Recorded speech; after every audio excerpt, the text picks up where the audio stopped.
Speaking of bananas, you always have the most phallic fruit in the background of my list.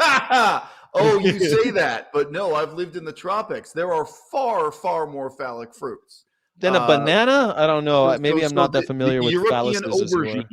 No, the European aubergine, which has given birth to the eggplant meme, right? Yes. In an American grocery store, an eggplant doesn't look that much like a phallus, but they in China, they also have the white aubergine. So it's shocking white, but that's even more phallic. Top 10 fruits and vegetables that resemble phallic objects. No. But papaya. Now, again, probably not the papaya you see in an American supermarket, but papaya can be, That would be my top 3. I think aubergine is hard to beat, and again, the eggplant meat is taken up. Then papaya, then bananas. My best girl, Melissa, is going to jump. She's going to sit off camera, but I don't know. Does anyone in the audience? Let's open it up to the audience. Top 10. Top 10 most phallic fruits right now.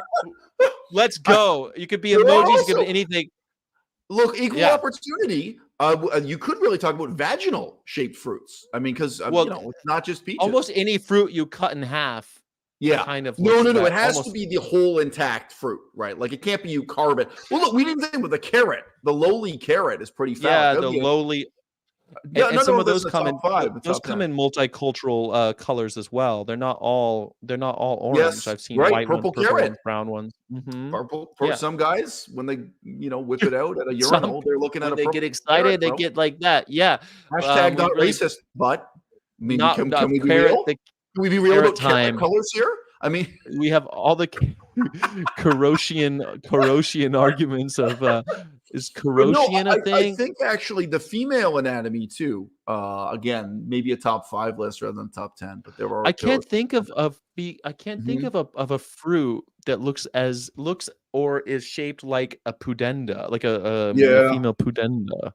Yeah, I don't think all of them when you cut them in half do. Like almost every single fruit. Right. Bifurcated fruit that resemble a bifurcated fruit. Bifurcate was one of the vegan words of the day recently. So I'm glad that you must have been watching. Not that one, but go on. I think there is a delightful contrast between your interviews with Azel Mazard and your conversations with anyone else. That instead are about what's your favorite color of Gatorade, and with me, you're like, so would you believe in armed revolution? What are the There's a degree of seriousness and deadliness and terrifyingness of your conversation that's lacking in most other interviews. Not everyone has the same. Like, I wouldn't ask a raw vegan, know your audience, right? A raw vegan who makes content about raw vegan parasite foods. I'm thinking like Alicia from Raw Synergy. She was on the show, and I had an amazing conversation with her about iron and iodine. Things that I not necessarily think about every day. So I'm not going to ask her about guillotines. I was thinking about that. So look, I don't know if you have this regret in your life, but you realize if you had been doing the same thing you're doing, the same methodology of reaching out to people and having these conversations, having this kind of, what you're kind of doing is trying to be the hub in the middle of the wheel. It connects a lot of different vegans together. That was my idea. Yeah. If you had done that in 2016, the number of viewers would have been far greater, the number of participants, like everything was, and you didn't. Yes. But in some ways, it's more intellectually interesting to be doing this one time. But I was just thinking about this. If you had been doing this 2016, 2017, like the majority of people coming on your channel would have been arguing against the use of hand soap and toothpaste. Like that's what people forget. People forget just how superstitious and like that was like a dominant voice within veganism. It was dealing with the so-called natural medicine people who don't believe in, they don't believe in the germ theory of disease. They don't believe in bacteria. You know what I mean? Yeah. Right. Yeah, you're totally right. And it's interesting. Back in 2016, I had been vegan for 11 years at that point, and I was like, I have to be honest, everyone who knew me knew I was vegan, but I didn't necessarily, and I would talk about it online, but I would talk about it in ways like, hey, anti-animal testing or cholesterol and cruelty free. And I use that type of language too, even though I was revolutionary in my private life, and anyone who knew me was like, oh, here comes this motherfucker again. But it publicly, I wanted because of my career. It was totally cowardice. I didn't want. Okay, but let's be clear: money, fame, power, respect, sex. It's like if you're a dude, do you believe in astrology? Do you believe in Virgo versus Cancer versus Capricorn? A lot of guys pretend to for the sake of their sex life, right?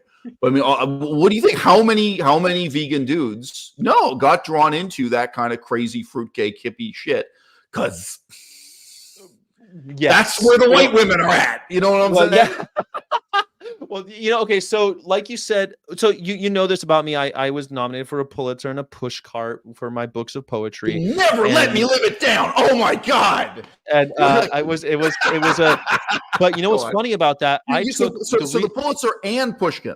Yeah. Push cart. Yeah. The push cart. I thought it was the Pushkin Award. Okay, that's different. Well, the push cart is like only independent publishers. So it's like but it's sometimes in some circles it's more like if you win the Pulitzer, it's a career making. Right. It's usually a career defining. It's usually you've been famous for a while. Pulitzer for poetry, I assume. Yeah. Yeah. Poetry books. Yeah. Okay. Cool. Pulitzer does mostly journalism, but they have novels and creative writing aspects. Yeah. But because in Canada they have the Penn Faulkner. It's the same as the Penn Faulkner. Okay. Or the Man Book Award. The Man Booker Award. Yep, good. The Man Booker Award is the Canadian version. Anyway, or it's like the Anglophonic for the Commonwealth. Anyway, I didn't mean to dwell on that. The point of what I was trying to say was that the poetic community at the time, and probably still today, it was fractured a lot like the vegan community, and so many people were into it just because they thought they could be attracted to the opposite sex or all these other things. And I was like, no, I want to start a literary revolution. Right. We are the next literary movement. Why are we reading the Beat Generation? That shit was 70 years ago. At the time, it was like 55 years ago. Like, why are we still... Why is the best book of poetry still fucking Howl by Allen Ginsberg written in 56 or some shit? So in terms of how close I'm connected to this shit, my father met and knew face-to-face Allen Ginsberg. My father literally was part of the Beat Generation. Now, if you make a list of the top 100 successful poets at that time, maybe he's down at the 500 mark. I mean, his stuff was never a big hit, but still, you can imagine that was a big deal to him. That he was success. He was enough of a known poet to be in the room be at the same cocktail parties with those guys. And I mean, he related to me. He was being as honest as he could be. But my interpretation of the story tells what the last time he saw Allen Ginsberg face to face was that he got kicked out of the cocktail party. Like the dispute between them got so heated that he was dragged out and kicked out of the cocktail party, or whatever it was. But I just mentioned in terms of the way in which this stuff touches it all, and in terms of what I'm rebelling against. I mean, that's not the category I chose to put myself in. But the long shadow of the Beat Generation, and from my perspective, a really phony model of what it is to be a revolution, what it is to be an intellectual, what it is to be a distant intellectual or a revolutionary. I think it became that. Like the beatniks became the hippies, and it kept on getting more and more. The shadow, as it lengthened, became more and more modeled. But there's money in being a hippie, right? There's money in that ghetto. Look, there aren't that many women who look like Hitomi Mochizuki to go around. But if that's what you're after, right? That's where you're going to find the Hitomi Mochizuki looking type women. That's the lingo you got to learn to speak. That's the parlance. But the thing for me was that movement has so many like that, and I think the vegan movement's the same. There's a question of your personal integrity. So go on, but I'm just saying, I'm only mentioning the hippie thing because there is a question for you. Are you going to sell it? Are you going to sell these vitamins, these tinctures, these spiritual things? Are you going to, whether it's in that pseudoscience way, in a spiritual way? Well, let me ask you this, actually. You're making me think of something tangentially related, or maybe not tangential, but I'm going to try.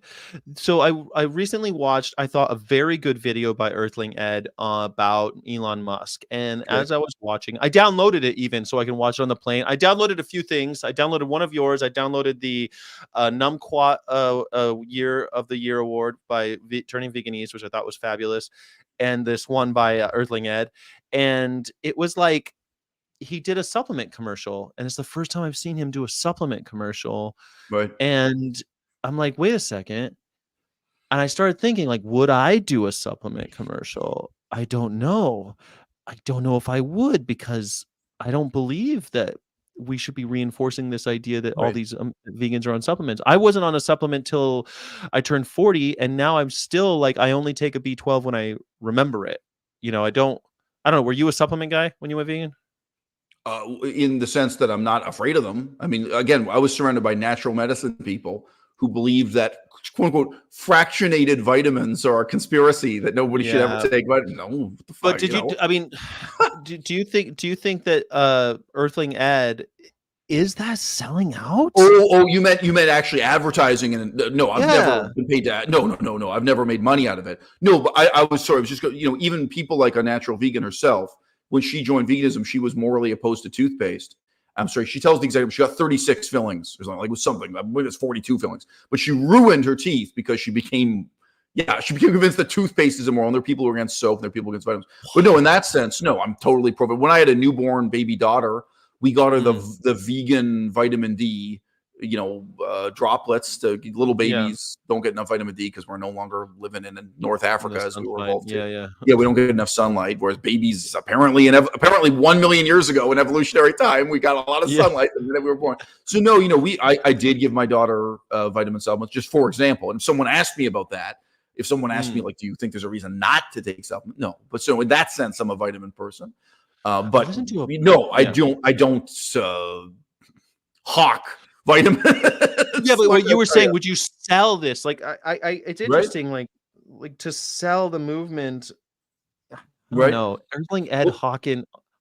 I feel weird about it. I'm not sure. My book is $1. $1.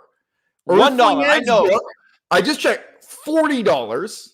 And then who's that motherfucker? $99.99. It wasn't $40. Oh, the hardcover is $40. Yeah, that's what I got listed. That's what just popped up for me. I just did a quick. Alex Jones, his book, $99.99. So there's a spectrum here. Okay, I'm at one end of the spectrum. I'm selling my book for $1. Whatever.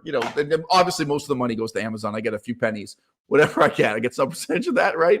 Earthling Ed is about in the middle of the bullshit spectrum than Alex Jones, $99.99. Go on. There ain't no color picture. I want to know about the chat. Like, did the chat, how do people feel in the chat about Earthling Ed hawking? Because there's a thing. Okay, so like Tash Peterson, I like most of her content, but I tell you what, it's not really about Tash. Tash is the voice of don'twatch.org. I used to send people to don'twatch.org because I thought it was a great 7-minute video if somebody wanted to know something about veganism very quickly. But now there's an only vegans 18 plus. There's on the top of the screen something that says, let me see if it's still there, that says click here and join my OnlyFans. Right. And I don't want to send people to that anymore. I'm gonna just check very quickly if it's still true. And here we are. Let's see if at the top, take action shot. Oh my gosh, she took it off. It's not there anymore. But she still does have an OnlyFans. The reality is she is a softcore porn star, and what she does to earn money is, to my knowledge, softcore porn. I'm not aware of her doing hardcore porn. I don't know what she does. I had never looked, but like she has. Okay, bro. Oh wow! So that she changed it. It's not here anymore. The dots as to what people are paying for on OnlyFans. Yeah, but I take it back. It was there for a while, and so she's taking it back. All right, so now I can send people to don'twatch.org again. That makes me happy. But just because I felt weird enough sending someone to someone else's OnlyFans. It's just not my thing, man. I'm not sending people to her OnlyFans.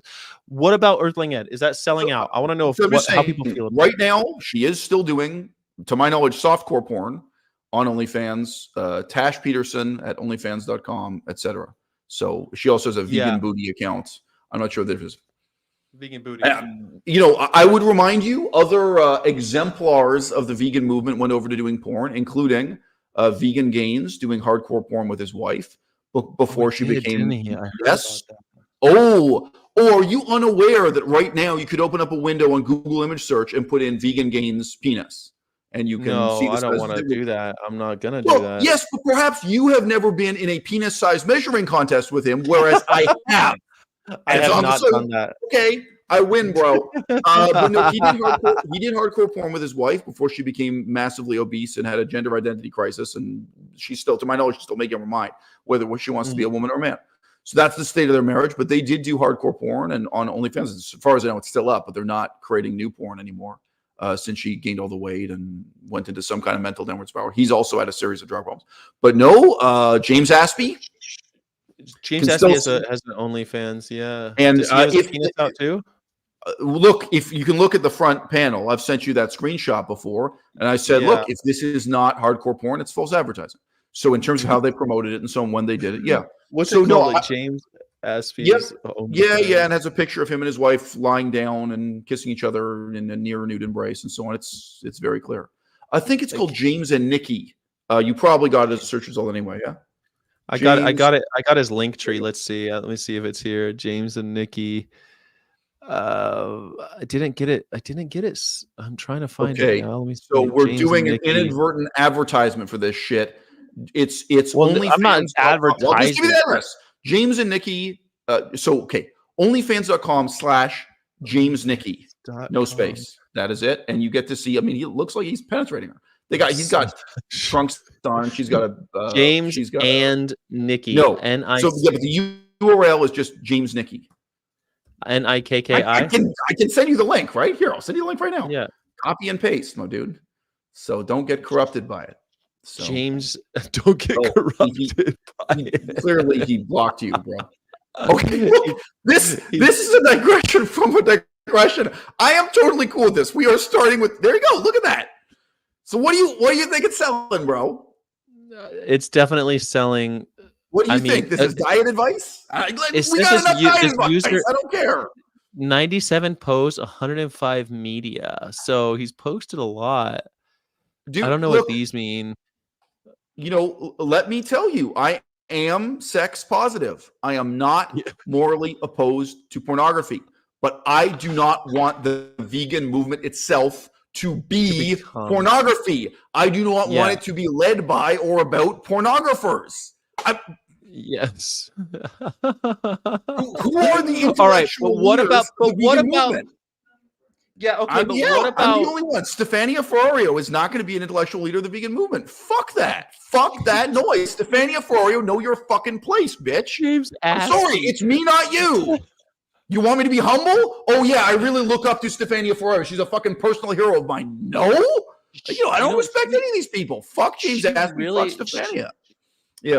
Her reaction to vegan gains about the cat stuff, about cat food, it turned me off. I was like, man, this girl's fangirling about vegan gains, which is, whatever, but it's a bit bizarre. Maybe they've done a video together. I don't know. So full disclosure, she has watched my channel several times. I think maybe twice she sent me a comment on a video, but the way she sent the comment, like it didn't say like, oh, I just discovered your channel today. I believe for several years she's known my channel. No big deal. But Stefania and I are less than 6 degrees of separation apart. And I think she knows I'm not a fan. That would be my guess. She knows we're not. I don't really, whatever. But okay, back to Earthling X. We are living in a world of simps. Like that's the fucking truth. That's all she hears. So what do you want? So a dude like me seems like real opposition compared to her. That's all. But is that what making it in the vegan movement looks like? You get enough subscribers and followers, and you get to hawk supplements for people. Right. I've been saying for so long that you don't need all these supplements, and now someone like all you need is cock. All you need is vagina. It's the ultimate supplement. What can I tell you? That's all you need. Porn is way more powerful than this supplement shit for sure. What is naturally Stephanie selling? The whole movement is dominated by people monetizing the shape of their ass and saying this can be you. When you look in the mirror, you can have an ass shaped like that too. Yeah, the most powerful force in terms of the commercialization of veganism. Sure. The commercialization of veganism is to sell supplements. Even Tabitha Brown doesn't sell supplements, right? So, can you remember the old days when vegan leaders were trying to sell you like a cruise vacation? And this is an interesting parallel. Both the atheist movement and the vegan movement went through a phase about that. And then somehow people got too cynical, you know what I mean? And That was I think a mark of the naivete of that period in the movement. Like, oh, well, this is segueing into the next movement. The next segue is the next step of the movement. I read your book, the illusion. Okay, so the illusion. I suggest to you before we do this stream, and I hadn't checked the reviews in ages. How about I read for you so we get some other people's semi-critical perspective? How about I read for you a couple of the reviews that are on Amazon? Because that's not my perspective, and it's not yours either. And then we get in the book. Just a suggestion. Sure, let me bring up a couple here. I'll bring So I just want. I mean, I can read yours. When I click on Amazon.com and then I click on most recent reviews, so instead of ranked, where they're more recent, the number one review is by Skyjack himself here. That's me. Who titled his review pretentiously "Caliban's Mirror"? Let me just say. Now you tell me, why isn't your YouTube channel? Why isn't your YouTube channel called Caliban's Mirror? I mean, that's obviously it's a better name for you.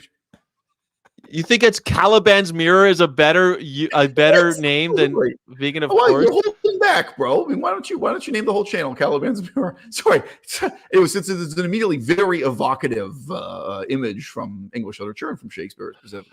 Okay, I will read your review because it's brief. It's only for then I can read one or two of these. I can't believe you call me You of all people calling me pretentious is fucking rich.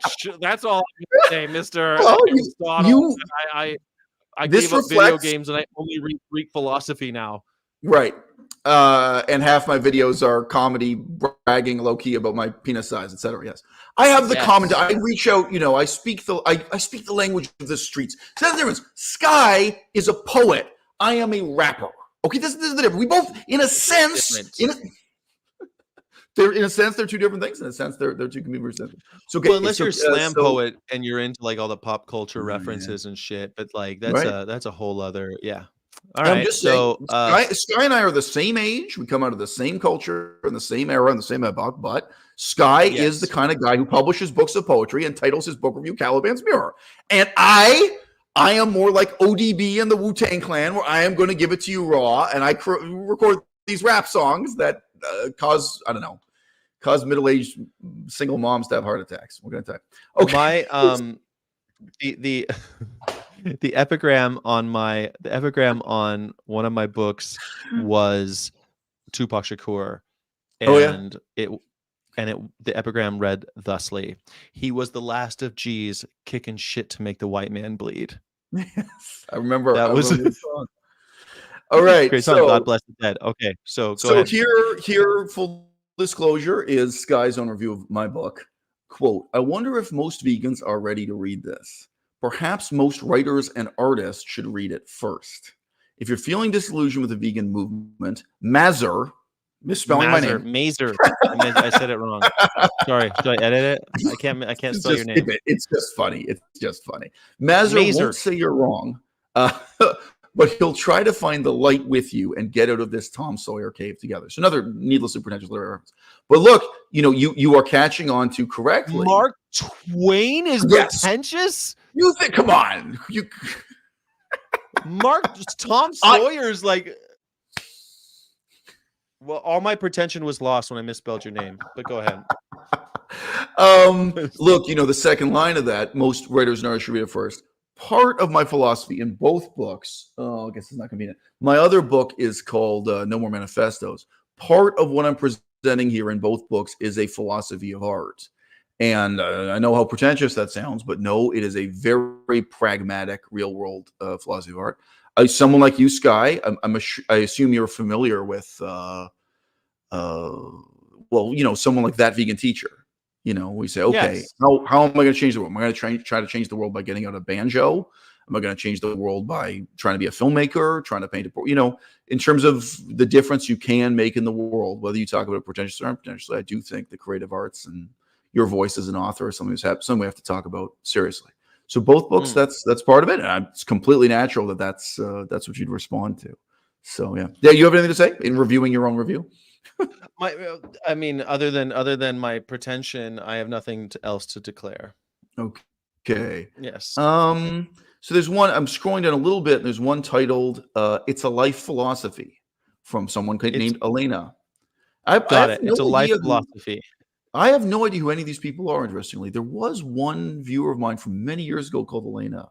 And then when I waited for à-bas-le-ciel to write a book on veganism for years, as he is one of few intellectual vegans out there with something worthy and new to say. Finally, I got to hold the book in my hands! Exclamation point. It was an interesting but not an optimistic read. Did she get to the end? There's no easy solution for the movement and for veganizing the world. The book makes you think. It's written in such a way that towards the end of the book, even someone like me gets to feel a bit like a dissident intellectual. Thank you, Eisel, for the great lectures on YouTube. Thank you for the book.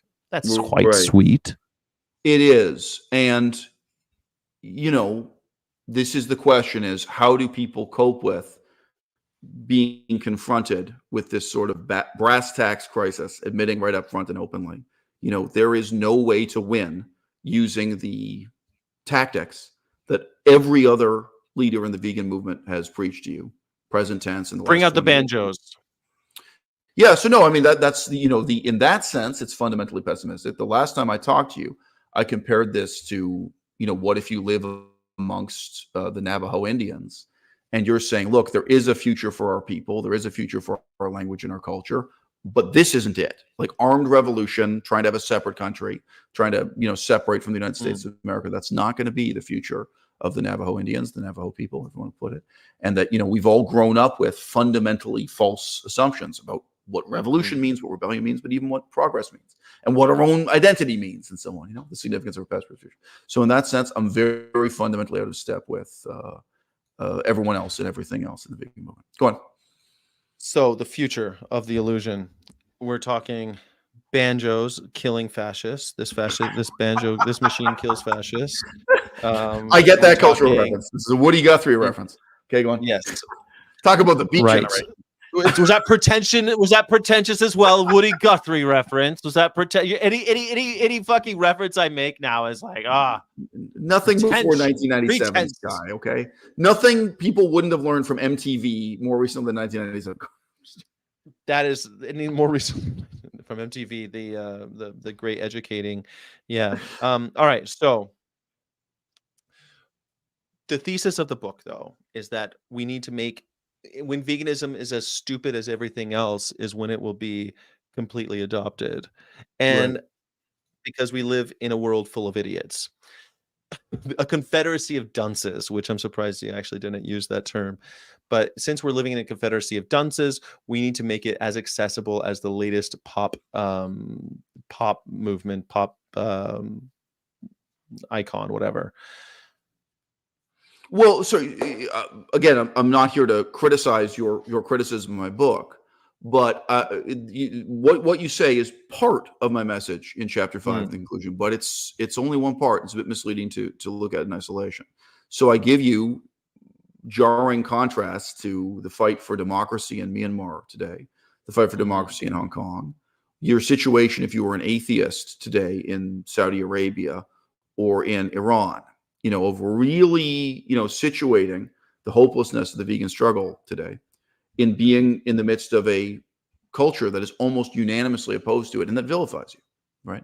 I mean, I don't remember, you know, from Muslim perspective, atheists are, you know, they're not just incorrect, they're evil, you know. And in the context of Mongolian culture, just like German culture and French culture and our own culture, if you're opposed to eating meat, you know, this too, maybe in a slightly more subtle way, it is evil. That what we're pursuing really makes us despicable to the vast majority of people in the culture around us. And now all of us in the audience can read the whole book and get a sense of the nuance that with which that's presented.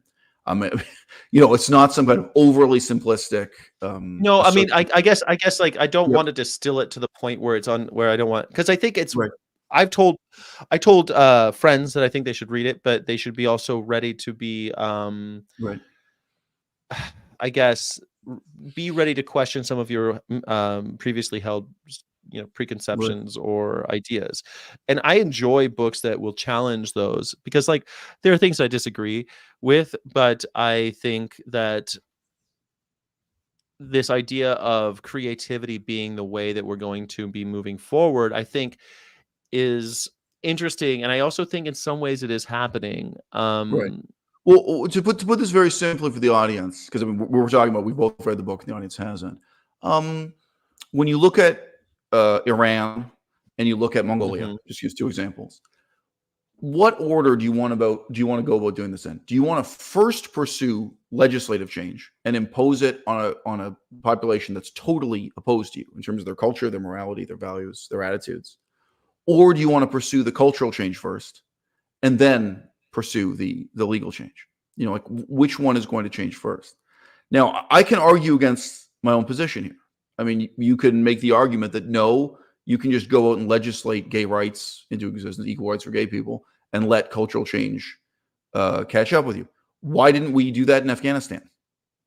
You know, the United States conquered Afghanistan. Why not just impose a totally modern secular? I think the United States did do some things similar to. It's funny because we were talking about the repeal a couple days ago. We on this show, on the pre-shift, we talked about the repeal of, it was the anniversary of the repeal of Don't Ask, Don't Tell, and my argument was that openly gay service members in the United States military would not be possible if we had not gone through Don't Ask, Don't Tell. Like, Don't Ask, Don't Tell was flawed, but it was a step on the way to cultural change and eventually legislative change.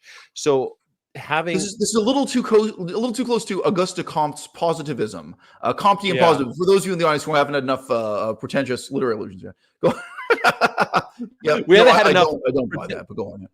You don't buy that cultural and legislative change happens sometimes in tandem, is, I guess. No, sir. No, I mean, in that sense, sorry, if your thesis just is sometimes the progress of history makes no sense, that I would agree with. What I would disagree with, the steps seem out of, because like now with 21st century eyes, we look at Don't Ask, Don't Tell as what a misstep, what a joke. Or let's go back further, New York manumission laws, where they were going to gradually free the slaves through these legislative loopholes and hoops to jump through and all this. And yet now we look at that as, oh, that was such a joke, how misguided. But weren't those just inevitable steps toward actual change? And I think the answer is yes. So look, both of my books are very blunt about this, and it's remarkable to me that most of the reviewers, and we could look at some of the other reviews that actually have some criticism in the book. That's what I thought we'd get to. It's not really harsh criticism, but there are some negative, what people disliked about the book. But nobody has really dealt with, including the YouTube videos that were good, nobody's dealt with the element of violence. That's forcing sudden cultural change, sudden political change comes with a body count. And I'm very realistic about that. Now, okay, gay rights in Syria today, gay equality in Syria, it's attainable. How many people are going to die? You know, we can come up with an estimate. Now, you know, abolishing male circumcision in any of these societies. You know, again, frankly, you could say Syria, you could say Afghanistan, but Quebec, you know, Quebec is a very religious part of Canada. How many people are going to actually be killed in order to eliminate the practice of, you know, let's just say it's childhood circumcision. If someone turns 18 and they want to get it, just genital mutilation. Yeah. But you know, you put some minimum, I think probably even 21 would be better. But yeah, but you make this illegal. There are people who believe in this as a matter of religious conviction and so on. And some of them are willing to stand up and fight. Probably some of them are willing to carry out terrorist attacks. In response to this. You know, in France, there were people willing to carry out terrorist attacks about women wearing the headscarf and the veil, and women covering their face. This is how strong. These are people living in France. They're French. They're French citizens and so on. This is not in Saudi Arabia. So, you know, this is my sincere answer to you. My initial answer when I was mentioning Auguste Comte and positivism, which is a very influential and utterly forgotten political philosophy. People today don't read Auguste Comte or positivism. What I was reacting negative there was your suggestion that this is a necessary step in progress towards that. So that was one part of what you were saying. We were saying, okay, you know, that even though it seems like an error or misguided mistake to have taken a halfway measure like Don't Ask, Don't Tell for status of homosexuals in the military, that this is a necessary step in a progression in history. Inevitable. I don't know about, I mean, we could have ripped off the Band-Aid and done it the hard way, but it was inevitable. So I am responding to that by saying, no, there's nothing necessary, inevitable, or even logical or rational, reasonable with that. But, and both of my books are brutally honest with this, when you want sudden, rapid political change of any kind, so not necessarily religious, I'll give you a non-religious example just 1 second, then you are going to have a body count. There are people who will fight and die for the future of an illusion. It's a real application of that phrase. There will people who fight and die to preserve the status quo. Now, I mean, obviously, that would also be true of tobacco farmers, meat farmers, dairy farmers. My favorite example, though, is university professors. There are people who say, look, they've worked very hard to enjoy the aristocratic privileges they now have as a university professor, and they will fight and die to preserve the status quo of how universities are run. There are millions of dollars involved. But for one university, all the university professors I knew in Toronto were earning $100,000 a year or more. Yeah, they become a millionaire. Right. But I'm just saying, even if you just look at one person's salary, it's a lot of money. But when you scale it, millions of So if you even just want to fundamentally reform the way universities operate, there's going to be a body count. So I know that may sound ludicrous to you people. The reason why people aren't familiar with it is that most of the people seeing this video, people who speak English and grew up in the decadent West, they are unfamiliar with political change of any kind. We've had tremendous political stasis since the 1970s. I would say the only significant political change that happened during my lifetime in Canada, the United States, Western Europe, and Australia, because Australia is part of the West, was gay rights. Gay rights, the status of homosexuals is a big fundamental change that happened during my lifetime. But other than that, people have really become unfamiliar with these things. Now, again, I remember a very moving interview with a Syrian musician. So this guy wasn't a revolutionary himself. He didn't have a gun, but he was something like a rock musician from Syria. And I remember him saying, he really wanted democracy in Syria within his lifetime.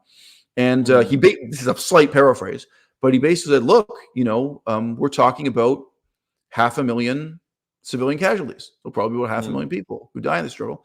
And he said, so what? American democracy came at a price in human blood too. Like any revolution you want to look at, the creation of any democracy, it came at a price. Now, there are actually some very significant exceptions to that. I'll give you just Czechoslovakia. But that's a guy who has a kind of real world attitude towards political change, cultural change, and I think, and it comes at a price, sometimes at a terrible price. So that's the kind of realism in general. My audience, because not a lot of people in communist China read my books. There are other people. Not a lot of people in Cambodia are reading my books, Well, I think one of the things though is that even when we're not doing things like that, we're creating artistic pieces. And one of the things that I think fits into that is something like Upton Sinclair. He wrote The Jungle, and because of that, the beef world, actually all of animal agriculture was almost overhauled in many ways because he wrote a book. So I have many criticisms of the Upton Sinclair model. Who did we just hear? It was Wayne Seong. We just heard Wayne Seong this morning in his latest YouTube video, patting himself on the back for going to jail. He mentioned Upton Sinclair, so I was talking before. I'll point this out to you. So Upton Sinclair published in the world before the internet. Only a certain type of person walks into a bookstore, sees that book with that title, takes it off the shelf, and chooses to read it. And even within the pages of a newspaper, because of course there were newspaper articles talking about the book, only a certain type of person chooses to, that's interesting. I want to read this critique of what's wrong with the factory, the mechanized slaughters. Yeah, the way. If you come to a stand-up comedy show, all there are 6 stand-up comics. Maybe you've heard of one or two of them. You probably don't know which are. It's okay. It's 6 different comics. They're each going to do a set. Okay, and there you're confronted by something totally unexpected. Like some people could be anything. I remember once. This is just a funny bit I did, and this woman was laughing, and I didn't know she was Turkish. I think she also didn't know my ethnicity. She didn't know I was Jewish. Like, Turkish people don't all look the same. Jewish people don't all look the same. But I started this comedy routine with this woman in front of her husband. I was there with my wife, my first wife, now divorced. And I was talking about the family dynamics. And she was like, no, in Turkey, people are very modern and secular. I was like, right, until they have a daughter. Yeah, and everything. Yeah, Turkish men believe in freedom for their sons, but not their daughter. And we had this whole crazy fun dog. My point is this: you go to see stand-up comedy again. You are unexpectedly confronted with something about the patriarchy, shall we say? Gender roles. Maybe within your own family. Maybe you're thinking about Turkish culture in contrast to your culture. You're not Turkish, but it still means something to you. You're confronted with something about veganism, ethics. What you see, that is fundamentally different. And what Upton Sinclair was doing, even at his best, no matter how much you want to praise it, and you can probably guess, I'm actually quite scornful of the exaggerated significance of Upton Sinclair, especially in relation to veganism. There's nothing vegan about it. It's just supporting higher quality meat. I'm not saying, but no. I'm saying, but I guess I'm speaking. But there is a problem of preaching to the converted. There's a problem preaching built into that model. I just point out it's not there, even with a model as straightforward as stand-up comedy. Yes, I guess that would, but I still think it's an example of how a cultural phenomenon can make things change. Something like I mentioned Allen Ginsberg's Howl, and that was something that made a lot of people, especially after it was banned, and after people were like, I want to read this book of poetry now because it was banned. What the hell is this all about? And I've read that poem probably more than I've read any other poem. Yeah. Maybe not any other poem, but I've read Howl many times. Go on. Well, I know I saw the best minds of my generation destroyed by madness, starving, hysterical, dragged through the Negro streets at dawn, looking for an angry fix to the starry dynamo. I mean, I know a lot of it. You know, it's been on my mind a while, and you don't actually think that it's like this gay. Even it doesn't even seem so counterculture when you read it today, but for the time, it was. It actually did affect change, and I guess what I'm trying to say is that part of the fifth chapter of your book, it didn't bring to mind a lot of these cultural kind of strike points where it seems like we had these awakenings because of individual pieces of art or movements, like the Beat Generation's a movement really that was just kind of started by Howl, but Upton Sinclair started things about people looking into kind of it wasn't just him. People started looking into the Rockefellers. People started publishing books about these magnates who had and because of that, antitrust laws happened because of these cultural moments that kind of drove legislation and public opinion. So how do we do that for the vegan movement, I guess, is the major question. And I don't know that I think doing it through stand-up comedy sounds a lot like Gary Francon talking about doing it from lecture hall to lecture hall. Right. So let me address an elephant in the room. You and I have never talked about this privately or publicly before. No. How did the Vietnam War end? Now, everyone in the audience, if you're being honest with yourself and reflect on it, you probably have an image of street protesters holding up cardboard signs. You may specifically think about teenage girls in bikinis. There was a lot of that, the so-called flower child protest, peace protest involving beautifully women. And, again, and just exactly the format that the vegan movement is imitating today, consciously and unconsciously. Exactly the methodology used by Extinction Rebellion today. So this glorification of standing on the street, chanting, to some extent, singing and dancing on the street, to some extent, nudity on the street. That is the image left over from the 1960s and 1970s of the peace movement and the Vietnam War. And here is what I am here to tell you. That is not 50% wrong.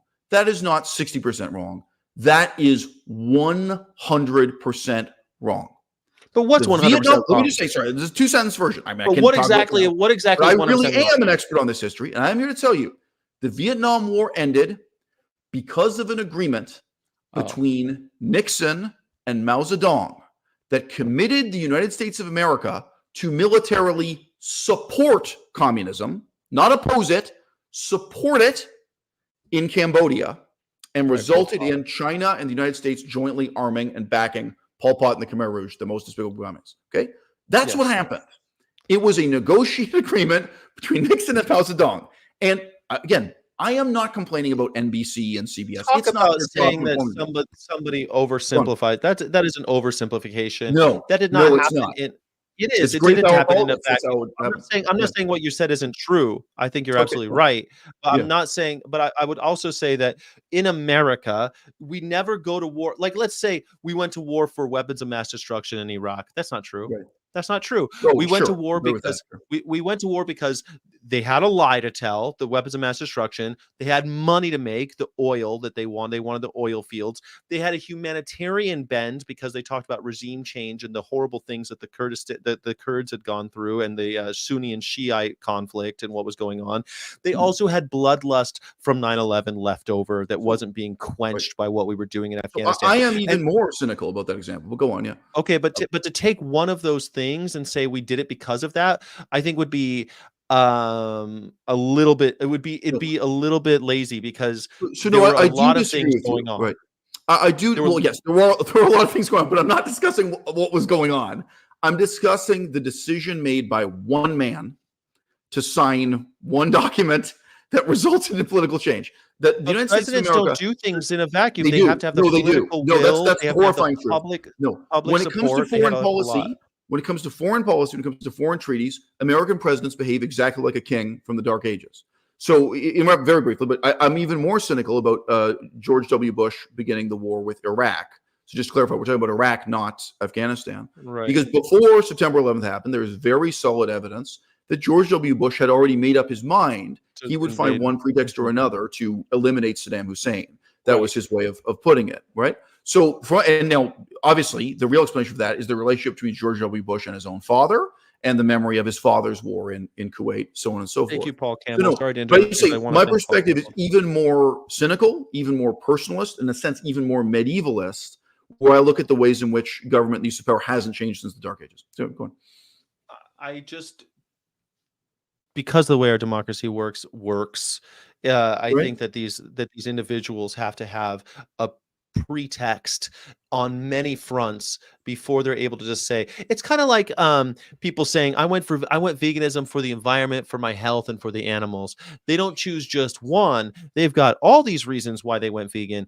I think that is usually like, I would love to sign a paper with Mao Zedong to support Pol Pot in order to have a puppet Khmer Rouge in Cambodia, but I can't do that just by myself and think I'm going to survive politically. So I need to get these other reasons. Survive politically. He didn't survive politically. That was the end of Nixon's career. But go on. Ending the Vietnam War had nothing to do with Nixon's downfall. In fact, that was probably one of few things that he did quite well when he during his presidency. Okay, so the My Lai massacre and Nixon 100% supporting the massacre. Well, yeah, as a Quaker. I know the history. Nixon made himself massively unpopular because of his position on the Vietnam War, and that's why most people who are I don't want to get too in the weeds on American politics. I want to get back to the point of this in relation to veganism is very clear. So there is a myth the vast majority of English-speaking people around the world live with. I would say French-speaking people and German-speaking people too. Someone could say maybe it's 10% different in France. There is a myth that what ended the Vietnam War was beautiful women in bikinis, beautiful women topless with flowers painted on them, and some adult men who are less photogenic standing on the sidewalk with a placard, chanting, singing, et cetera, et cetera. That is what brought about the end of the Vietnam War. And I am saying that is 100% not true. Now, I'm not fully, maybe your perspective is that that's 90% not true or 80% not true. You seem to agree to me to some extent, but you want to include some, well, maybe 50%. I don't know. You can define for yourself. But my point is, no, that really is a myth we tell ourselves, and it is a dangerous myth. If you believe that, tell me right now, why didn't the same method of peaceful protest work in Myanmar? Why didn't it work in Myanmar to have people standing on the street chanting and singing and holding a placard, holding a piece of cardboard? Why didn't it work in Hong Kong? Why didn't it work in, why does it only, they just didn't have enough hot naked chicks. Are you kidding me? No, because I would argue why didn't it work is because that can't be the only thing you're trying. It didn't work anywhere, and it didn't work in America either, is my position. Trying just one thing doesn't work. We're not going to have a magic bullet. You have to be out for the vegan movement. One has to be creating works of art. One has to be out getting signatures for ballot initiatives. One has to be, not one, I should say, there has to be people in the movement, this symphonic thing that I always talk about. We've talked about it before. This symphonic effect that happens, that builds public knowledge, public will, public and political will in order to affect change. I don't think one happens without the other. But I want to bring this back to your book and not be stuck on but the Vietnam War. The point is for us to disagree with this stuff. But look, what if you look at the people of Mongolia and you just have to admit to yourself, these people will never voluntarily support veganism. This is a culture deeply committed to, in terms of their identity, the sense of national identity. What it means to be Mongolian has a lot to do with red meat and alcohol. That's their whole culture. That's their whole identity. Just want to say, hashtag not racist. How different is Ireland? How different is Venezuela, Argentina? Yeah. How different is Germany? I've lived in Germany for a short time, but still, wow. Their idea of what it means to be German has a lot to do with meat and alcohol. Now, I just say in the same sense, the type of methodology you're adumbrating there. Like, I realize you're not giving an exhaustive definition of your methodology, but the methodology you've adumbrated of these many different aspects happening simultaneously, I am saying to you, that is not going to work in Iran today. It's not going to work tomorrow. It's not going to work 20 years from now. It has never worked at any point in the past. And I am saying, even in the United States of America, where just the game being played is unfolding by different rules, I am saying it's not going to work today. It's not going to work tomorrow. It's not going to work in the future. And I'm also saying it never worked in the past. I am going so far as to say, no, that's not why the Vietnam War ended when it ended. Not at all. Okay? So I don't believe in that. Again, political science is my field. Specifically, history of the Vietnam War is a significant part of what I've studied. Comparing them to Iran and Iraq, it's a lot. Right. It's a very different, because we're talking about homogenous societies versus what we have in the United States, where we all of a sudden, and when we've had, for example, African American groups who have led similar protests that were kind of like what you're describing. Racism kept them from having any kind of legislative power or any kind of influence politically. So it just didn't work, because you have to have both. You can't just have one. You can't just be in the halls of Congress trying to convince your favorite congressman. So I don't know what the two things are. You can't just have one. So I just didn't know what you you also have to have the you can be pressuring legislators. You could be working in conjunction with scientists, but you could also be in the street and having a counterculture revolution where people are having sit-ins and making the news and changing public opinion and pushing political will, because they want to get them off the news, get these hippies to shut up. And the ending of the Vietnam War wasn't the only thing that happened. I would say that the changing of the voting age in America was also in large part due to the efforts of the people, like of the protesters, because one of the things that they could concretely say they wanted, if you're going to send us to war, we want to vote. And it's because 18-year-olds back then were able to go to war, be drafted, but they couldn't vote until they were 21. And that was something concrete that actually did happen because of those very people that you said didn't end the Vietnam War. Okay, well, they did accomplish other things. But how's the vegan movement? How does this all come back to veganism? Oh, are you asking me? Or are you going to tell me? I'm asking you.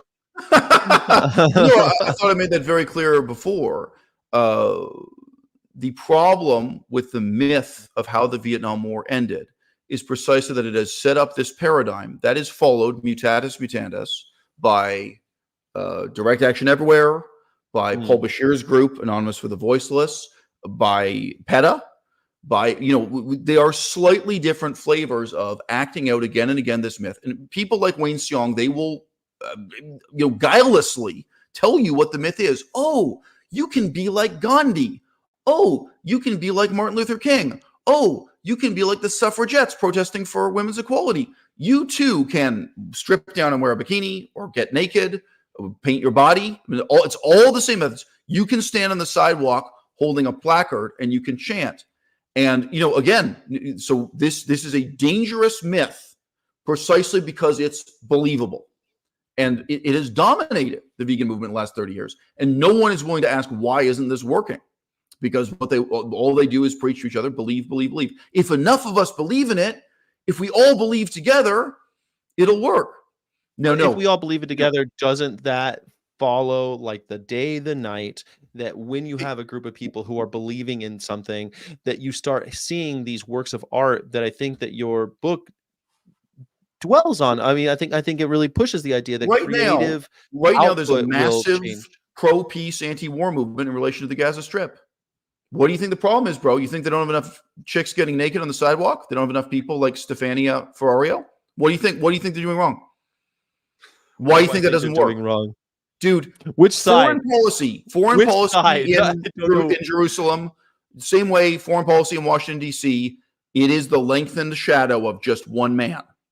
There was a time when all of the power was in one man's hands, and he was an insane alcoholic named Richard Nixon. And there was an equally insane aging alcoholic called Mao Zedong in China.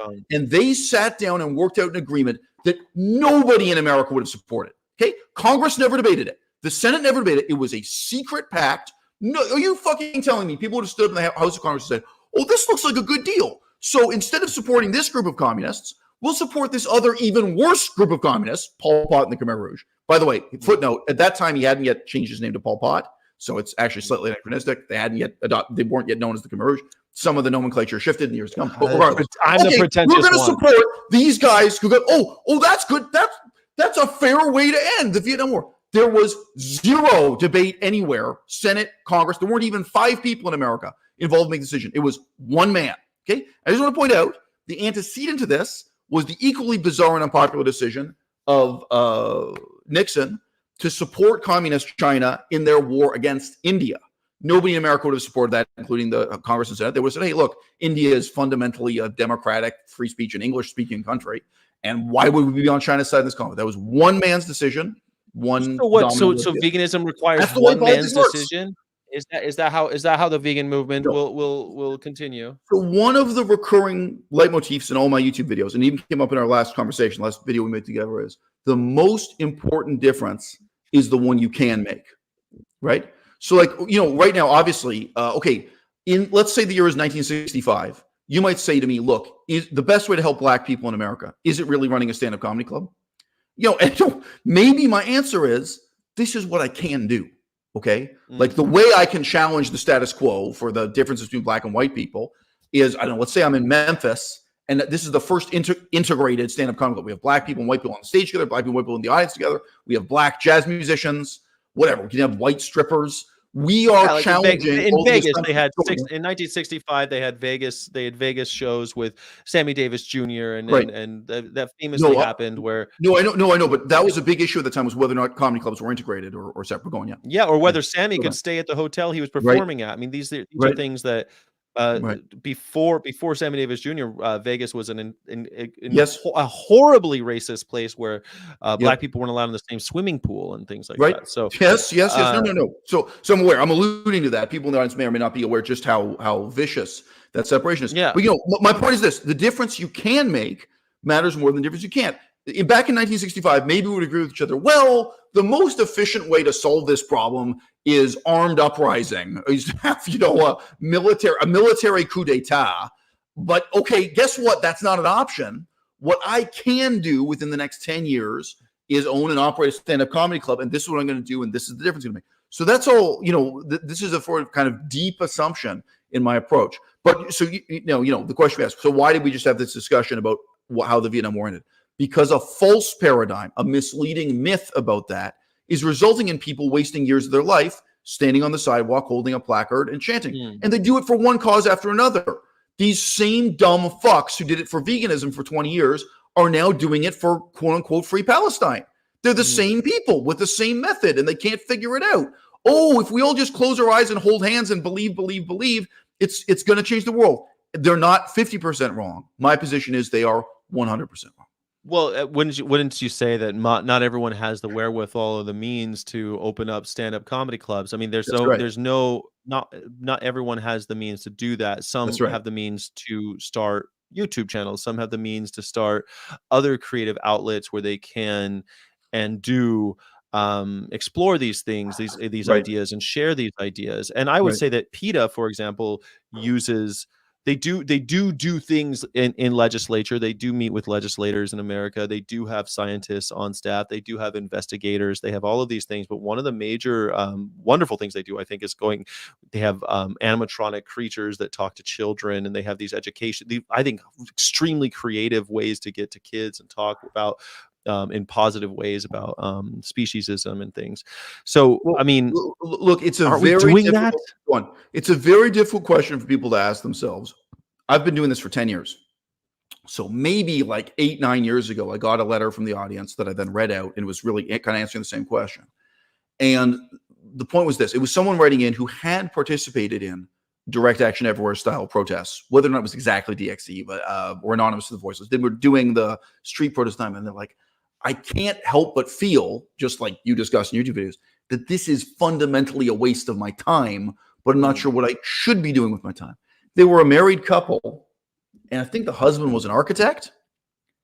And it's like, look, I know it's not obvious. You know, like if you're a guitarist, you think, okay, this is how I can use my skills and talent as a guitarist in the vegan movement.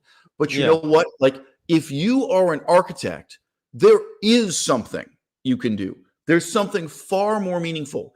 And if you really think that standing on the street and howling, or standing on the street and chanting, if you really think that's the only way to make a difference, think about the judgment you're passing on yourself. That you are a person so worthless, you're a person with so little to offer intellectually, you know, that this is all you can do.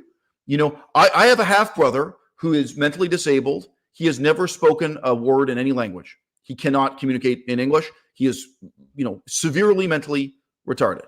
Okay. You know, if you're asking me, what can he do? Like, what are we talking about here? Okay. You have to judge. You have to judge your own intellectual. You have to look at your own talents. You have to look at the position you're in. But yes, you know, I'm sorry.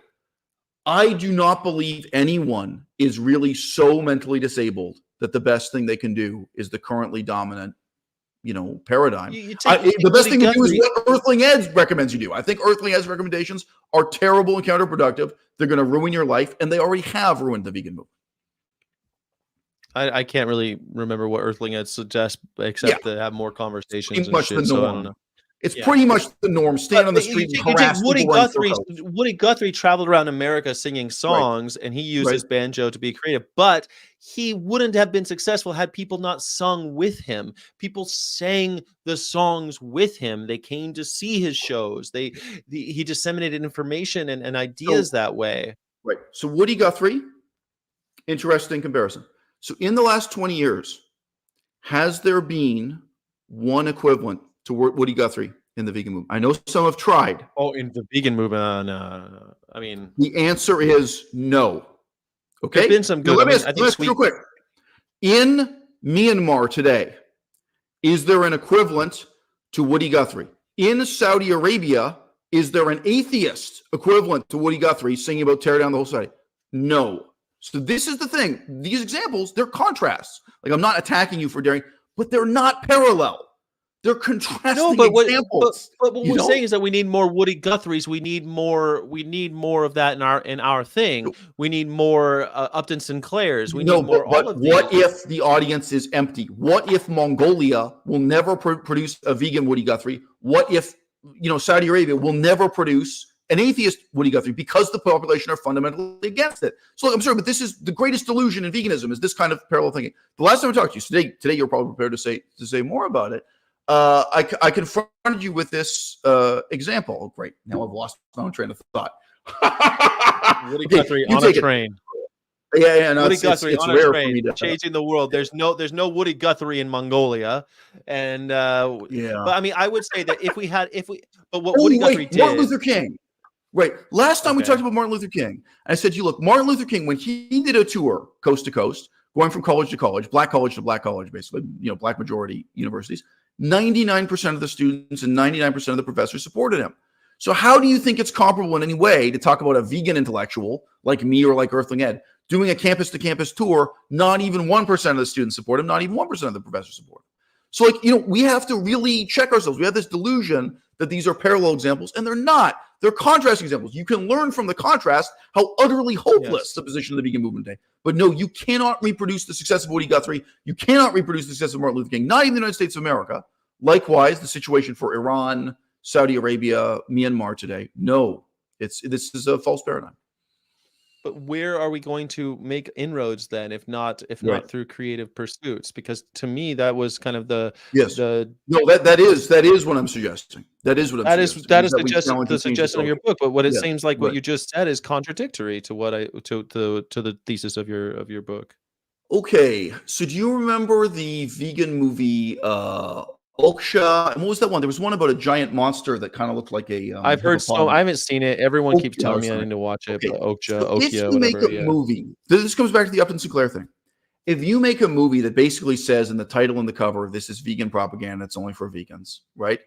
Obviously, you don't change the culture; you just reinforce. The only people who are going to see this, people already want to hear this. If you make another, pro-vegan documentary that's only going to be seen by vegans, this is working this way. Okay, but if you can make a hit movie that is closely comparable to James Bond, where the majority of people are seeing this movie because there's a sexy actress in the photo, because they like kung fu, like it's got action elements, because whatever they've heard that they go to see it for the same reasons they would see any other James Bond film, but in fact there's an important jarring political message in it. Okay, that's different. And in my opinion, that's what you can do in the United States of America. That's what you can do even in Saudi Arabia. That's what you can do. You know what I mean? You can in this way in communist China. There are examples of that, right? Where the anti-communist method is built into some of that. So in terms of challenging and changing, now that was also, I just say implicitly part of what I was saying with stand-up comedy is, hey, people are going to come to the stand-up comedy night for these reasons. They're not expecting this kind of referendums effect. You like the German too. They're not expecting to challenge it and reconsider, their values and assumptions. So yeah, that is my direct and simple answer about that. And the other implicit question here is, what about your life? You have to lead a meaningful life. And again, what Paul Bashir wants you to do, what Wayne Seong wants to do, Wayne Seong wants you to go to jail. I'm saying that's not it. And the kind of compromise you have to make here, the kind of mask you have to wear in order to challenge, cultural and political assumptions in your time. So I'll just give you another example. So I myself had a very difficult divorce that took 7 years approximately. Went on forever, cost a huge amount of money. It's really hard to get divorced. There's a demi-monde within YouTube it's mostly embittered middle-aged men, and sometimes it's women catering to that audience who are going on and on about how the divorce court system is broken, so on and so forth. And they preach to the converted. Their viewers or people already agree with them. Okay. Yeah. Now think about the creative challenge. What if you wanted to get that? I mean, I can imagine in a comedy movie.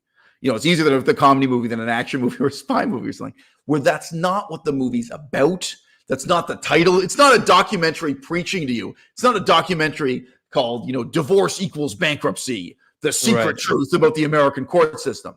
But where again, whether it's a comedy or a drama or something, where you have actually worked this into the thesis. So again, I'm a dissident on that issue.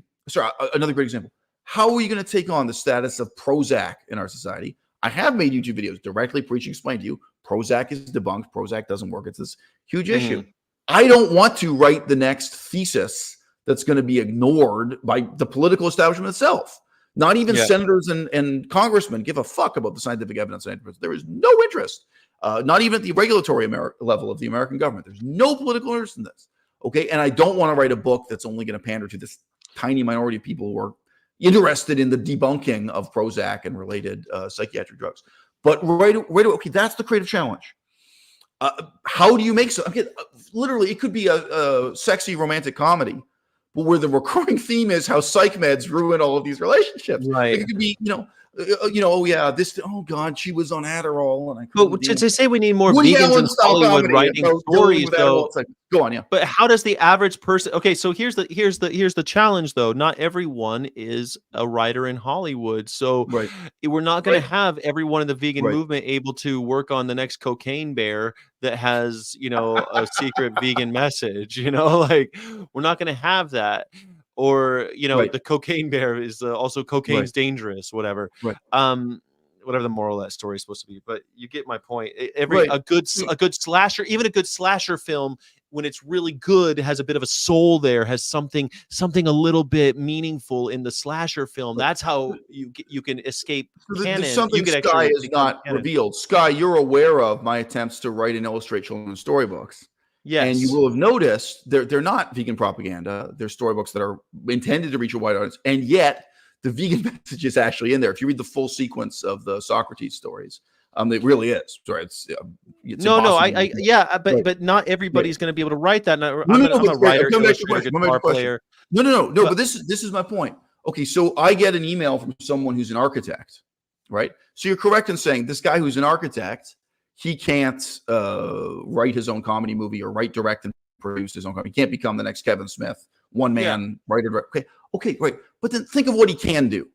Okay, that architect absolutely could have had a role in illustrating and publishing my children's storybook. He probably could write his own storybook. I don't know the guy that well. But you know what I mean? No, there is a positive role these people can have in working with talent, organizing talent, and doing things that require talent and making it happen. So we're talking about one guy who's an architect. No, I know there's a sense in which the skill set of an architect doesn't prepare you for that, but we're dealing with someone who has fundamentally a certain level of intelligence and organization. Yeah, totally. But I'm talking about vegans who work at supermarkets. That is what I'm saying. There is something you can do. Waiters. You know, there is. And yes, there may be some challenge in figuring it out, but yes, there is something you can do. You know, go on, yeah.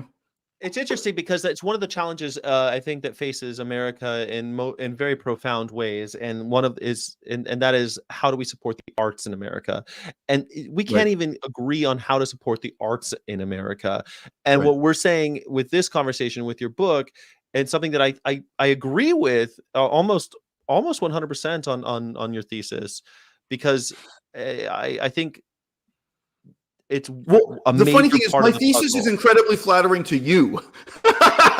You're exactly the sort of person it's most appealing to. So I think in the long run, you're going to be seduced by it. You know, and I think it's very challenging even for that architect. I think it's very challenging for Stefania Ferraria. I find it almost as you've given all these reasons why why you disagree with the other ideas, like something that I say a lot: get up off the couch, get into some kind of activism, find out where you can contribute to the movement, which is something. And you're saying something similar, but also disagreeing, where you're saying get up off the couch and find out some way that you could support the vegan art movement. And I would say not art movement, creative pursuits through veganism, or parse those words how you want, but I think you get what you catch my drift. You're working for the pursuit of cultural change. I mean, I think in the book it says through culture. Right. This is a life that is in some ways being half artist, half politician.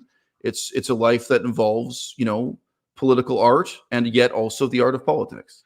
And some of this is happening. I wish Chicken Run would be make more of a difference. I don't know. That's on my list of things I want to watch while I'm here at home with Karina. I'll be home in California for I think 9 more days before I go back and do something. I am involved in an activist campaign, and you're like, that doesn't work. But I think what I'm doing is a very creative campaign where I am out there with this chicken truck doing something kind of out of the norm. I'm not standing on a corner howling, but there is a bit of that in this. I think standing on the corner howling does. There's a question from the audience that I think brings up sort of the part neither you nor I would question, which is worth question jumping here. So someone named Gorek in the audience says, quote, "Come on, guys, that's a well-known fact that we need only 3 to 5%." Okay. So my position on this is that is not true. That is never true. That has always been based on fraud, not even pseudoscience. There's an outright lie. And again, if you go to live in definitely communist China, way more than 3 to 5% of communist China want democracy and think the Communist Party is bullshit. Way more than 3 to 5% of people in Iran support some kind of feminism. You can nail it down, but they definitely want much better, more modern Western standards for the lives of women. Way above. I mean, our mutual friend, I'm just saying there is no openness to dealing with how utterly untrue that is. And people's commitment to eating meat runs deeper.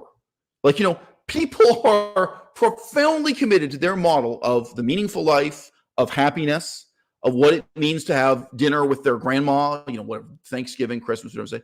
Those are things people really cherish and really care about passionately. And, I know it's going to sound fucked up. I wish people in communist China were that passionate about democracy. They're not. No. So, yeah, I mean, go on. Well, and some of them might be passionate about it, but the idea with there have been weird things that have happened in China, especially with Xi Jinping as the as what is he, president, dictator, whatever you want to call him. Some interesting things have happened in party leader, in real estate ideas. Weird things have happened, but it's because the agenda setters kind of turn the tide. And that's something that I've talked about a lot with the idea of the propaganda and the way movements happen at the upper levels, according to my reading of Noam Chomsky. And That's how I look at it. I don't think 3 and 5% is really going to be enough to push. It has never been true. Right now, do you think 3 to 5% of people would prefer if gambling were illegal and we abolished casinos? Of course, it's way above that. There are tons of people who would like to abolish gambling. How about cigarettes? How many people are ready to make cigarettes like outright illegal? Again, it's not a huge percentage, but 3%. There are a lot of people who are really passionately anti-tobacco. Yeah, but there's it's because their uncle died of lung cancer or whatever. But you have an uncle or a grandparent or father who died of lung cancer. There are people who say, "Yeah, look, it would be better if we made cigarettes illegal." It has never been true. And vegans tell themselves this bullshit again and again and again. Hey guys, if we all hold hands and close our eyes and believe. Here we are. It's 2023. I know exactly how little gambling with 20 years. Interesting, because more than 30% now aren't gambling when they come to Vegas. It's about 70% will put $1. We'll put $1 in a machine. They'll put a little bit of money to keep it all going. But now, food and beverage, actually, the biggest one is conventions outweighs everything. Rooms brings up more money than anybody. Food and beverage are still way ahead, and gambling is like 4th or 5th on the list of moneymakers now. That's why stand-up comedy is so important, and so is sexy dancers. I mean, entertainment. That's why they changed their name to the City of Entertainment, not the City of Sin. They don't call themselves Sin City and gambling towns anymore. I mean, I think prostitution and naked women dancing on stage are still count as sins. Yeah, there's a part of town that's still like still likes that. There's not naked women everywhere, but yes. So I just want to good credit to Gorick. Gorick has just said back. He said, "Look, those numbers, are not based on communist countries." Quote, but I acknowledge the possibility of error. So I just want to say, Gorick, this is my field. My only university degree at this time is political science. I know how to look at the numbers. I know what the truth is. You can trust me or not, but no, it is a total hoax. It is total pseudoscience. It is a total lie. And among the people I've discussed this with, hilariously, the leader of Extinction Rebellion, Roger Hallam. It was a Skype call in front of an audience. I was at an event where there's a live audience, and then I got to talk to Roger Hallam, and I pointed out to him that the mathematical basis of this is just ludicrous and laughable. I said, "Do you really think this is true of Hong Kong right now? Do you really think this is true?" And again, even within Canada, we had the same kind of thing, anti-pipeline protests, which, by the way, I totally disagree with. It's complete, also based on pseudoscience. Oh, yeah, as if pipelines are worse than trucks. I think it's better for the environment to move oil in the back of a truck than by a pipeline. It's just nonsense. But anyway, we had all the exact same methodology: disruption, placards, dancing, the whole shit. And it's like, well, okay, Roger, look, I just very briefly and in a relatively friendly way, I said, well, yeah, Roger, the truth is all of these numbers they're completely false, whether you're talking about within England, within, whatever, within the United States of America. This is actually totally untrue. And he said back like, yeah, well, you're right. It's, it's something like 60-40 at best. Yeah, the numbers don't really mean anything. Okay, this motherfucker built a multi-million-dollar empire on this lie. Mm-hmm. And when he's asked, again, in a friendly way, I wasn't like confronting him in a mean way. He's like, yeah, it's really, the numbers don't really add up to much. It's something like 60-40. So I'm just saying, people have ruined their lives. I mean, there are people in this audience, there are people who will see this video sooner or later who lost 10 years of their lives on this bullshit. DXE. What did Rachel Ziegler do with 8 years of her life with DXE? It was all based on this myth, in some ways rooted in a fake history of the Vietnam War. In some ways rooted in this. In some ways rooted on exactly this kind of mythology. Go on. Well, Vitamin says, "Where's Sky's robe?" And yeah, this is my only Christmas thing to wear, and it was bought for me for an ugly sweater thing, and so since it's Christmas, this is what I'm wearing, and I don't have a I thought it was like Spider-Man. I thought it was that thing in the top right corner from my perspective. That is an X-Wing fighter. It took me a while looking at it to see that it's a silhouette of an X-Wing. Okay. So it's not a Christmas shirt. Right. It is. Look, it's got a Star Wars shirt. It's a Jedi religion shirt. Okay. It's no Jesus, I guess. You're right. It's R2-D2 with Christmas lights. Yeah, I mean, I don't know about these ideas of. I saw one from Dobrik, really care about banning cigarettes as much as vegans want to abolish animal exploitation. Yeah, I mean, I think that there is something to do with our fanaticism when it comes to this. But I have met lots. I mean, truth.org. I think the fanaticism of anti-tobacco activists is very real. I mean, they put a lot of money in. This person hasn't. Yes, no, they're passionate. Nor again, very often it's because they know someone who died or was disabled. So yeah.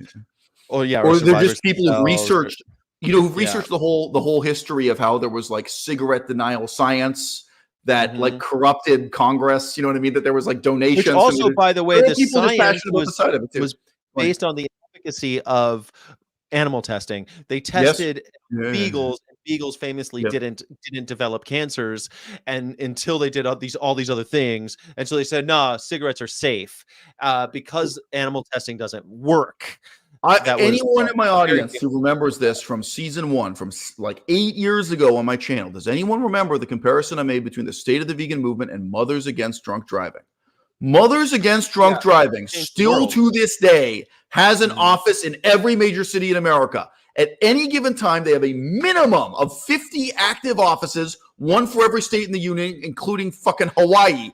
We don't have that. We are a pathetic movement compared to Mothers Against Drunk Driving. And I want to say right now, in 2023, Mothers Against Drunk Driving is bullshit. I mean, like, there was a time when this was true, but like, there is no cultural struggle anymore. What percentage of people support drunk driving?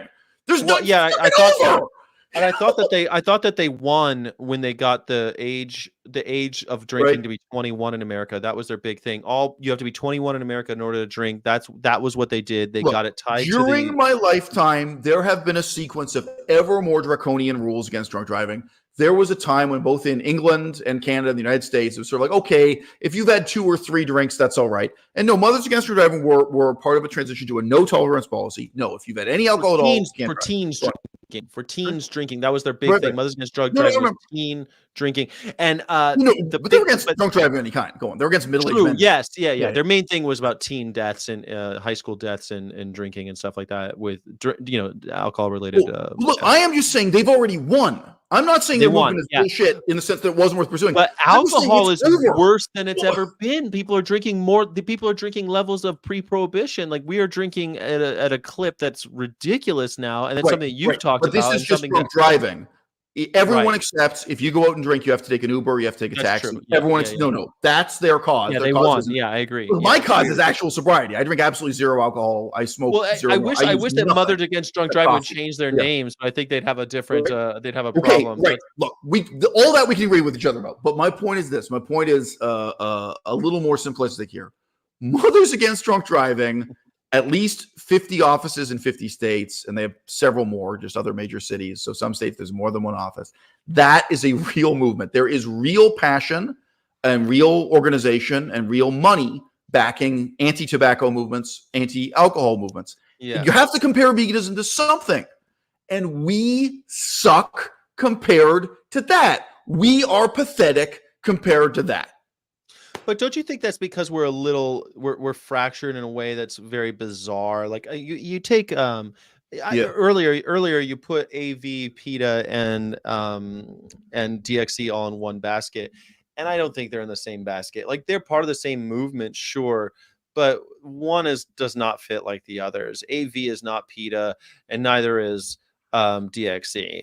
These are neither, and the ALF isn't part of that either. So you are dueling with Gary Francione's ghost, whether you realize it or not, right? I'm always dueling with Gary Francione's ghost. Francione. Let's pronounce his name properly.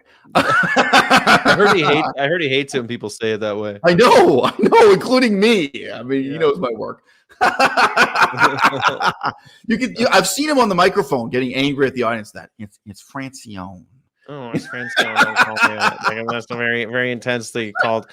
Yeah. Meanwhile, he's going.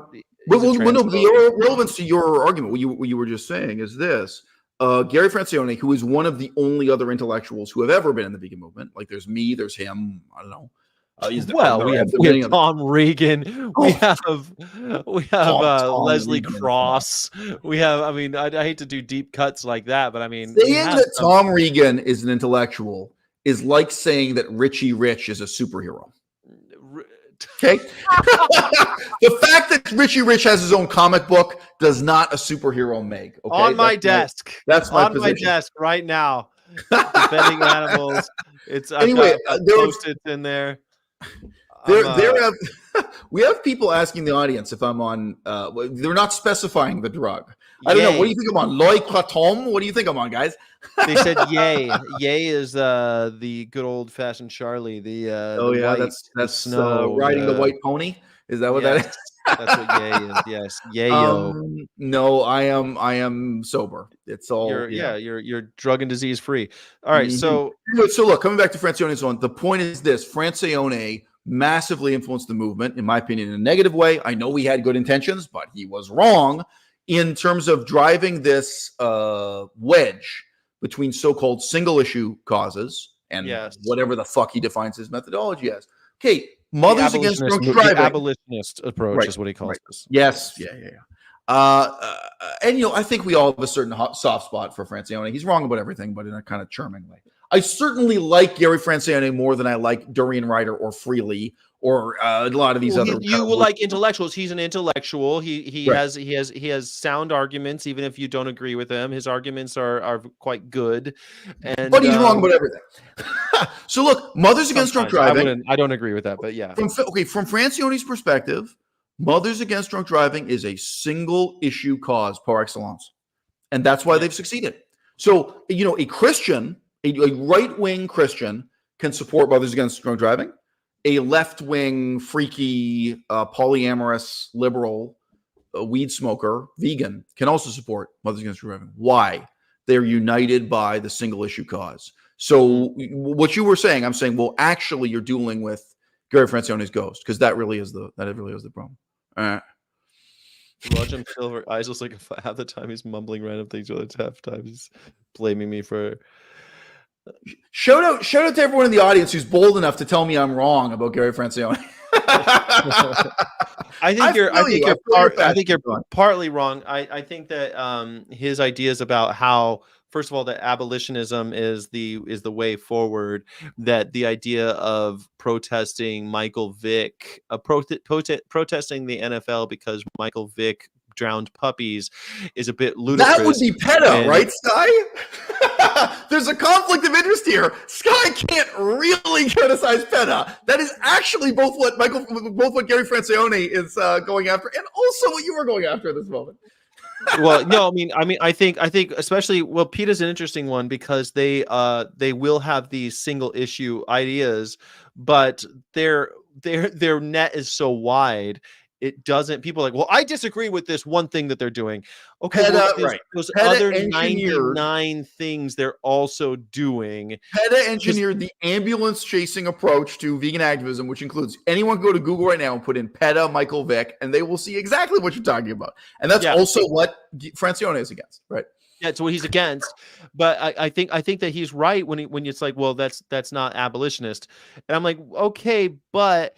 You're right when you look at that one thing, but he's kind of myopic. He'll see that one thing and then forget that there's also people having conversations in the halls of Congress from the same organization. Oh, and by the way, there's also the cruelty investigation department. Oh, and also there's a whole scientific research department that's developing modern ways to not test on animals. Like he doesn't look at he's myopic, but his ideas about that I think are still profound in ways that are that we should look at. And I'm sad that his voice will now be tainted by his anti-trans shit that he's been saying. And unlike mine, what I have to say about transgender politics is not controversial at all. Well, look, I do think you come into the vegan movement. I really mean this YouTube channel. You've started this YouTube channel, the Vegan of Course thing, at a very interesting time. It was not foreseen or foreordained, but this is a changing of the art. This is a change of generations.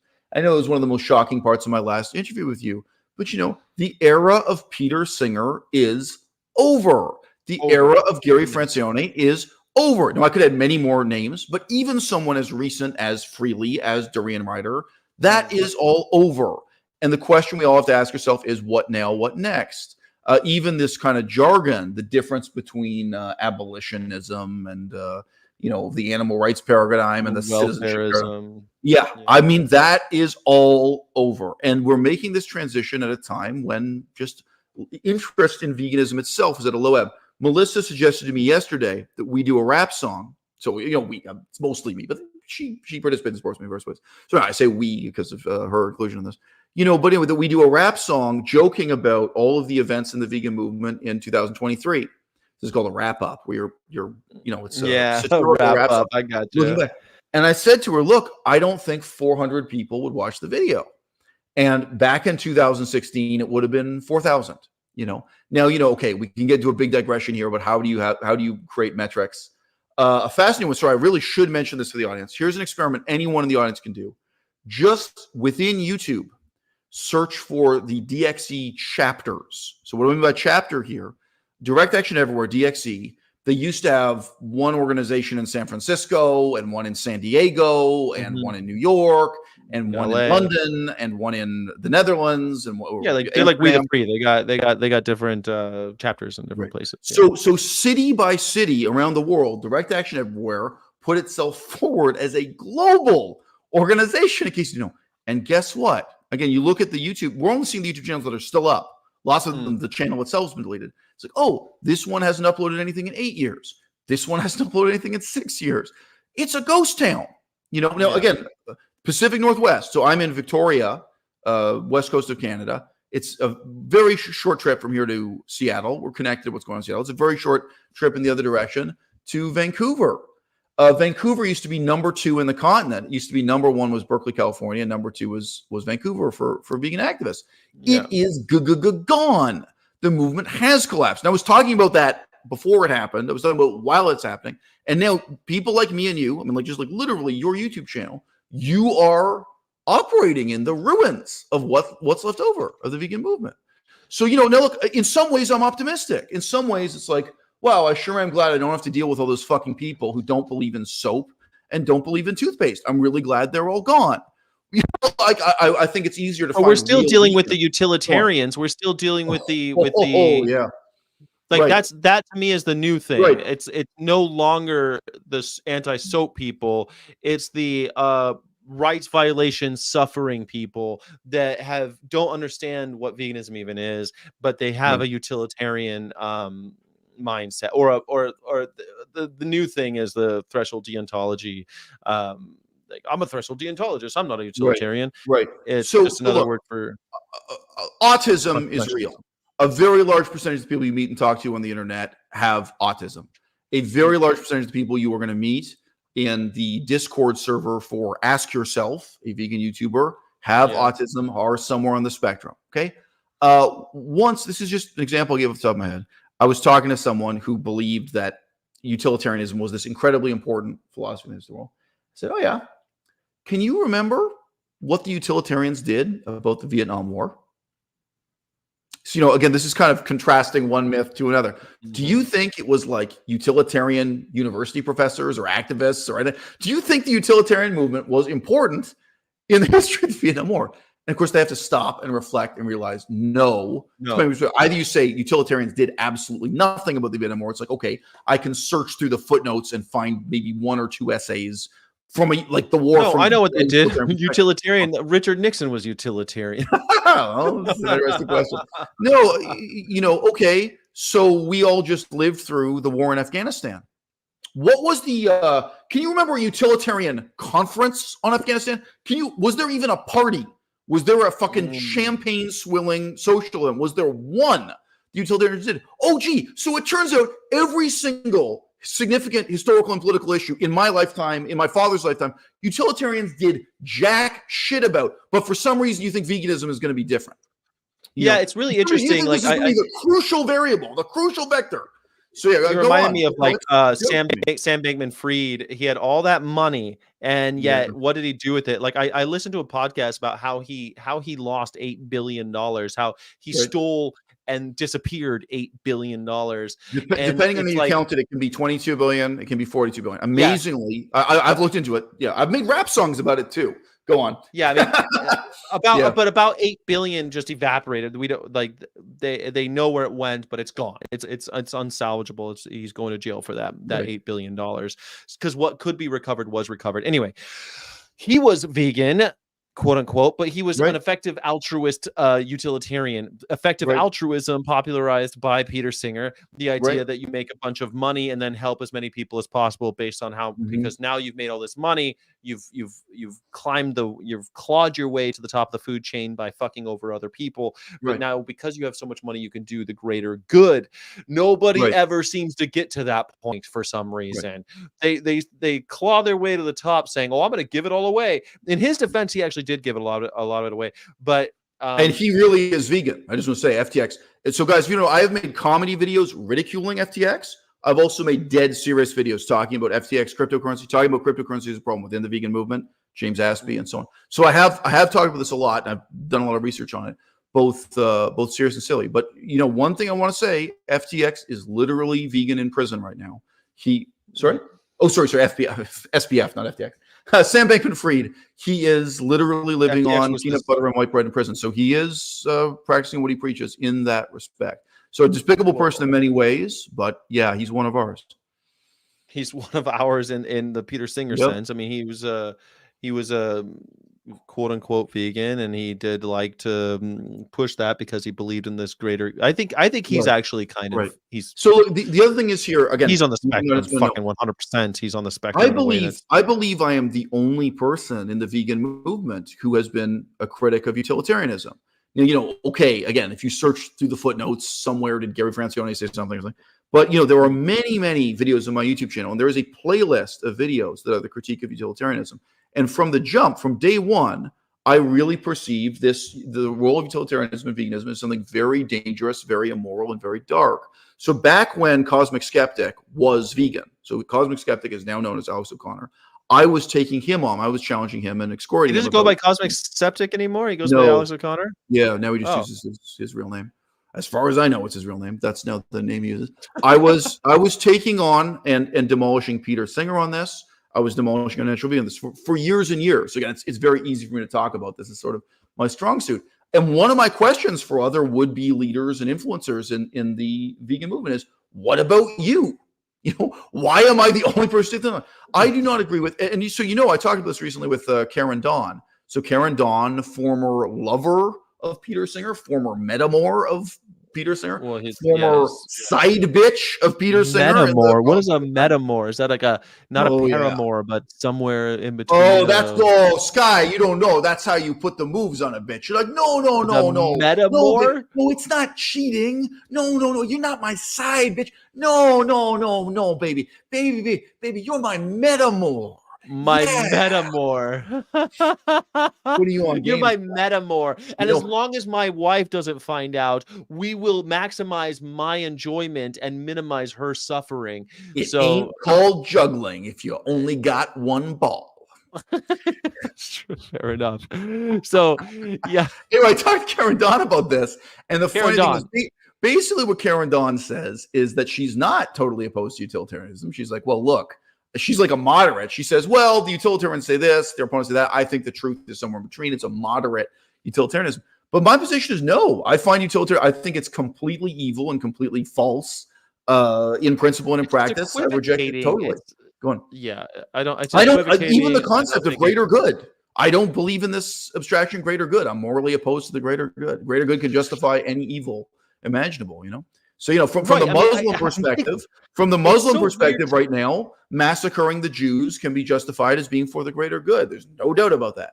So, you know, or vice versa. To be fair, the other way happens as well. I mean, we're having the greater good could be described in ethnic cleansing could be the greater good in many people's estimations.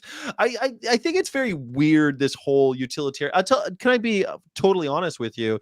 The first time be half honest first, then go all the way. 50%. Well, to be honest about this, I guess I shouldn't say to be totally honest. To be deprecating and halfway first, fellas. Allow me to reveal something somewhat embarrassing about myself in a way that's quite with some candor. I all knew this was about penis size. Go on. The first time I read Peter Singer's Animal Liberation. Yep. And I haven't read it. I read it first time cover to cover, and I've dipped into it here and there throughout the years because it is a seminal piece, whether we like it or not. And I read it the first time, and I didn't totally understand or even get that he was a utilitarian, or that it was from this utilitarian point of view. This is not something that I got from the book. I read that book and said, holy shit, this is a horrible thing that's going on. And he gives interesting ideas that spoke to the young American that seemed to real resonate. And I think still today that utilitarianism really resonates with the West because we like these ideas. We just, because our entire law system is based on utilitarianism. And I think it's weird to base one's personal philosophy on the workings of our justice system, which, by the way, I know oftentimes have to be utilitarian, but there's a judge to overrule the utilitarian nature of the wheels of justice. That's the whole fucking point of the judge and the jury, is because we write these rules for the greater good, and then we have these pop locks on them, right? These little fail safes, put some human element in there. What I'm about to tell you, what I'm about to tell everyone in the audience is worth more than $50,000 in tuition in any university program name. Okay. Over here is Thomas More's Utopia. Over here is Ayn Rand. Ayn Rand's objectivism, right? Utilitarianism, including Peter Singer's utilitarianism, right in the fucking middle. Okay? If you want to know what utilitarianism is in the 21st century, what it is for FTX, Sam Bankman-Fried, what it is for Peter Singer, what it is for Alex O'Connor, Cosmic Skeptic, it is exactly the same as Ayn Rand's objectivism plus charity. That's the only difference. So if you don't know, Ayn Rand is actually against charity. She says, no, just stack up your money and then go balling out like 50 Cent. Buy yourself a red sports car, sleep with hoes off Instagram. And of course, as we know, as a fucking fact, that is what Peter Singer has done with his money and fame. We know. Sorry, you can see my YouTube video. I was the first, and I'm still the only YouTube channel to deal with the reality of Peter Singer's sex life. Peter Singer does live like an exponent of Ayn Rand. Well, in my, I actually, on my show, on my live stream, we talked about it before you. So I would say that mine was the first. Because yours came out a couple days later, but yours was way more in depth. Was way more in depth. That's interesting. So you beat me to press by a couple days. That's interesting. I beat you to press. But I did not. Is it in the title? Is it in the title? Does it say like Peter Singer? No, it's just one of my because I do pre-shift every morning. That's called burying the lead in political science. Well, because I don't know. No, you don't. So you don't get the credit. You didn't go all the way. All right. I went all the way. Okay. I simply. That's interesting. With the pre-shift, a lot of times, because I'm doing vegan shit that's coming up every day, so a lot of times I'm first to press. But I don't have like. But you don't really. Right. Yeah. I don't get really granular. I'm like, oh, this is what's happening, and this is how I feel about it. Okay. And then we. So with the footnote, I was the first one to take on. And look, almost nobody cares. That video today has 1,600 views, and that's so sad. That is how many people care who speak English, because I mean, it's such a huge story. There's no way to exaggerate the significance of that, including the significance for utilitarianism. But look, I'm totally opposed to the philosophy of Ayn Rand. I think the philosophy of Ayn Rand is laughable bullshit. Many people in this audience, maybe not 100%. It's interesting. Hold on a second. Let me back up. Just because we are talking about Ayn Rand, and I'm grateful to be talking about a different artist or writer, I should say, other than Peter fucking Singer. So Ayn Rand. Ayn Rand, right? She, first of all, if for people who don't know, she's the one who coined the phrase "all hail the mighty dollar sign." She had a giant dollar sign in her foyer of her home that was a massive statue of just a dollar sign, kind of like Richie. She was the first person to say that unironically. It's not that nobody has said it before. No, she coined the phrase. Like, she was the first. Okay. Yeah, she was the one who said it. Yeah, all hail the mighty dollar sign. It as a joke before, but she was not joking. Anyway, go on. Yeah, she wasn't joking. The new dollar, the dollar is God, basically. And she did write one really good book, but she wrote a lot of horrible books that were really fucking changed American politics in a way that is profoundly disgusting, and has, I think, created the neocon movement, really, the neoconservative movement, that if you make money, you're the you were the chosen one of God. I know that was not that her she was work the first has one. been influential. I wouldn't say it was that influential. I would point out that Alan Greenspan. So if you're old enough, everyone knows the name Alan Greenspan. If you're young enough, you've never heard of Alan Greenspan. But Alan Greenspan was one of the most powerful and influential people in American politics, and he was very literally a disciple of Ayn Rand. Now, by the way, interestingly, how he applied her philosophy in his life and in U.S. politics is another question. Like most ridiculous philosophies, what you actually do with it in practice, it kind of looks 90% the same as what someone else would have done if they'd had the job instead of Greenspan. He did bank bailouts. He did all kinds of things that don't seem like what an Ayn Rand follower would do.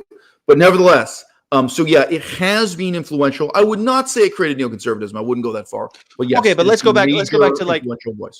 I'm a little surprised that you want to go on. Yeah. She is a horrible human being, was a horrible human being. I think that Paul Ryan and others were waving her book around. He made his staffers read Atlas Shrugged. Atlas Shrugged. No one should ever read Atlas Shrugged. Don't even see the movies. I think they made 3 movies based on it. Who is John Galt? You can read the Wikipedia page and get everything you need out of that piece of garbage. It's really fucking horrible, and it's been told again and again in other stories throughout time. If you read Atlas Shrugged, you'll be like, "Oh, this is just like this other movie, just like this other movie." But here is my point in relation to veganism. I got one thing. Okay, but I want to hear the veganism thing. But I am actually kind of surprised that you don't like Fountainhead, because Fountainhead. Go on. You have a point you're on the way to making, or no? You just want to ask about like the film? No, I've never seen the film. I've read the book. I've read Atlas Shrugged, and I've read Fountainhead. I never read her other shit. I've read little essays and stuff. Fountainhead's the one about the sexy architect, right? The main characters. Yes. And women have to submit to him because he's so dominant, and he pursues his own uncompromising artistic vision. The Fountainhead. She was a woman who could not be tamed. He was a man who would not back down. Coming to theaters, 1962. I forgot about the sex stuff in that book. There's rape right now. Too. There was a rape. It, there's a pro-rape scene in that. You're absolutely right. There is, but that's a lot of books. I want like. Anyway, I don't like Ayn Rand's The Fountainhead. If you guys hadn't guessed, I'm joking around, but no, I completely deplore this. Like Lolita is a long book about a rapist. Of gore. I mean, I don't like a lot of this crap. Fountainhead's so good, though. The idea of the uncompromising, I will not compromise it, and the way it destroys him, and the way that the Fountainhead, through I think the most influential part of all, brings up everybody else. The depiction of the left-wingers, that the left-wingers are cringing and insincere in pursuit of the same goals, that what the leftists desire, they achieve in a dishonest way, whereas the dominant right-wing Ayn Randian libertarian conservative or whatever, he knows what he wants and he directly takes it. Yes, that meme still exists in the world. Yeah, absolutely. But I would say that look, where's the point? We got to bring this back. We're talking about fucking veganism. Yes, I want to get back to the veganism, but Fountainhead was at least a well-written, good book that actually had a message about creativity and creative pursuits that isn't unlike what you are suggesting. He is flattering me by comparing it to Ayn Rand. I was saying that Ayn Rand. Well, look, politics makes strange bedfellows. Another comparison is my approach to Rastafarianism. This may sound silly, but look at what Bob Marley accomplished. Now, really. Bob Marley really got a political message out to the world, to millions of people and so on. Now, okay, what do I have in common with Bob Marley? Nothing. But no, I think Bob Marley is a significant precedent, that way too. Yeah. All right. So look, because he didn't like soap or medicine, by the way. He was part of that crowd. So he refused to get surgery done on his cancer, and therefore he died. Refused to fucking wash his foot after he hurt it in the soccer. Like all sorts of things that he wouldn't seek medical attention. The total number of children he had remains unknown too. The number of women he impregnated is so astronomical. Nobody knows how many kids he has. All right, so back to veganism and Ayn Rand. Right. So who in their right mind would say the model for the future of the vegan movement is Ayn Rand? and Ayn Rand objectivism and the shit. Nobody would say that. Nobody. So why has it been so easy? So Ayn Rand is over here. Thomas More's Utopia is here. Thomas More's Utopia really is the beginning, or it's the first extant. I mean, there probably were other philosophers who've been forgotten, but this is really the beginning of this movement in English language philosophy. It's part of the redefinition of the modern world. And then we get to utilitarianism, and then Ayn Rand. You have to be mentally disabled to say Ayn Rand is the future of the vegan movement. So why has it been so easy to convince people that utilitarianism is the future? Because, again, utilitarianism is basically Ayn Rand plus one, and Ayn Rand's philosophy is basically utilitarianism minus one. The only difference is the role of charity. Because what Peter Singer has to say to you is go out and live like 50 Cent, live like the former CEO of Microsoft, Bill Gates. Get rich or die trying, but give away all your money for the greater good.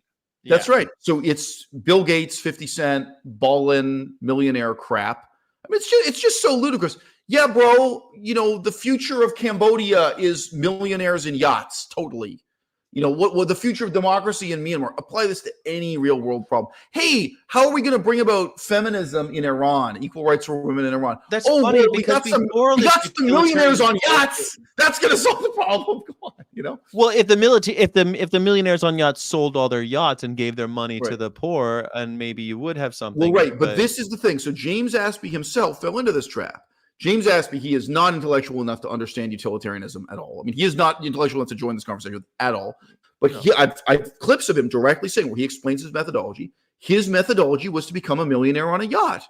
And then he thought once he has the millions of dollars and the yacht and like women in bikinis on the yacht with him, that then people will follow his Instagram and people will be interested. People want to imitate him. He's going to be like that bazillion guy, Bajilzin. What's that guy's name? That poker player, Bajilzer? I forget. Dan Bilzerian, I think is who you're thinking. Bazillion, Andrew Tate. Andrew Tate would be another. Yeah, get money in the Bugatti, and then you'll have the ladies, and then you'll have the followers. Yeah. Well, it turns out Peter Singer is an example too. We just didn't know. I mean, Destiny the Streamer is an example, but now we're finding out. He kept that shit secret though because he wanted to maximize joy and minimize suffering. So he kept his shit secret. He was. You got to get him on the show next. You got to get. He was a secret ball. I would love to ask Peter Singer. He has made appearances on tiny YouTube channels to get 5 views, so it's not impossible. You'd have to hide your cards though. But what the question you're gonna ask? He was on Cosmic Skeptic, so it makes perfect. Well, that's a big channel, but no, he's been on small channels. So look, that model of activism,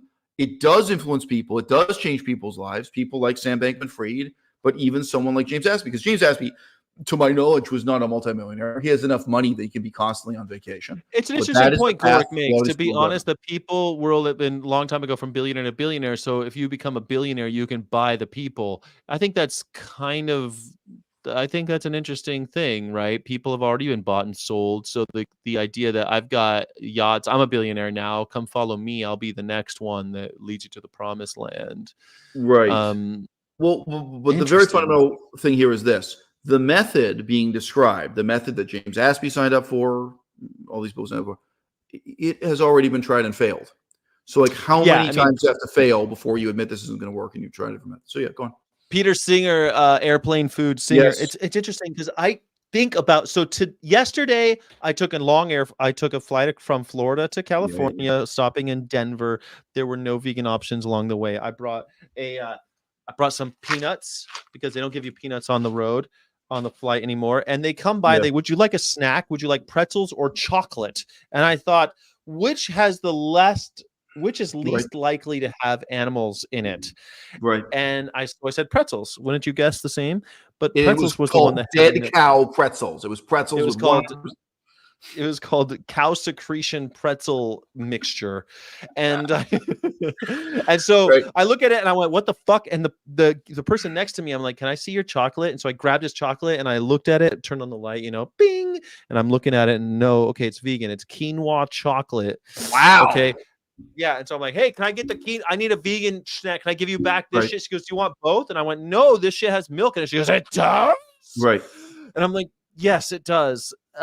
Which is interesting because peanuts aren't allowed, but milk being the most common allergy is allowed on a plane. Whatever. But so look, I want to put this comes back to airplane food, believe it or not, what I'm about to say. Okay.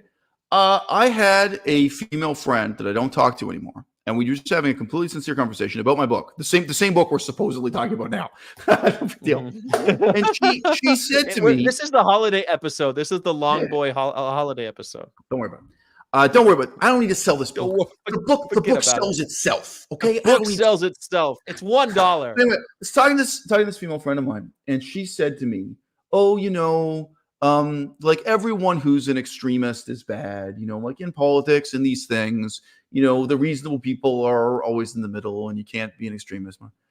And I just said to her, I wasn't angry at her, but I said to her in a very humble sense, I was like, you must realize, like you've read you must realize I'm an extremist. Like I'm not a moderate. I'm not, I'm really not like, and I'm not deluded about it. I'm not going to lie to you. Like within the vegan movement, or however you want to look at it, within the planet generally, no, like I am an extremist. And, again, I'm not bragging, but it's like, look, you have to make up your mind about me. What kind of person I am, but I'm not. Now, what does this have to do with airplane food? In Taiwan, you can get excellent vegan airplane food. In Taiwan, you can get excellent vegan train food. They have boxed, and it's not a vegetarian option. It's a vegan option in a box. With buses, it's a little bit different. You have to kind of go to this booth before you get in the box and get it. It's not like given to you on the bus. Okay. But here's the problem. You can reach a point of complacency where the members of the vegan movement are satisfied because now they've got vegan meals on airplanes. That, for a lot of people in the movement, that's all they ever wanted. They just wanted you to facilitate their lifestyle, and then the movement ends. They wanted to facilitate their dietary restrictions. Yeah, right. They see it that way. Is something that. Well, this is something that I was talking about with. I was talking about this with some activists in Florida that I had a long car ride with a day before yesterday, and I was saying, I don't want to be the next marketing niche. I don't want to be great, we've discovered a niche in the capitalist society. Now we can. That's very much in the book, that model. Yeah, right. Yeah, and that's something I've said for a long time. Yeah. Well, yeah, and that model bugs me, I guess. But the question still remains: how does ethically based ex-omnivore? I just saw him. I know that he works in Oklahoma at a place that in a job that is not befitting. He's a creative. He can draw. He's quite good at it. But how does someone like that get into the movement the Eisel Mazard way, as described in your book? I want to know where the rubber hits the road, because that is something that you don't necessarily go into in the book. How do you actually execute your theory? Yeah, I think I do, actually. I think I do. Now, this is going to seem like an odd contrast. Look at Black Lives Matter and what they did with the death of George Floyd, the way in which they capitalized it and built a movement. Now, I think you could argue that what Black Lives Matter succeeded in doing, obviously what they did was partly a success, but that is the dream of Wayne Seong, Paul Bashir, of many vegan leaders who could be. I think even Earthling Ed, his greatest dream would be to have a BLM-style mass movement behind him, with all the advantages, disadvantages that entails, and all the millions of dollars, because there we're getting into hundreds of millions. That's what most people in the movement would point you towards. Oh, well, this is our ideal. This is our method. And again, that involves riots in the streets, disruption, right? It involves protests. It involves donations. And it involves a certain class of bureaucrat that sits there and spends those millions of dollars, right? Like the leadership of BLM and people like Paul Bashir and so on. Okay. People like Wayne Seong and so on.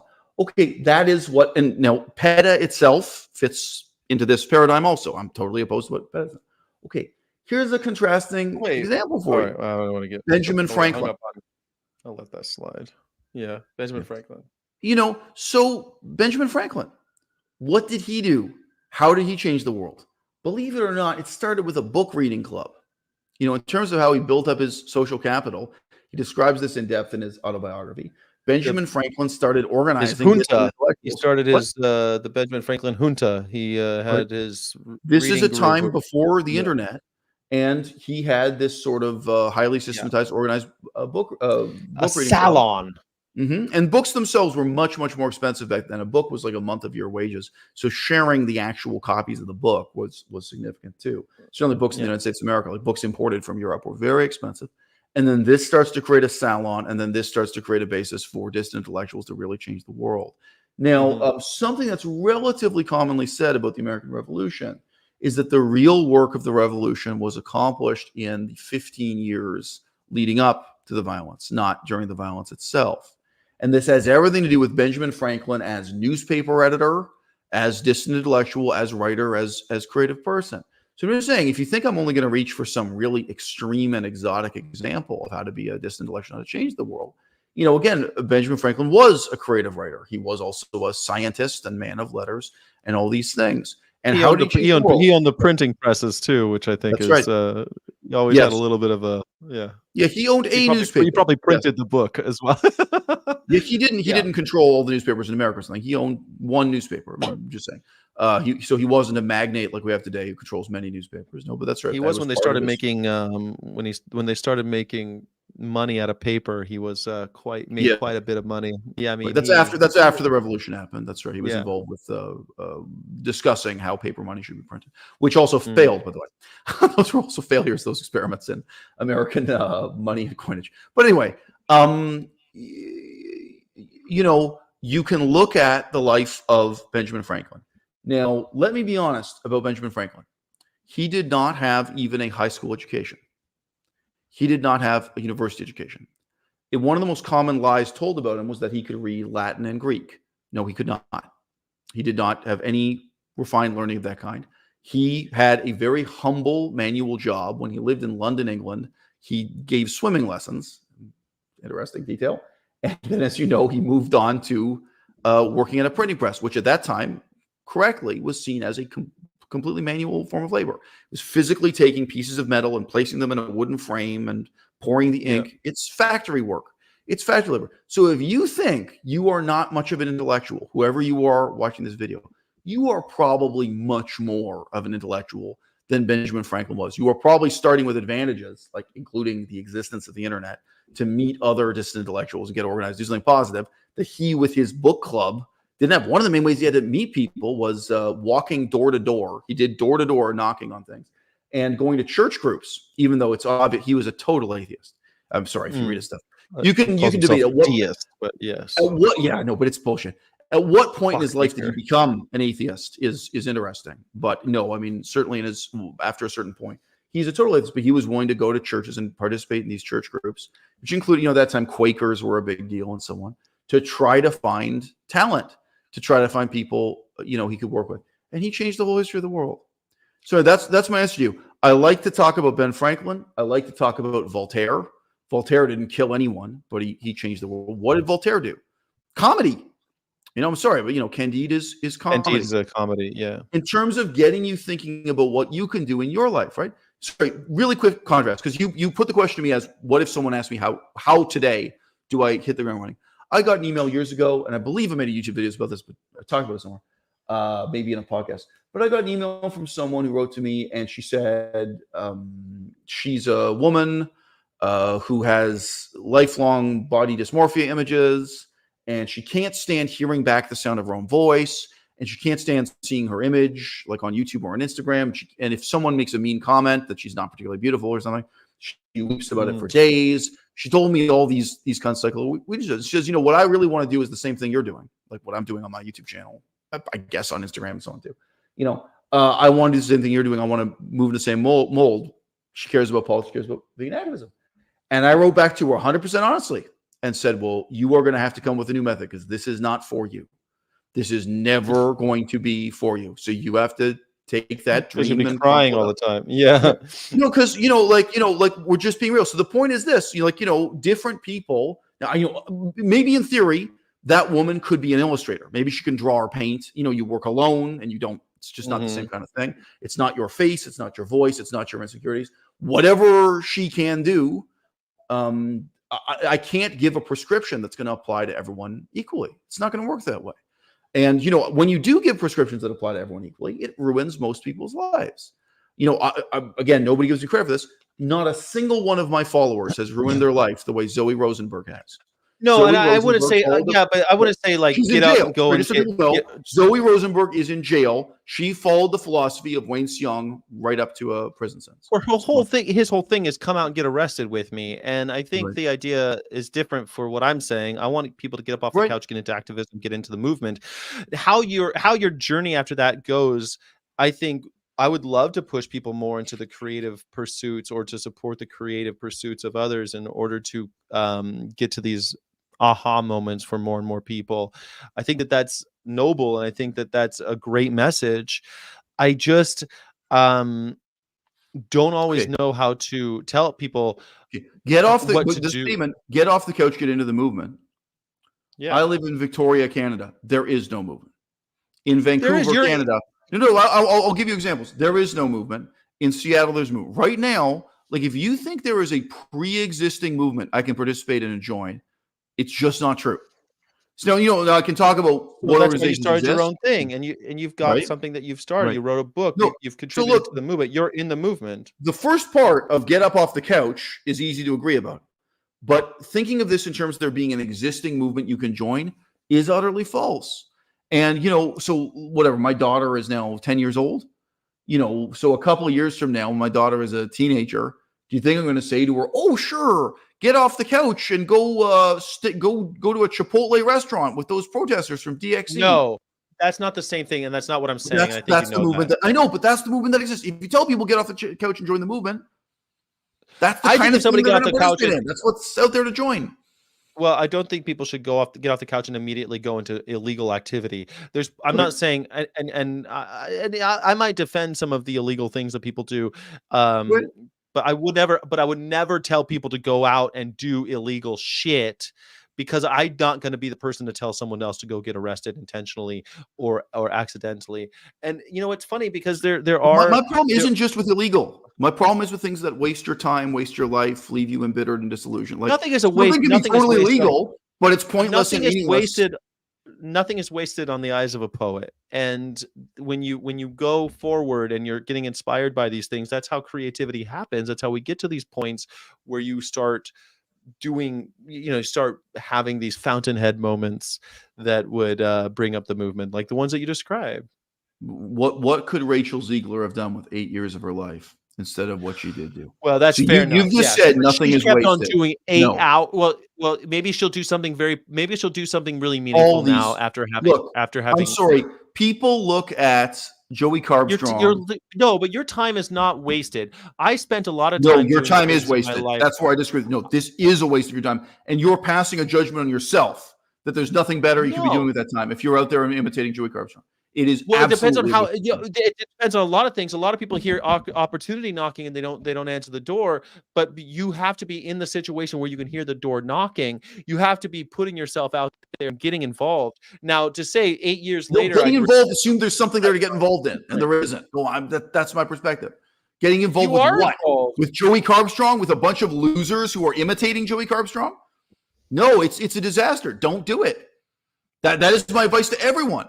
I mean, I do not know anyone who is so mentally disabled. That's your role. That's your role in a movement that's existing, is to tell people not to go down the path of iniquity that you've described. But my point is, look, to my knowledge, Joey Carbstrong hasn't done anything illegal.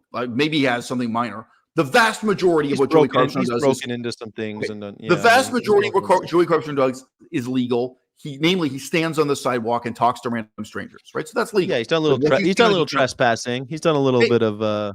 Okay, let's just address the legal side of it, because it's fine. But before you're talking about legal versus illegal, okay? Legal versus illegal is one distinction. In good taste versus in bad taste is another. Pointless and a waste of your time versus a good use of time is another. These are just different categorical ways of looking at it. No, I would not tell anyone to get out and imitate Joey Carbstrong. I would not tell anyone to do these same methods. I would. Sorry, you're talking to this one from New Orleans, Natalie. Is her name? I would not tell anyone to do what Natalie Fulton does, and so on. No. And Natalie, I love, and I think that she's also evolved in her activism. She started out in doing something that I think that you might say is kind of your street game show, I think you called it, which I think is funny because it is kind of like an involuntary game show. Mm-hmm. But what she's done now, she's going to college campuses and she talks to people that hopefully have open minds, and a lot of it is for the content, but a lot of it is trying to grow a movement on college campuses. And I think that's so let me ask you, let's say Brooklyn, New York. Let's say Brooklyn, New York, just to narrow it down as an example. I can go to college campuses in Brooklyn, New York. There's a large Jewish population in Brooklyn, New York. I am ethnically Jewish myself, by the way. And I can do the same act Natalie does. I can do the same act Joey Carpenter. I can do this kind of interview about the immorality of circumcision again and again and again. And I will never win. I will never make any progress. The best case scenario, and this is what some people are motivated by, is that a small number of people who agree with me send me messages on Instagram, and I get some level of money, fame, power, respect, sex within that demi-monde. Not necessarily in that order. For most people doing this shit, sex is number one. Like there was someone who said, "Oh wow, I saw those videos of you confronting Orthodox Jews about circumcision, and that's so bold." And yeah, one thing is, yes, that exists. Okay, but being real with you, the vast majority of people are never successful as Joey Carbstrong. They're never successful as anything. They never even have a good sex life come out. They never do. I'm sorry, like the long tail of failure is hard to see on the internet. You see a couple of positive examples. Say, "Oh wow, this is successful." You have no idea how many people try to imitate freely, do exactly the same method as freely, exactly the same method as during whatever. And the vast majority of them never got more than 100 views on a video. You know, and then you can look at how many people never got more than 1,000 views of it, never got the positives out of it, neither financially nor sexually, nor even in terms of having friends. I'm sorry, guys, like my YouTube channel was a failure, but I dwarf. I mean, sorry, look at the other fucking people's Sky interviews. I'm so much more successful than these other people you interview. Some of them have never gotten 100 views in a video. So that's one side of it. But my point is, even if you are successful in this sense, money, fame, power, respect, sex, you start having sex with your fans who hook up with you via YouTube comments or via Instagram, you get some kind of ego trip out of it or some kind of success. When you're actually talking about outcomes, no, it doesn't matter if you waste 10 years of your life. It doesn't matter if it's 20 years or 30 years. You are never going to budge the Jewish community of Brooklyn 1 inch through this method. You're never going to make a legislative difference. You're never going to influence the non-Jewish atheist community of Brooklyn. You are going to make absolutely zero impact. And I can say to you, Sky, and you know it, because it's a cultural setting you're familiar with. Someone else who's watching this, I have one fan from Israel. Oh yeah, imagine doing this shit in Jerusalem. No, the method doesn't work. The method never works. And the reason why people lie to themselves about it is that the very small number of people who benefit from it are exactly people like Wayne Seong and Stefania Ferrario, and they are so public. And the sense in which they benefit is radically unrelated to the actual political outcomes. Well, some of these game shows that you're referring to actually have so many soft returns for the movement that I think are still tangible in a way. So, for example, I listen to people like Joey Carbstrong's a good one. He's big enough. I think Natalie's is evolving in her outreach, and I think she's doing really interesting things. But Joey, on the other hand, just mentioned Natalie and I. We know each other. We met her in New Orleans. Go on. I like her a lot, and I like Joey too. But I don't know Joey the way I know Natalie. So Joey, I kind of hate, but we know each other for years. Go on. Well, Joey Carbstrong's also so big he could take a little criticism. And I think that when we talk about people like him, he brings out, first of all, he shows how our arguments do fail, because a lot of times he's having the arguments and he's using very kind of touchstone arguments that a lot of vegans turn to in the way they respond to these questions and arguments. And then it also shows what the carnies are thinking and what they're on. And of course, you and I might think that we know all that because we see it in our comment section. We see what the carny argument du jour is, but you see it with him and how he reacts to it. I think, and it also shows you how someone in England is reacting to the footage. It's showing you, I feel like it's a little anthropological window. Guy. I've never said this before. I'm never going to say it again. The anthropology of carnism is not veganism. The ethnographic study of what meat eaters have to say about us is not any part of the progress of the vegan movement. At best, like I understand what you're saying, you are basically flattering what Joey Carbstrong does as if it is the ethnographic study of excuses and arguments offered by media. I guess anthropology of carnism. Dead No, end. I'm being limp-wristed. I'm Right. being limp-wristed in my half-hearted agreement that they might not, that we won't budge the community by the carnists by 1 inch. We can do an anthropological study of anti-Semitism. Just 2 examples: anti-Semitism today in Poland and anti-Semitism today in the West Bank, Palestine. Right? You can imagine. You can actually talk to people. How much do they hate Jews? How much do they blame Jews for their problem? What exactly is the Jewish conspiracy theory they believe in? Like, you can kind of imagine what that would uncover, and it could include on the street interviews. What is that? How does that move you 1 inch closer to your political goals? Okay, you know what moves you 1 inch closer to your political goals? Killing 20,000 people in the Gaza Strip. Well, and does anyone want to take out a bet on what the final? I really don't want to keep going back to the Gaza Strip. No. I'm just saying, if you believe in this method, and it's fine, but it's not one method that's debated. If you believe in a kind of ethnography, kind of anthropological approach to looking at your enemies and opponents, it makes for interesting content, and it's one of the reasons why I enjoy it. It will never, whether or not it will incrementally.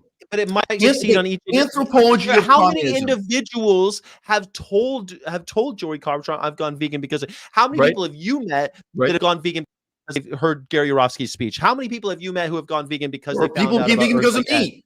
Yes, there are people who become vegan because of me. That's what I'm saying. Right. But the point is that it does help. It does have an effect. But there are people who become vegan because they saw a car accident. You can't make this inference from it. So yes, now we have activists who are actively going out and having conversations with people. Okay. Through those conversations, you can guess what I'm saying because you've read the book, right? Okay. Yes. So tell me something. What about the relationship of a basketball player to members of the audience? People can sit in the audience and watch someone be a basketball player. There are guys who do it every week. How many men in America spend 3 hours a week watching basketball on TV? And they never become basketball players themselves. Yes, but they're not trying to be. But they could be enthusiasts of a thing that they love. Now, I would say loving the vegan movement and being a part of it is far more beneficial for society as a whole than for the greater good, maybe even than watching a sport ball event. When you're watching the sport balls, you're just cheering along and partaking in their victory. This is something, and that is what people do when they watch Joey Carbstrong. Of course, there's some of that. Yeah, that is it. Yes, but to say that he has no effect is a bit. Anyone who became vegan because they watched Joey Carbstrong already had it within themselves. They had the will, they had the verve, they had the tenacity, they had the intelligence.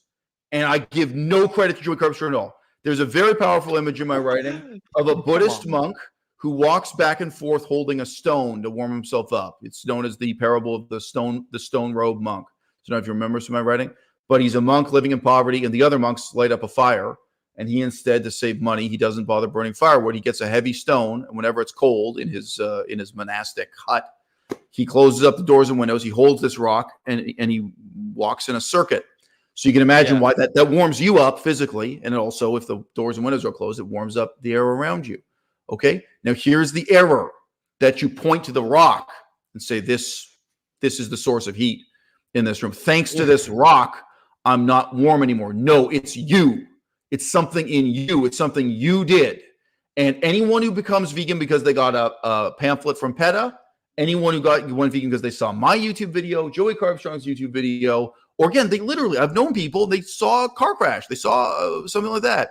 They just saw something that made them reflect. Earthling Ed says he saw a car crash and he went vegan because of all the chickens or pigs on the road. Whatever it made him think about. So it can even just be a car crash with human corpses, human bodies. But now you have people though actively. But guess what? It's in you. And if you take this you and need to have those audience, 50,000 people watching a basketball game, it makes no difference because they don't have it in them. Epiphanic moments. You're right. Maybe the watchers at home aren't having those epiphanies, but watching someone force the event to have that epiphany is what he's doing. He's showing people, and he's also inspiring others to get up and go and do this. I mean, I watch people like Cliff Grant, and he's having people are having epiphanies on the street. Do you have any brothers or sisters? No. Okay, well, so I used to have a brother. Most of us in this audience, we have brothers and sisters. They never become vegan.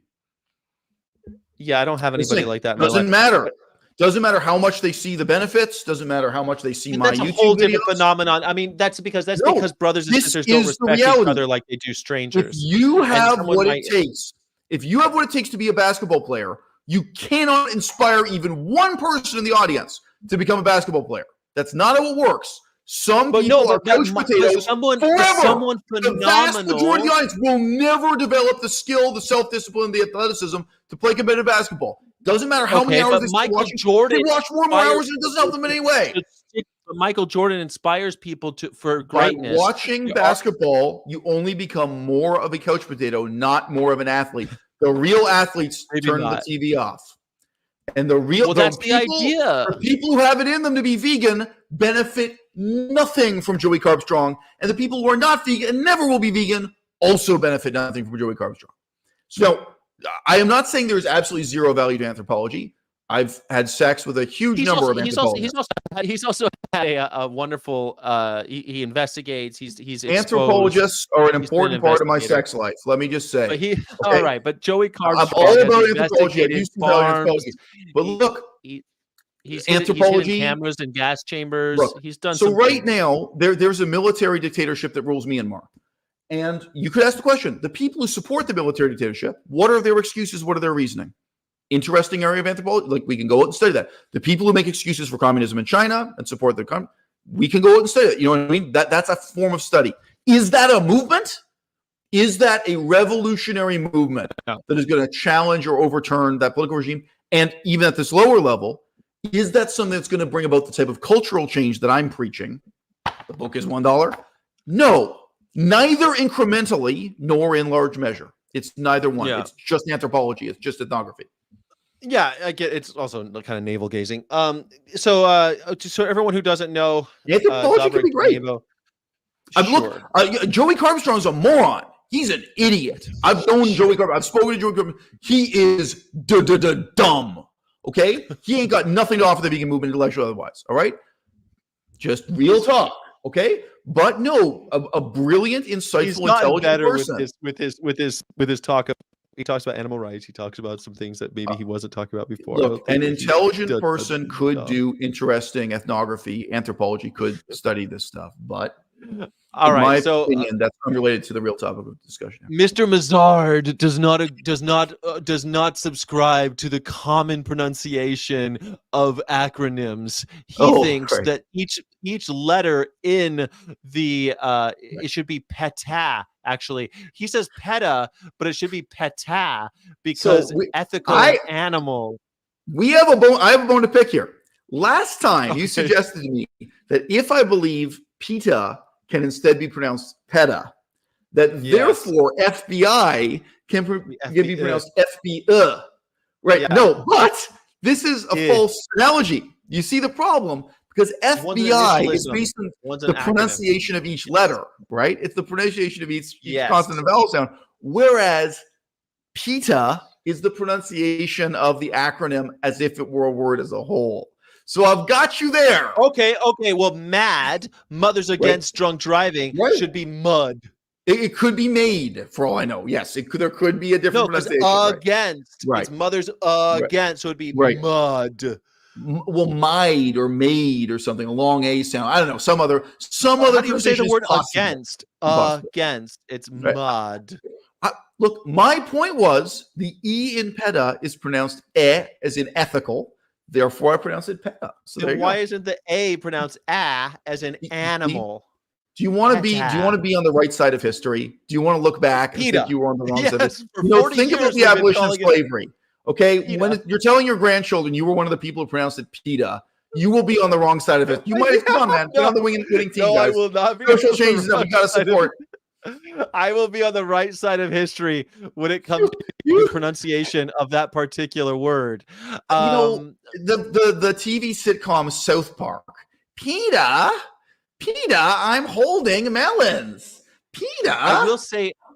Sorry. The Family Guy. Mixed up my culture. Right. Lois and PETA. I'll tell you something really funny. Something really funny happened on the last all employee. So PETA does like a produced every month they do like what we did this month for all of the employees. The employees are so vastly different and in different places geographically. So they make a show and we all watch it at the same time usually, or you have to watch it. Right. Okay, so it's like a meeting, but it's a show.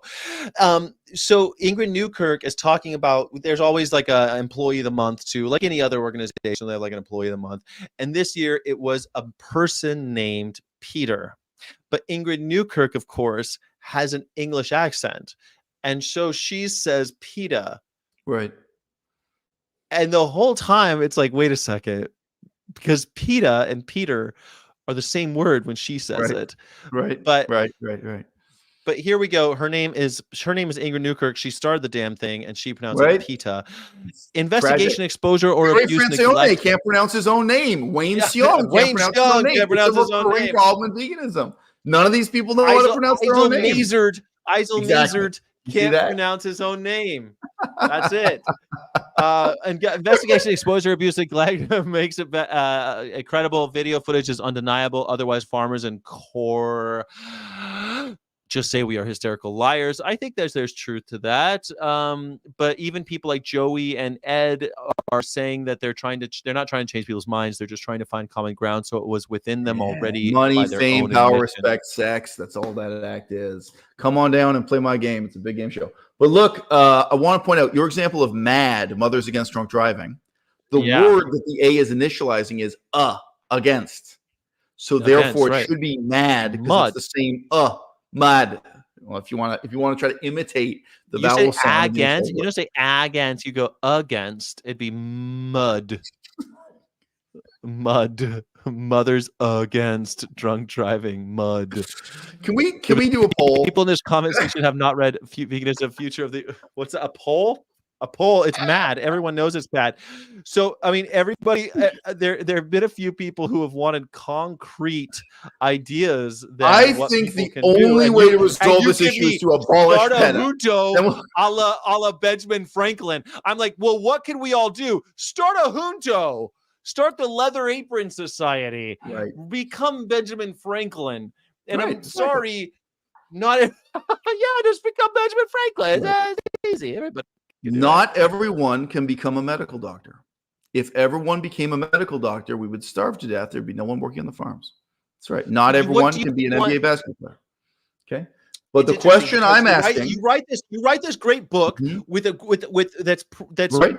I would say 50% a real hard look, Caliban's mirror, one might say, Caliban's mirror, if you're going to be pretentious about it. One might say a Caliban's mirror for the vegan movement, which I think if you read Eisel's book and only got that out of it, I would still say it's a great read. It is a great read for that reason alone.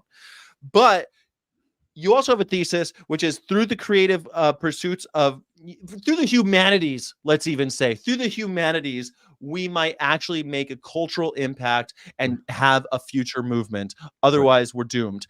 But what it's lacking is like a call to arms. Working men of the world unite, or whatever. I feel like chapter 5. I feel like it is a call to arms. I think it very clearly sets out. But the issue that I think a lot of people are having is I say, well, give us some concrete examples of what people could do. And you give me Benjamin Franklin started a junto. You don't have to be a genius for this. That's right. But well, look, maybe you do have to be a genius for this. So look, I just want to point out to you fundamentally and procedurally, to say not everyone can do X isn't a refutation of its significance. You didn't say this back when we were debating the significance of Martin Luther King Jr. in the formation of DXE's Wayne Xiong ideology. You didn't say, oh, well, not everyone can be Martin Luther King Jr. You didn't say that. I wonder why, Sky. No. Not everyone can be Martin Luther King Jr. Okay? Because my shit fits on a bumper sticker. I say, hey, everybody, get off the couch, get active. I will be there as a vegan who's been doing it. And I will say, I've been doing this for almost 20 years. I will be there to either support you or guide you or do whatever I can, hug you. I'll be a shoulder to cry on so that we can get you off the couch. Actually, it really is an important criticism to say not everyone can be Martin Luther King Jr. and not everyone can be Mohandas Gandhi. Mahatma Gandhi is people, right? That actually does matter, doesn't it, Sky? Right? You would admit that too. That applies to my competitors, that complaint. Now, look, Yes. what I'm here saying is I used to be involved with the politics of the Cree and Ojibwe. These are American Indians, First Nations people, indigenous people of North America. And I used to be involved with the politics of a communist dictatorship called Laos. Laos is just north of Cambodia in Southeast Asia. If you said to me, well, not everybody can teach themselves the Laotian language while studying Pali, while sleeping under a mosquito net, while chopping his own firewood in the morning. Not everyone is brilliant and self-disciplined and altruistic enough to do this amazing thing that you did. My answer is you're goddamn right. And the question I have to ask is, if not you, then who? Right, stop kidding yourself. Wait. I got more sense. Stop kidding yourself that political change is made through methods that are equally accessible to everybody. There's a deep, profound error even built into the question you're asking, as if it's a flaw with my political philosophy that I'm recommending you do things not everybody can do, and possibly things nobody else can do. Maybe it's just you, Sky. Maybe there are some really important things politically that only you can do. And again, that's the difference you can make, and that's why it's so important. And that being stuck in a paradigm like, oh, guess what the really good thing is about standing and holding a placard, holding a piece of cardboard with a slogan, standing on the sidewalk and chanting all that. The good thing about that, supposedly, is that anyone can do it. And I'm saying, that's actually a misrepresentation of what it's. This is something it's a little unfair because it's a misrepresentation that we're on the sidewalk holding a placard. I was on a sidewalk holding a placard a few days ago. I was in Sarasota this week, dressed like a monkey, screaming about Whole Foods to change a product. And with enough pressure, Whole Foods will change. It's not just about standing on the corner with a thing dressed like a monkey. So let me ask. So I disagree with that. How much pressure did you apply to Whole Foods Market compared to the amount of pressure that was applied to Iran to allow women's equality just within the last, 2 years? Are you fucking kidding me? Why doesn't it work, Sky? Iran isn't subject to shareholders and bad press. Iran doesn't give a shit about their bad press. They murdered by the million. They don't care. They buy ink by the barrel. I'll tell you something. From a vegan perspective, Whole Foods murders by 1 million too, and they don't care. We do care. This is the whole fucking Whole Foods doesn't care. Whole Foods management doesn't care how many million pigs they killed. They don't give a fuck. No, so I'm saying no. I think they're actually more relevant examples than you want to admit they are. No. So I just say that model of activism, I'm totally opposed to. And the fact that anyone can do it. I mean, look, again, not everyone can be a medical doctor. And people have to ask more questions. Maybe I'm going to be a terrible medical doctor. There has to be something that you could say to people saying, hey, please do this. I know when you're I know when you're Sky, it's not a long book, and that's exactly what the book says, but it's not one sentence long either. That's right. That's true. But in terms of the questions you have to ask yourself and the difference you can make, as I say, it is not going to be a method that each person puts into practice identically, because a lot of it comes down to who you are and the talent and intelligence you bring to it. And everyone has been stuck up. So, in the early chapters of the book, it opposes the model of veganism being a mass movement. It opposes vegan populism. And what it opposed to that is nakedly and directly called vegan elitism. Now, competitive sports are elitist. So you haven't mentioned this. Many people have told me they get uncomfortable with that part of the book. Talk about elitism and talk about aristocracy. Talk about the relationship of a basketball player to the audience. Okay? Yeah, they walk around telling everybody they can do it. It'd be a joke. Yeah. That's right. So look, there are people who watch Joey Carbstrong and view it in exactly that popular way. Like, oh, the great thing about Joey Carbstrong is he's an idiot. He has no intelligence and no talent. And I can get up off the couch and I'm an idiot too. And I can do exactly the same thing. Right? That has been. I'm never going to get Joey Carbstrong on my show because of this. One of the most influential paradigms. Joey's probably going to watch this. I mean, Joey's known my stuff for years. I mean, whatever. I don't know if I can say he's a fan of my channel, but I know he's known and been influenced by and responded to my stuff for many years. I couldn't imagine why Joey Carbstrong wouldn't be a fan of your channel after having called him an idiot multiple times within the last hour. But as Bob Dylan says, something is happening here and you don't know what it is. Do you, Mr. Jones? I think that a lot of those people, they get the sense of the importance of the critique that's being offered. Are you opposed to everyone getting vegan neck tattoos, though? Yes, I am opposed to that. Great example. But look, any of these examples you want to look at. No, but I want to back up a little bit. Hold on, I want to back up because I think that I'm dealing with we are dealing with a movement that has a lot of people who feel very strongly about not killing animals, right? Or let's just and I want to leave it there because I don't want to get into like we're going to say abolishing factory farming or abolishing slaughterhouses. They don't like at the very entry level of veganism. They're just basically we don't want to kill anybody. Please let's stop slavery. Basically, it seems like a close pretty down modest idea. In a sense, All right. Now, so you have people that have seen the slaughter, they've seen the chaos and the horrific displays of tyranny, and they're saying, "I want to do something. Fuck me, I want to do something." And they've got a lot of passion about it, and some of that passion will be admittedly kind of wasted watching things like a little bit masturbatory experiences like Joey Carbstrong. Like, yeah, he really stuck it to the carny. I myself do it. I watch his content and I get a kick out of it sometimes. So I watch it on double speed though, just to make you happy. I watch everything on double speed just to not waste enough time, cut off. What do we tell them though? There is a large group now, a growing group of vegans who want to do something. And I want to tell them, because I agree with you. Let's change culture by cultural pursuits, by using the arts, using something. Get up. But I don't even know where to direct it because you can scale them up or you can scale them down. What Direct Action Everywhere has done, what Zoe Rosenberg has done to put her in jail. I don't care if you scale it up until you've got 10,000 Zoe Rosenbergs in 10,000 jail cells. It will never work. I would say the same about that method being used in Iran right now for equal rights for women. Doesn't matter if you have 10,000 women in 10,000 jail cells calling for that method will never work. So my direct answer to your question, you're saying, what do you tell someone who's enthusiastic to do something? Well, the simplest statement is, do not imitate a failed paradigm. Now, this is an example that really touches me personally. Some of you touches them.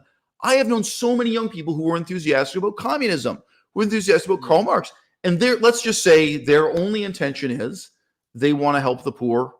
Probably also they kind of hate figures like Elon Musk. They want to tear down the rich. They want to address inequality in this they very want the working man to have a say in the running of their. But if people like that talk to me, I've literally been involved in deprogramming communists, people who've become committed to this ideology, where you challenge what they believe. Right? In a sense, same thing.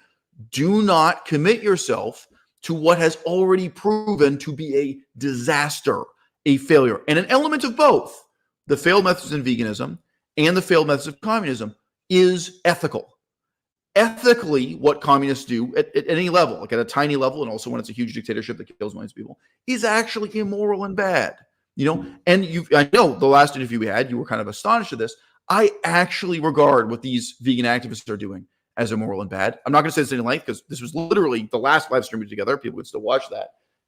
No, I do not believe even Zoe Rosenberg running into a fast food restaurant, McDonald's or Chipotle, and interrupting everyone's meal.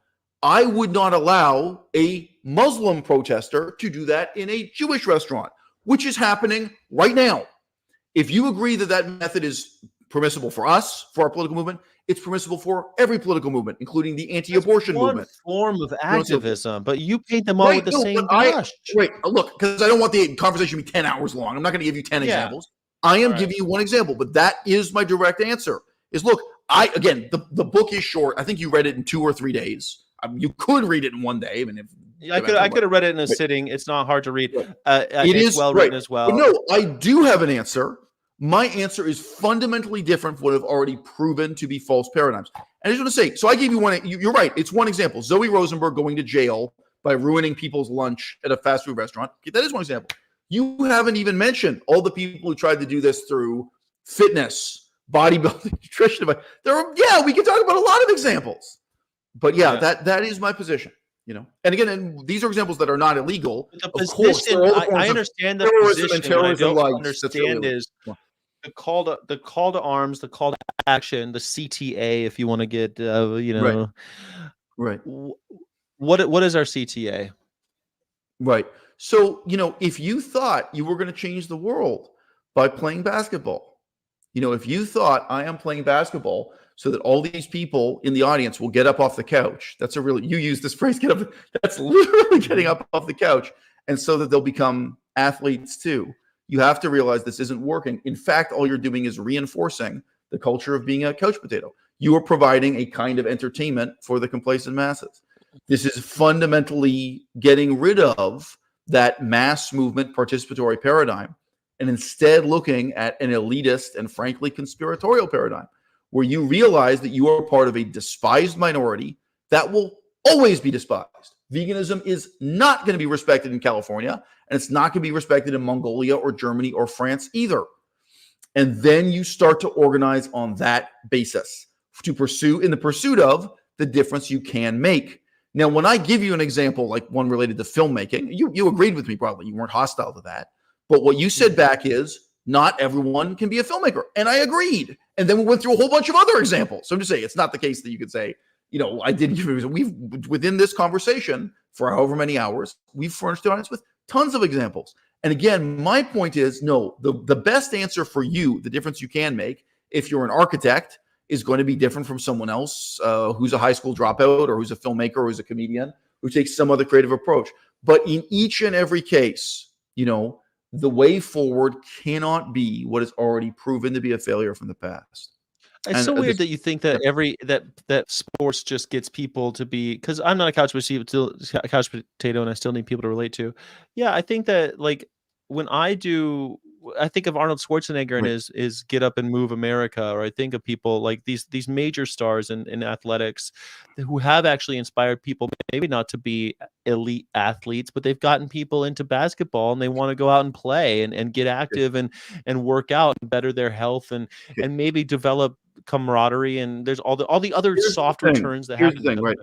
What if the effect? So Carrie in your audience has a good comment hitting the nail on the head here. She says, quote, he or she says, quote, I'm not a couch potato and I still need people to relate to. Right. So this is a very significant part of the book. Okay. This is what I call the American delusion. Americans ask the question, no other culture does this, what would Jesus do? They try to live in imitation of Christ. They want Jesus to be someone you can relate to. They want the sports hero. They want the athlete to be someone, an example you can imitate. And instead, what's profound and worth realizing is how utterly impossible it is for you to understand and relate to Jesus Christ, how impossible it is for you to relate to, let alone imitate or learn from the example of the sports hero. That in fact, the significance of Jesus Christ is that he is transcendent. That in fact, the point is the extent to which he is superhuman and inhuman and is not an average man or an everyman you can relate to. And then in fact, the idea is that vegan influencer. So let me give you the one final example, because this brings back to veganism directly. So we're not talking about basketball players. The vegan influencer who says you can have an ass like mine if you buy my diet book and eat the same diet and do the same exercises, that is in fact a lie. That Jesus is selling the same thing, right? Jesus was the first influencer. Yes, first ass model. The influencer says that. In fact, the reality is that what is effortless for one person is unattainable for another. And it's easier for us to talk about it when the examples are athletic or physical. And it's harder for us to talk about it when the issues are intellectual and ethical. Okay? Again, Sky doesn't have any brothers and sisters, so maybe Sky is finds it hard to relate to. Every single one of you in this audience, you have a brother, you have a father, an uncle. There's someone in your family you love and care about, and they can't be vegan. They never can. And you've tried and tried and tried. Maybe they've tried too, and they don't have what it takes intellectually, or they don't have what it takes ethically. So why do you think the same song and dance, when it's presented to a complete stranger on the sidewalk, is going to be more effective than when it is with your own husband, your own wife, your own brother, your own sister, someone where you've had years of in-depth experience? Okay, so the type of inequality we're working with here, and then the type of elitism that it entails, right? This is radically, fundamentally different than the approach to veganism that has ever been proposed by any other philosopher of the vegan movement, including Gary Francione. I just say, yeah, you can compare me to Joey Carbstrong, but of course, coming close to someone on my level would be Gary Francione. Gary Francione, an idiot, by the way. So look, let me ask you, Sky, do you actually apply the method? So when you're talking about this, when you get up off the couch, the method Gary Francon recommends, a lot of people won't know this. Like Gary Francon, no offense, he talks a lot. But if you ask Gary Francon the same question you put to me, which is a good one. Okay, so what is the actual, how do you take this philosophy and put it into practice? And again, I do think the book answers this, and so I'm happy to talk. Gary Francione's method actually is when you go to the gas station and you have an interaction with a complete stranger, just strike up conversation and tell them about our Lord and Savior, veganism. Right. When you're at the restaurant, sitting next to a stranger or talking to the waitress, explain to them veganism. And his example, it's his favorite example he's given many times, when he's shopping for clothes, I don't know, at Target, I don't know where he buys his clothes, but he's at some kind of, mixed gender, miscellaneous, haberdashery, that he will actually... just with random strangers, he will stop them. He's at a mixed gendered haberdashery. He will stop them and explain to them. Francione, where he will stop them and explain to them that wool is just as immoral as veal and fur. He will do this with random strangers. Now, does everybody have a minute? And there are worse in the history of the vegan movement. I can't say this is the worst method. This is a method all of you could start. If you want a method that anyone can practice, go ahead and have the heartbreaking, demoralizing experience of practicing this method for a few years and see what it gets you. So, okay, in terms of the leading philosophers of the vegan movement, okay, so Gary Francione, Gary Yourofsky, me. No, I've got to tell you something. I don't think they're half right and I'm half wrong. I am here to tell you, like Jesus Christ, I am the way and the light. I am the way. Nobody is going to pass through the gates of heaven except by me. I am telling you that the methodology I've set out is 100% correct. And what Wayne Xiong is trying to sell you, even what Peta is trying to sell you, what Paul Bashir is trying to say, it's 100% wrong. Now, Sky, there are people you've never interviewed on your channel who fall. You can reflect on this. You could seek out these people. You could interview them in the future. You have never interviewed someone who's willing to sit there and say, man, I lost 10 years of my life with Anonymous for the Voiceless, and I regret it so much. Some of those people, I'm not talking people who went to jail. Some of those people are now ex-vegan. They were so disillusioned. And some of them still eat a vegan diet, but they've lost all faith and hope in the movement. They've been disillusioned in another way, right? So just say, if you start, now again, you've probably met some of those people in your life. That's not who you're interviewing. You are not interviewing the brokenhearted, disillusioned people that the last 20 years of vegan activism have left in their path. No. That's a huge part of the fate of the movement, right? Well, I think another huge part of the fate of the movement is is how many people are saying that what they're doing doesn't matter or is ineffective, because there is a long line of people who are saying, like yourself, who are saying, well, this is useless, that doesn't work, that doesn't work, that doesn't work, that doesn't. Within PETA, I've encountered people, well, that department doesn't do anything because that doesn't actually accomplish anything, or they're talking shit on each other. That is something that I try not to engage with, because I want to give Sky, people, I want to put a question to you. I'm doing this out of respect. I'm doing this because I respect your opinion. So right now, the movement Extinction Rebellion is in a period of crisis. They got a couple $1 million. They have way less money than people for the ethical treatment of animals, whether you pronounce it Peter or Peta. But they have a couple $1 million thing. And they're in a period of crisis where, their leader quit, and they are a little bit open to thinking about a new direction. A little bit. Wait, which group are we talking about? This is Extinction Rebellion, known as XR. Oh, it's Extinction Rebellion in England. Yeah. This is the question I put to you, Sky. What would you recommend Extinction Rebellion do? And I am willing to bet, whatever your recommendation may be, it will not be to follow in Gary Francione's footsteps, and it will not be Paul Bashir's footsteps, and it won't be Wayne Xiong's footsteps. But I can ask you genuinely. So this is addressing fundamentally carbon dioxide levels in the atmosphere.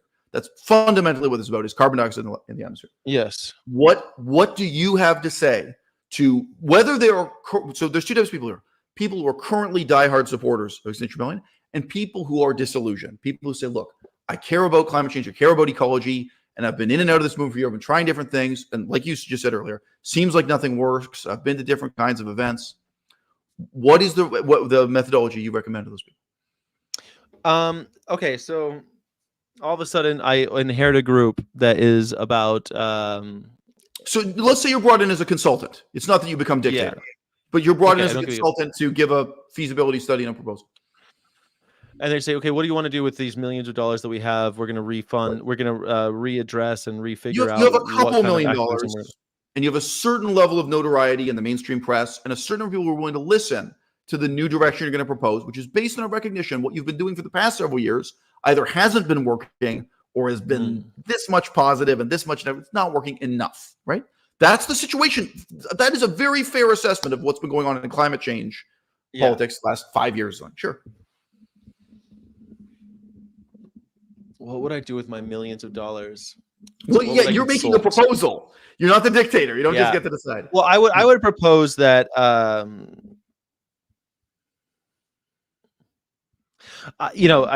go back to be totally you gotta get me in a little bit of a right. So my point of view is that it's not unlike yours, really, that politics and religion have failed us as a species, that we need, that the one thing that we actually have that seems to be making affecting social change is media, and to become more of a media company than because I think a few $1 million can go a long way, as starting your own publishing label, starting your own publishing label, starting your own music label, starting a label and starting it that way through the media.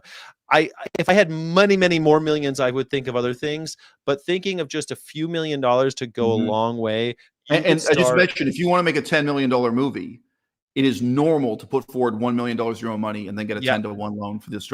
Just mentioning, right. That's what I really mean. Is like start there, start funding, either basically start a label at the end of the day, right? A media company, which is why I call vegan, of course, media, because I want to have a media company. Yeah, and then you're pretty quickly getting into actually exactly the philosophy of how to change the world as a creative artist. And which is why I enjoy talking to you, because we disagree on some fundamentals, but on the future of the movement and where I think we need to be going is that I don't think we're going to change Christians' minds by having arguments about what it actually means in the Bible.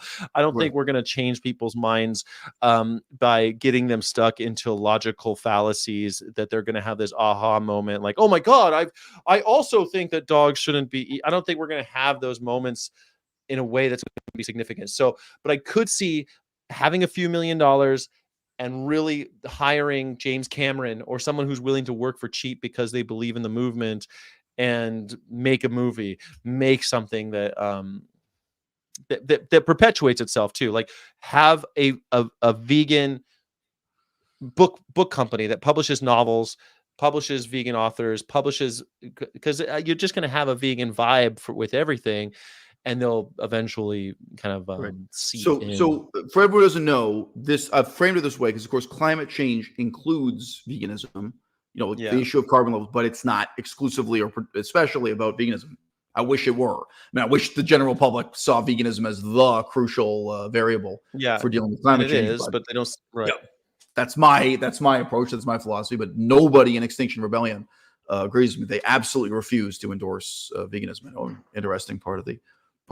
Okay, now here's the question. Why do you think they would refuse to take that advice and keep doing what they're doing? Which is, say, primarily street activism, street interviews. Exactly. This is not so different from what's going on. What do you think? What do you think is the fuel there? I think there's a few things. One is that we've always been doing it this way. And the leadership there is, it's funny, people get a couple years in and they're very hard to break. They become kind of calcified in their ways. So there's a little bit of that, but I think also because it's easy, they're a little bit lazy. They don't want to I think the ego trip is very important. So I'm going to give you two examples real quick, and this will be entertaining for people in the audience. Melissa and I were in Las Vegas, Nevada, looking at stand-up comedy some time ago. And I only saw this woman for like 5 seconds. But there was an incredibly beautiful young woman trying to convert me to some crazy form of Christianity, just literally as I walked past her. It was on one of those bridges in Vegas. It wasn't on the sidewalk, but it's like a sidewalk going over a highway. And sorry, but I'm just saying, Melissa commented also after, but wow, she was really good looking. I think she was really cute or something. But to me, this was an incredibly attractive young woman. And I said to her in a very charismatic way, she came up to me with whatever pamphlets and Bibles and stuff.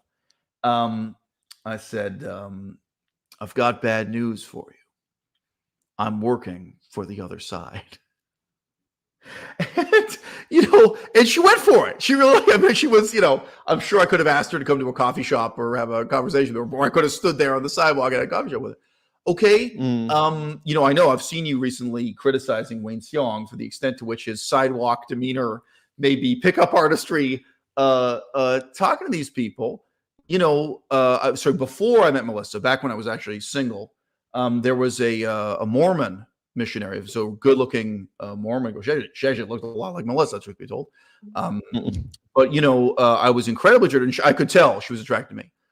That girl, the girl in Vegas, I only saw for 10 seconds. So who knows if she was attracted to me? But she responded to the kind of charismatic and jokey way. That was what she responded to in those few seconds. Like, oh no, I'm working for Satan. You know what I mean? I'm on my way to hell. I know you want me to go to heaven. I'm going to hell. But anyway, there's once a Mormon missionary, and I talked to her. I could tell she was really attracted to me. I was really attracted to her. And too bad she's Mormon. Okay, do I want to invite this person in where she tries to convert me to Mormonism and I'm trying to convert her to nihilism? Okay, there's an ego trip. Okay, now I have resisted the temptation to devote my life to deprogramming cult members in this way, but there's an ego trip. And I would say all of the popular YouTubers who deal with atheism, the ego trip is very powerful. And, I've said this in so many ways. We have this culture where everyone wants to be the realist N-word. And the definition of what's real is the street. It's getting out on the street. And it sounds hilarious to me when I hear these people with British accents who have a university degree from Cambridge and Oxford saying this. But they say to you, oh, yes, we have to take it to the streets. We have to take this fight we have to take it to the streets, ladies and gentlemen. It's like this sissy ass motherfucker with a PhD telling you to be. It's like fucking the Rolling Stones, street fighting man. Oh, yeah, the Rolling Stones.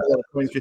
The whole pose of the phony revolutionary. As I say in the book, it's my own favorite line from the book, is that these people wrap the scarf of a revolutionary around the neck of a bureaucrat. Okay, my answer, the main reason why Extinction Rebellion would be resistant to or refuse or dismiss your advice is because they want to be in the streets. They want to be a hero, just like they imagine Martin Luther King, just like they imagine Gandhi. Well, they want to be Che Guevara, don't they? Yeah. Sure. Well, yeah, some. That's even more dangerous. Or just like they imagine the sexy teenagers who were peace protesters opposing the Vietnam War, and they want that thrill and that ego trip, whether it's on camera or not. Sometimes these conversations are on camera for YouTube, like Joey Carbstrong. Sometimes they're just personal, right? But I can walk up to one beautiful woman after another. If it's a woman, one handsome man after another.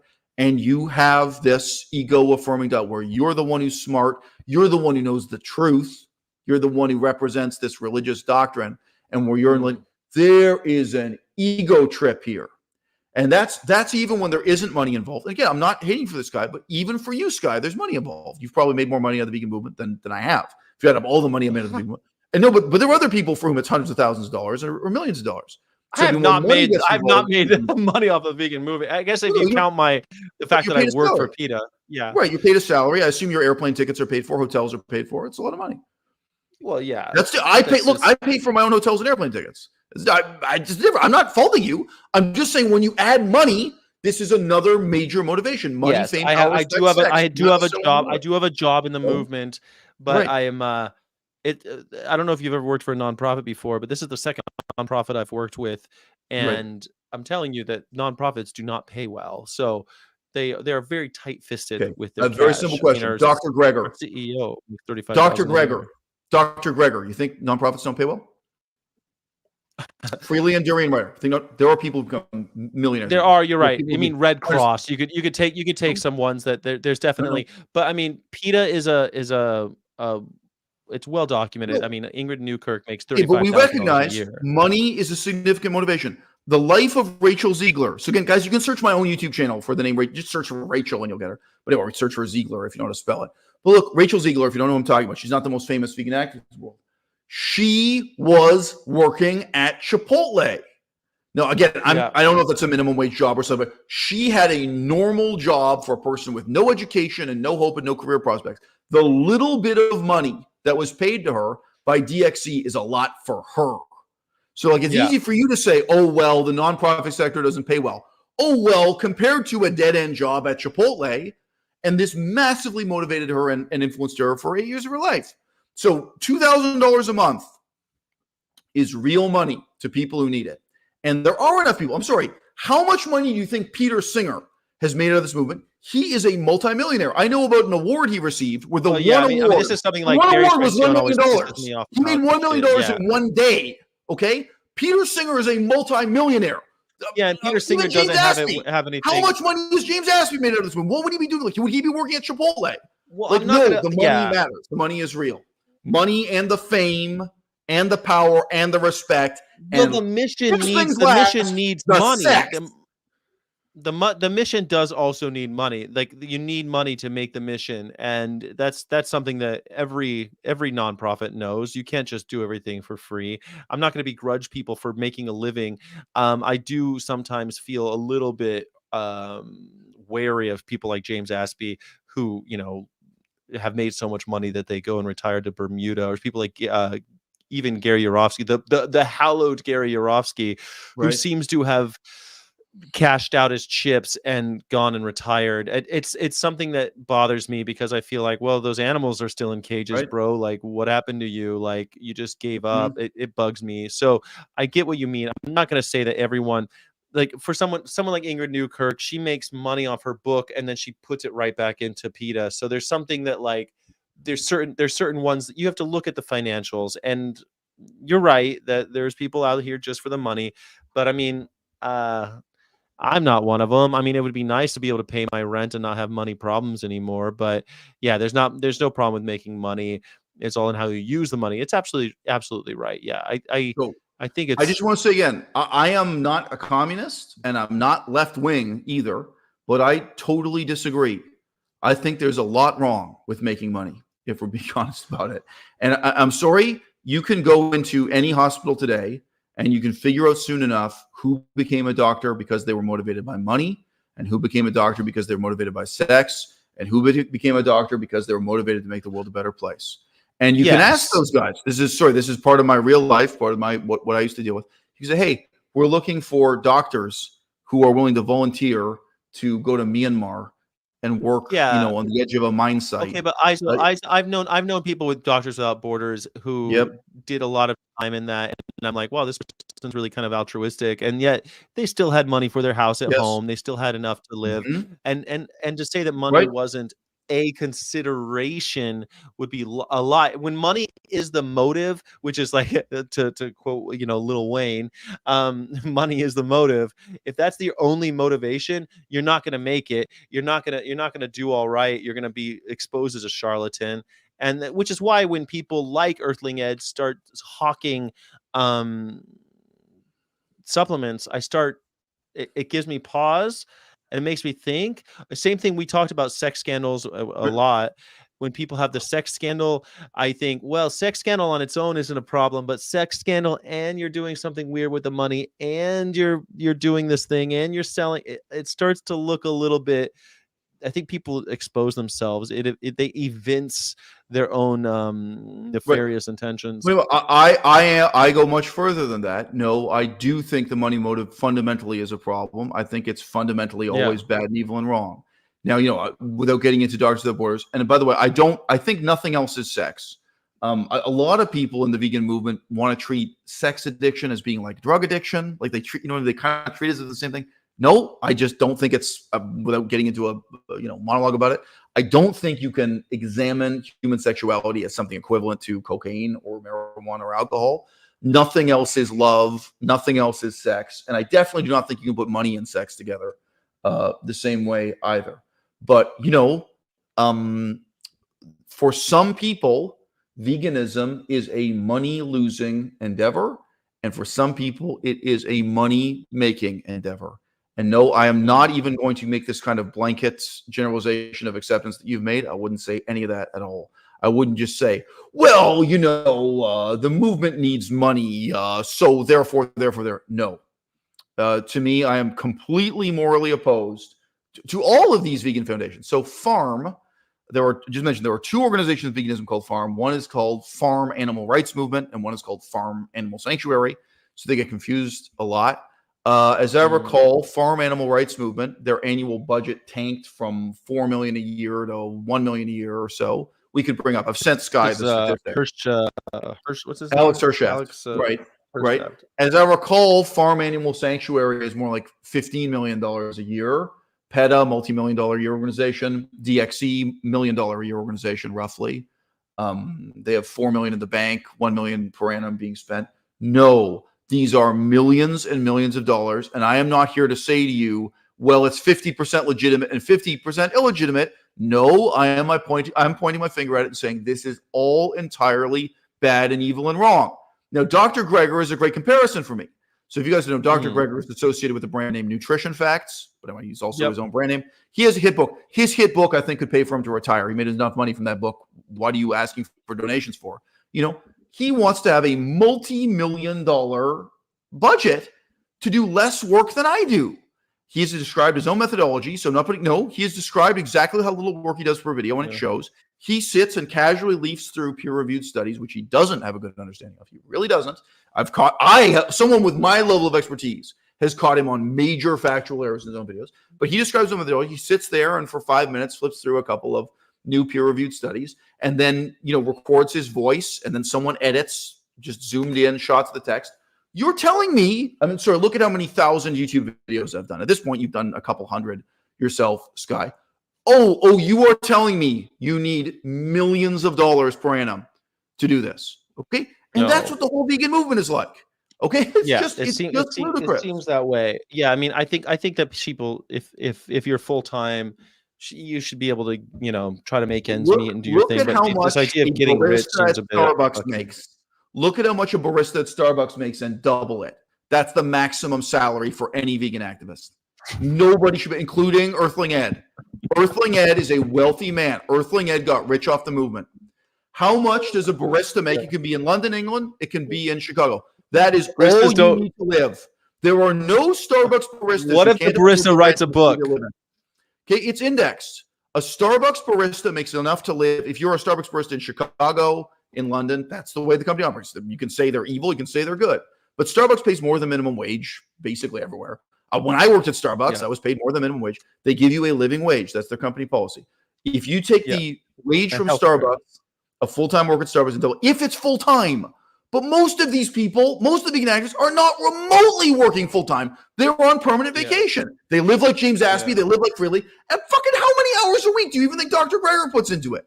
So no, to me, it's a scam within a scam within a scam. And that's who's been leading the movement. How many hours does Stefania Ferrario put into it? She can't even be bothered to fucking work out at the gym and lose weight. Stefania Ferrario was hotter before she became vegan. Her body has deteriorated and looks like shit since she got on a vegan diet. And she thinks this is great propaganda. It's the fucking truth. You're going to be vegan deterioration now. Professional bikini model. She can't stay in shape. Oh, yeah, this is a full-time job. Donate to my OnlyFans now. Donate to bullshit. So this has become, we already discussed in the first 2 hours or something, this discussion, that this movement was bad to begin with. But then the role of the money motive, right, just becomes a scam within a scam. And look, again, anyone who disbelieves me, because very often people are like, whoa, really? You don't support Earthling Ed? The question I ask is, what do you think Earthling Ed is going to accomplish in the next 5 years? Because from my perspective, I can look back at what he did in the last 5 years, and I can look at the next 5 years, and I can tell you nothing. Earthling Ed is doing absolutely nothing except getting richer and richer. He's going to buy a bigger house in the London suburbs, and that's about it, bro. That's the leadership of your movement. What do you think Dr. Greger is going to accomplish in the next 5 years? Okay. Well, I think Earthling Ed will take some kind of. I think Earthling Ed will take some kind of job at Cambridge or something like that. Well, I think in the next 5 years we'll see him. We already seen him as like a part-time professor at some of these universities. I think that he'll take some professorship and get some honorary PhD and he'll be that's what he'll do. He'll be an academic. I think he's kind of positioned himself quite nicely for that. Is he the leader of our movement? Is Earthling Ed the leader of our movement? He's a contender. I don't know if we have a leader of this movement, but we're no, at the moment, that's what makes it dynamic. I think we're between periods. I think there was a period when you could say Gary Francone and the abolitionist paradigm really was the dominant model of the movement. But at this moment, it's part of why you have so few viewers. This is really a period. This is a low ebb for veganism. And the question is, what now? What next? So there's a question from someone in the audience called Hannah Moon Vegan. Okay. Yeah, I like her. Where's she at? I'm find her. Hannah Moon Vegan. Okay. What is wrong with making money for doing something right? Okay. Anyone who is a member of a cult regards what they're doing as morally right. Okay? What the Scientologists do every day standing on the sidewalk, and they don't question how much money their leaders get, how much money their boss gets. They do fundraising, don't question where the money goes, and they earn a salary themselves. Believe, believe, believe. And they would say the same thing. Hey, through Scientology, through Dianetics, they believe they're making the world a better place.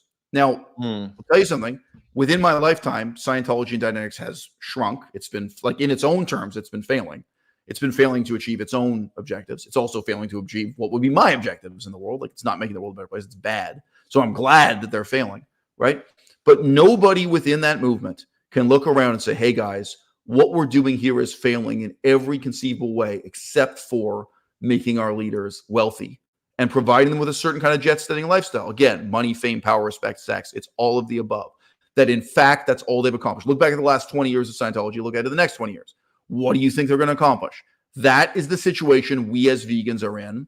Hannah, I don't know you. If you want to talk to me, I'm just saying, it's not hard to get. You can talk to me through Patreon. You can talk to me through Instagram. I am willing to talk.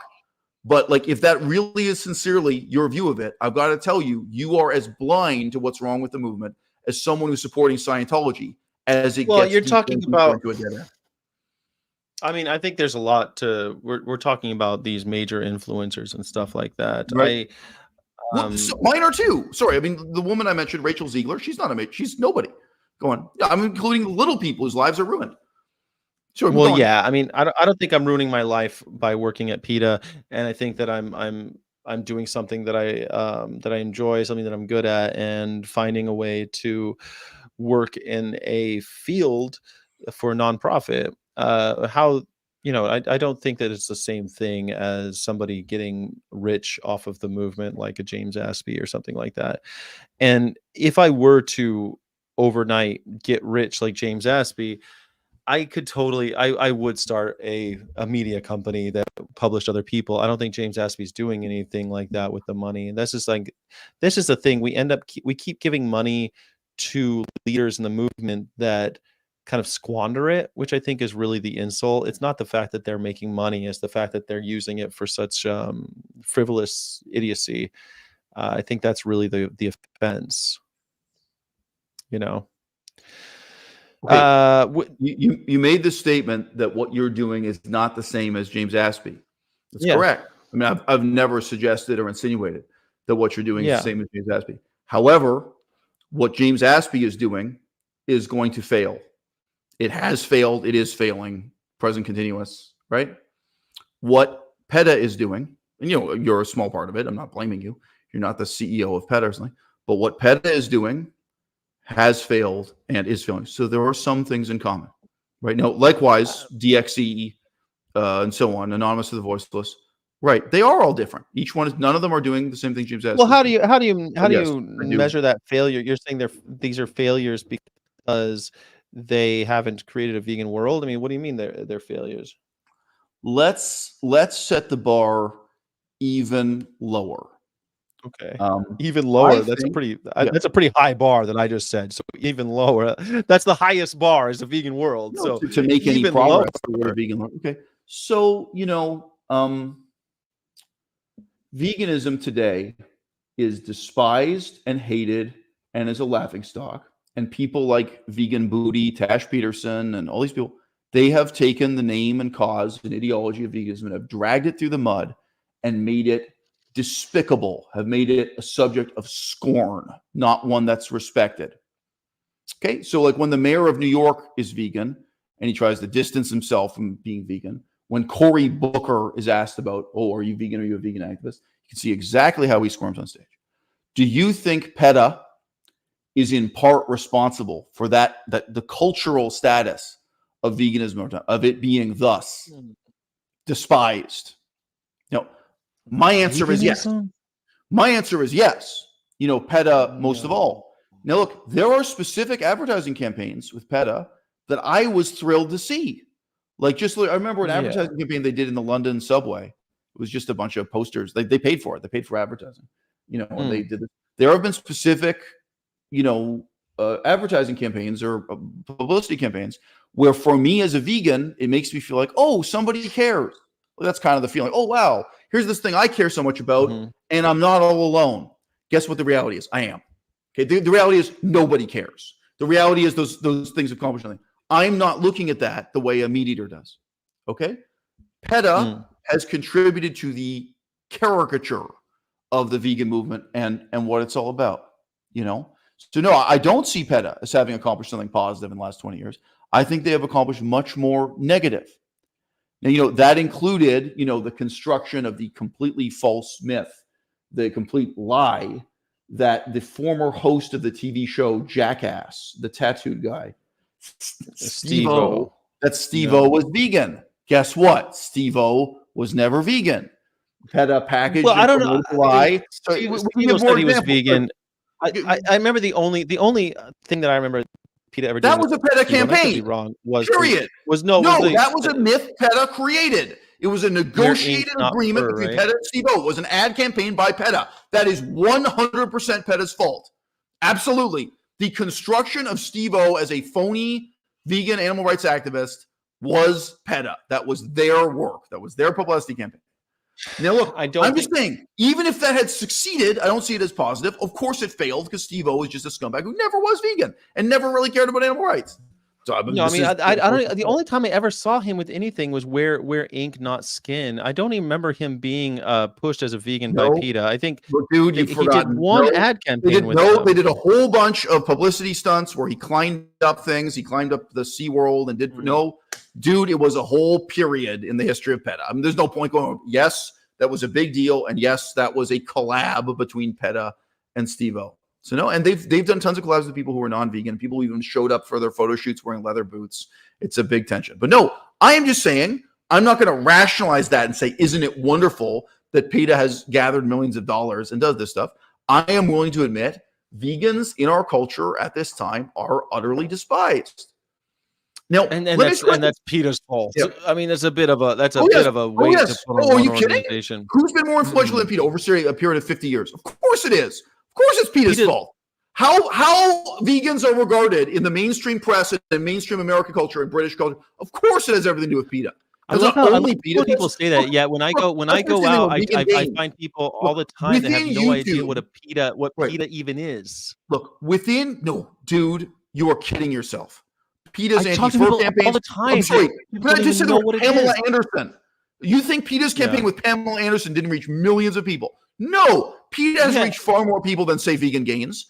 The perception of vegans and animal rights organization in the world. Over a 50-year period, Peta has been way more influential than Peter Singer, way more influential than Gary Francione, of course, and way more influential than someone like Vegan Gains. And I would totally recognize the influence of Vegan Gains. He's been influential, but Peta more so. No, Peta has shaped the public perception of vegan and animal rights activists. Here's the thing. For some reason, that's not the strategy used by the anti-abortion movement. The anti-abortion movement doesn't have Steve-O doing the. I wonder why that is.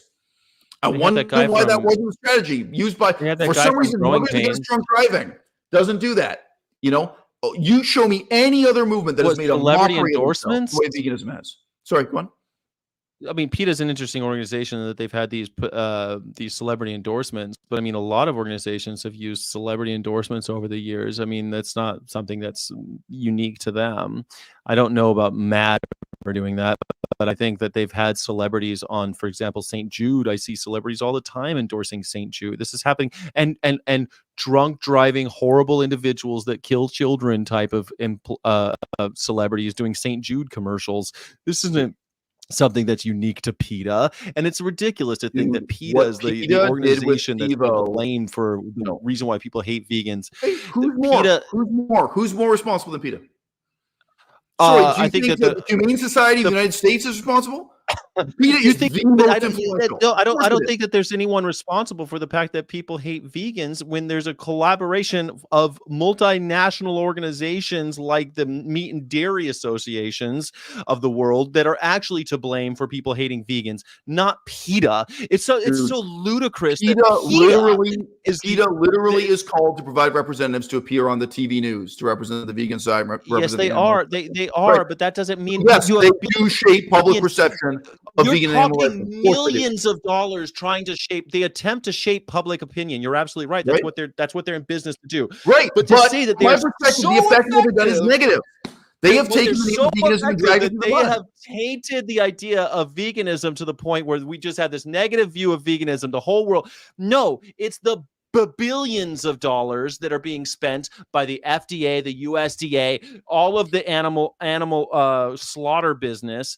The five companies on planet Earth that control all of our groceries, they are the ones that are painting vegans in a bad light. They are the ones making us ridiculous. This is exactly the problem, Eisel. Seriously, and I mean this with respect, but this is exactly the problem that I think a lot of people think that you represent in our movement. Hold on. Well, you come on. I let you do your diatribe. Allow me to do mine. What I'm saying is that we have a giant. We're up against billions of dollars, controlled by families that are old as Taxis and fucking Dermis, whatever the hell they were called. Taxis, the founders of fucking the mail system. That's how old this problem is. Where we have people spending all this money to make vegans look bad, and it's not PETA, and it's not Extinction. You're 100% wrong. No. People don't even know that we exist. I'm going to respond. When ordinary people turn on the TV news and they see news story tonight, crazy vegan group has developed a new form of activism, going to the dairy section, taking milk out and pouring it on the floor. That is a drop in the bucket compared to the 100 ads they saw today that flesh is okay to eat. Sky, it's my turn to respond. Sky, the meat industry is not responsible for that. It's not. It's the vegan movement. We have discredited ourselves. You have to take responsibility. It's not Oscar Mayer Wieners. It's not a hot dog company that is discrediting vegans. It's vegans. Okay, it's us. It's exactly people like Peta and DXE and Extinction Rebellion. Okay, and there were so many news stories, including, by the way, the woman who is now the head of. Then how come no one ever quotes Extinction Rebellion or these? They're always quoting. You're talking about cultural change, consumer safety people that are funded by Tyson. Why is that? I can't blame McDonald's for this 1%. McDonald's does not depict vegans. They do not badmouth vegans. They do not make us look bad in any way. Okay, when McDonald's had infiltrators in the ALS that they paid.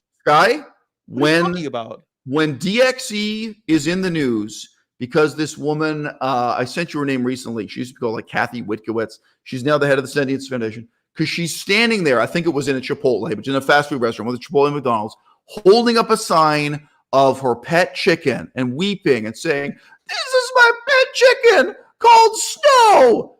And that goes into vegan activist cringe reels. We got one person in the audience recognizing, look, this is what I deal with every day. When you tell people they're vegan, this is how they perceive you. They perceive you as the type of person who they have seen on the news. They have seen individuals. And that's the overwhelming majority. The overwhelming majority pay us no mind. They're completely apathetic. I don't blame Oscar Mayer at all. I don't believe it anyway. We went to a meeting here. I'm probably deafening Melissa. I'm shouting so much. We went to a meeting here in Victoria of vegan activists. So by the way, in case people think I don't do any in real life activism. And there were people sitting around the table. It was a huge table. And one of them just said, and it was a total non sequitur in this meeting, said, can we use a word other than vegan for like who we are and what we're doing? Because I just don't want to be in the same category of vegan gains. Because at the time, it's a couple years ago, that was when vegan gains was at the height of his fame. And when this person was when this person was doing outreach and activism, they said, "Oh yeah, I'm vegan or I'm a vegan activist," and right away there's, "Oh, so you mean like that crazy guy I've seen on the internet?" And dude, it's not one guy, it's not one protest, it's not just the pouring milk on the floor. It is a freak show that vegans have put on, and that Peta has been the biggest, best funded freak show of all. And over the last 20 years, it has totally discredited the vegan cause. I don't know why you can't see that. If the movement against circumcision has done this, I've heard this from the likes of Roger Yates, where people always say this shit where it's like people slam the door in our face because of PETA. I am on college campuses. I've been traveling America talking to everyday folks, and let me tell you, about 25% of them have no clue who PETA even is. They are so oblivious to our movement. So this idea, but what you're saying is we made a mockery of our movement, but I'm saying most people don't even know about our fucking movement because they are being inundated with billions of dollars of ad revenue coming right into their faces to say that eating animals is good for you. I'm going to tell you right now who did the most good for the vegan movement in contrast to PETA. Oprah Winfrey. I knew you were going to say Oprah. She did do a good job. Yeah. And because she this claim you're making that most people have never heard of PETA, never heard of veganism. Okay, look, I've been to New Orleans. There are some people who think the world is flat. They don't matter politically. There are people living in a state of total ignorance and no connection to politics, but they don't matter. They've opted out of political reality. Okay, however many million they are, whatever percentage. Dude, the people who matter, the people who watch the news at all, they know what veganism is, they know what PETA is, and they're against it, and they despise us. And they despise us for a good reason. And that's not the fault of Oscar Mayer. It's not the fault of McDonald's. Because we're challenging the status quo of vegans. We have made rocking the boat. Despicable. We have discredited When we rock the boat, they will discredit us. When we rock the boat, they will say, why are you messing with the status quo? We're dumb, fat, and happy. Everything's A-okay with us at the top of the food chain in the circle of life. This is the type of shit that they believe already. When you challenge that, they hate you. That has nothing to do with the stunts or with Steve-O or Pam Anderson or any of these things. Everything new. And when the freak show is over, vegans figure out too late that there is no show at all. Okay? So look, guys, I'm not mad at the audience, but like I think you're forgetting that this is basically a promo for the book. You keep saying, well, Eisel has so much criticism. It's because I'm debating Sky. Like, Eisel should. Sky and I are friends. We don't actually hate each other. Yes, and we're having a debate. Like, it is what it is. We're disputing. Well, I think you and I actually agree on more than we disagree on. Exactly. And I do. And we are disputing the things we disagree about. So by definition, this is exaggerating the difference between us, and we're having the debate. But guys, it is not true, and it is not reasonable to say about me that I have no positive solutions or that I only have criticism of the movement. No, it's not a long book. Now, I could also recommend for you specific YouTube videos on my channel. The book is $1. I am really not doing this to get rich. It is not fair for you to say that I'm all criticism, that I have no positive. Let me bet. I agree. I think, but it's cool. Okay. Sky and I are just the stuff we disagree about. We actually agree about a lot, and we actually appreciate each other. So just disclaimer. Yes.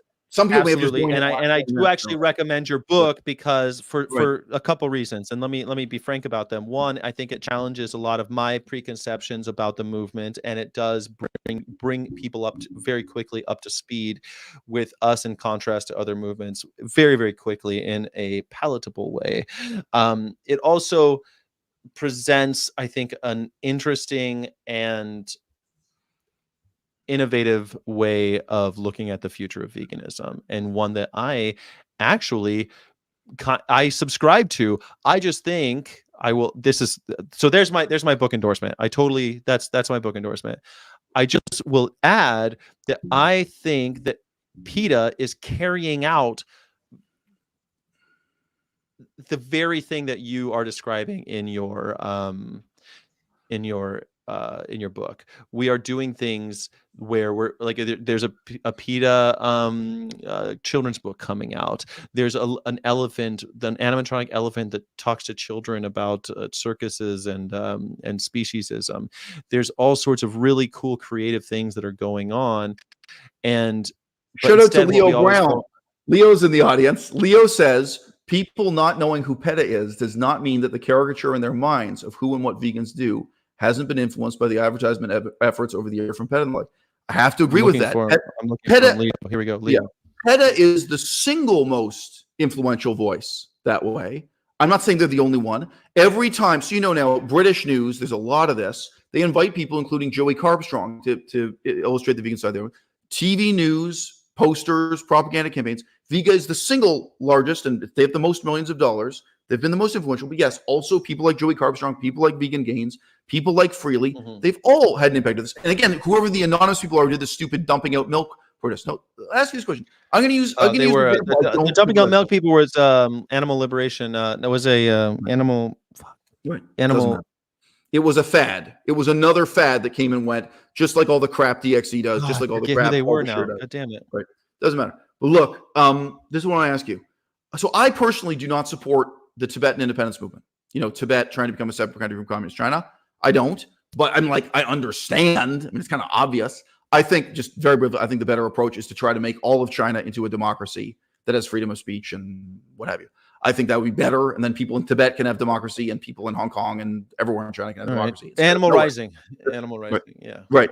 And Animal Rising is itself a fracture group, a splinter group that broke off from Extinction Rebellion. Extinction Rebellion, right. Animal Rebellion is what I was thinking. Yeah. And they changed their name and they're still linked. Whatever. Just say that's the history of that group. Okay, but that's people see in the news. If we really believed in our method, if we really believed that what vegans are doing worked, or what Peta did worked, we would be recommending it to the Tibetan independence movement. Say, oh, guys, you should get out and start doing disruption like we do. You should run into restaurants and dump milk and do crazy stunts like Steve O did for Peta. Oh, guys, this is the way to win in politics. We've been so successful with our bullshit that makes us a laughing stock. That makes us a now you sound like your friend Jake Conroy. Why don't you Tibetans get out there and start doing the same kind of protests and shit we do right now? Same thing with the Gaza Strip. Same thing, whatever, a couple years ago with George Floyd. We're vegans out there saying, oh, look, you Black Lives Matter people, you should copy our methodology. Our methods, our tactics really work. No, because on some level, we're all self-loathing. We all realize our methods failed, and they're doomed to fail, and they're going to fail again. They're going to fail and fail and fail in every conceivable way, except for making a few people like Earthling Ed rich, giving a few people like Peter Singer the sex life of a rock star, right? This guy is banging more hoes. He's got more harem than the fucking Rolling Wu-Tang Stones. Clan combined. Yeah, who has a better sex life, Raekwon or Peter Singer? You know what I'm saying? I was going to say the Wu-Tang Clan. And people in the audience, stop saying I'm jealous. But my point is, this is a failed paradigm, and that's why we never talk about it prescriptively for other movements. We never say, oh, well, the anti-abortion movement would have succeeded, or the anti-nuclear arms movement, like the anti-nuclear bomb movement, the peace movement, or any of them would say, oh, you should all copy us, whether that's saying copying Peta specifically, or copying direct action everywhere tactics or extinction, whatever you want to do. No, the tactics don't work. They never have worked. They never will. And guys, remember, I have love for my fellow vegans. I've been out here for fucking 10 years trying to motivate you people to do something positive. Do you want to know what I've gotten back? I was denounced as a pedophile on the internet to more than 100,000 people. Stories made up about my sex life. You have had zero compassion for me, zero sympathy, zero support. Okay? My life has been ruined by veganism. Whose life has been impacted more negatively? Me or Rachel Ziegler, me or Zoe Rosenberg? It's me. My life has been, it would be so much better if I had never got involved with this terrible movement with you terrible people who are so busy patting yourself on the back for being compassionate. When in my experience, you have no compassion at all. You have no intellect at all. So the whole movement is going nowhere. Let's be real. Can you have a good movement that's comprised of Merry Christmas, people? Everybody. Yeah. Well, look, but that's my experience. Sorry, it's fine. Like, I don't mind. It's not what you're asking about in this. But my autobiography has been left out of this. Well, my life has been ruined. My life is wasted because I don't know one good person in the vegan movement. There's nobody I can look up to. There's nobody I can work with. All right, you can't have a good movement comprised of bad people. And I've talked to the whole spectrum. I've talked to literal communists, the left-wing people, including communists. I've interviewed neo-Nazis, people who were neo-Nazis who became vegan. And I've talked to people in between. We were talking yesterday to a crazy Ayn Rand supporter, that kind of right-wing nutcase. I've talked to right-wing libertarians. I've talked to every variety of left-winger. I've talked to people across the board. And no, it's a bad movement full of bad people. And You know, what are you going to say about a movement that looks up to Peter Singer, cosmic skeptic, you know, etc.? We're criticizing the leaders, but ultimately it's not a critique of leadership. It's a critique of followership. Well, you have charismatic people who've come and gone, and Peter Singer had his moment. He just stayed a little bit too long. I wish that Peter Singer had written his book and shut up. You know, Francon's the same way. He just their staying power turns into this. Isn't it weird that these guys, they get to stick around long enough and they turn into okay, but do you really feel that way about Francone and Peter Singer? Do you really feel that way? Like this was positive at one stage, their book or whatever? I think that Animal Liberation was when it came out, one of the most important books for our movement, for sure. You know, I'm being so. I would say that about Oprah. Like what Oprah did for the vegan movement is positive. Well, Oprah was so positive for a while, but then you know, she went back to eating animals. She went back to gaining. No, she's not vegan. She's never been vegan. She's never been vegan. No, that's right. That's right. Well, but that's she why sort of went plant-based for a while and lost a bunch of weight, and she said that she's never eating animals again because of the BSE or the mad cow. Did this experiment, for people who don't know, where everyone in her office became vegan for like a week or something. It wasn't for that long. But they provided all vegan food at the office, and then this whole thing, and they reviewed and discussed different vegan books, as I recall, including Skinny Bitch, you know, the fad diet book of the day that's promoted on Oprah. But Oprah's I met people who went vegan because of Skinny Bitch, and they may not want to admit it. They may want to conceal that. But no, you know, Oprah's approach was that she was an idiot who doesn't know anything, and like she just sat there doing these interviews and talking about things. Oh, that's interesting. I don't know, whatever, you know. That was her approach, and she did something very positive. Again, that's also before I mentioned it, because it was, look, you can't claim average people don't already know about veganism and don't already know about Peta. They do, and like Oprah is a litmus test for that. The extent to which this has already been mainstream, already been well known for so long. But no, for me, so just very briefly, because people who've been watching this whole live stream already know this, I cannot look at the role of utilitarianism within the vegan movement as positive. I see it as totally negative. You know, it's funny because likewise, when I read Peter Singer, I think when most people originally read Peter Singer, it didn't come off as this manifesto of utilitarianism. It was talking. It was So I think that this is the problem with Peter Singer, is that his book, if it were just taken as a book and an argument, a utilitarian argument against, because this is how I read it. I took philosophy in college. I knew how to read books about philosophy, and I realized I was reading a utilitarian book about a utilitarian argument about animals. Right. That's all it was to me. I didn't understand we were going to have this cult of personality about Peter fucking Singer. Like, I did not care. And then the next time I heard about Peter Singer is when he was running the philosophy column at New York Times, and he asked everybody in the world to write in about how do you ethically eat animals. And I thought that was fascinating. And that was right when I went vegan, 2005. That happened. So I wasn't like Peter Singer, I wasn't thinking about him like a leader of the fucking movement, and I can't believe that now we are. Right. But I feel the same way about Stefania Ferrario, right? Well, yeah, that's how I feel about most of these people. Yeah. And so I don't think maybe Stefania is a nice person in some ways, but she should not be a leader of the vegan movement. Like maybe she has, I don't think a positive thing she can do. But no, she should not be at the podium. She should not be playing the role she is at all. So look, I just want to mention Vegan Han. I don't know you. Yeah. You've never talked to me. You're asking, why don't I talk about solutions? Sky and I talked about that for at least an hour and a half. So again, you may talk about this Vegan Han. I wanted to rehash just a second. We are talking about the future of the movement. Vegan Han. Eisel did write a book that I am. Yeah. And I am going to say that I think everyone should read the book. I think it's short and sweet and great to read. I think it's a good look at the vegan movement and a movement towards and an idea for the future of our movement, and something that might be hard to read for a lot of people because he does. I mean, I would be the first to admit that he's a bit divisive and is challenging a lot of the conceptions that we have in this movement. So, meanwhile, the solution being that we will create that we through creative pursuits can make cultural change with cultural movement, like a cultural through the humanities, make a cultural change. Like look, let me just respond directly to Vegan Han. So I have taken maybe 3 hours out of my day to answer exactly that question. Like, honestly, I'd be happy for my conversation with Sky to move on to other topics. But like, if you go back and watch this live stream from the beginning, that question is answered and is discussed at length and depth. And when someone in the audience says to you, buy the book, your response is LOL. And then you at the person who said, buy the book.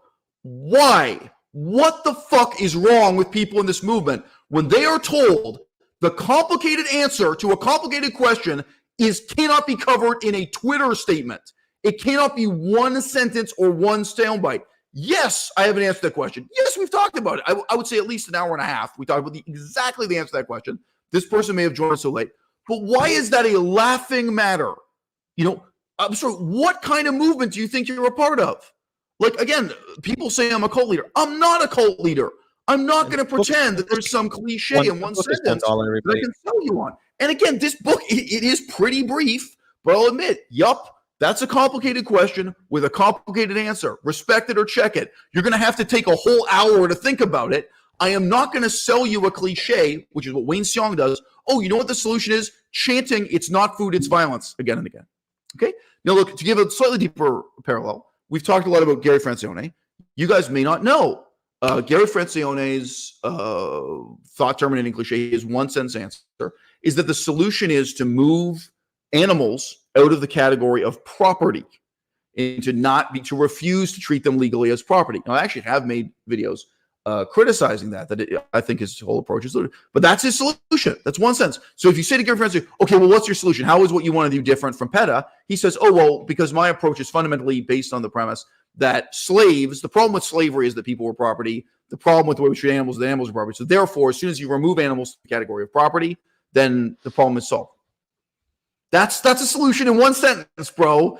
You know, again, and I'm sorry, it's fundamentally stupid to use long. No, my solution is not one sentence. We've been talking about it for hours.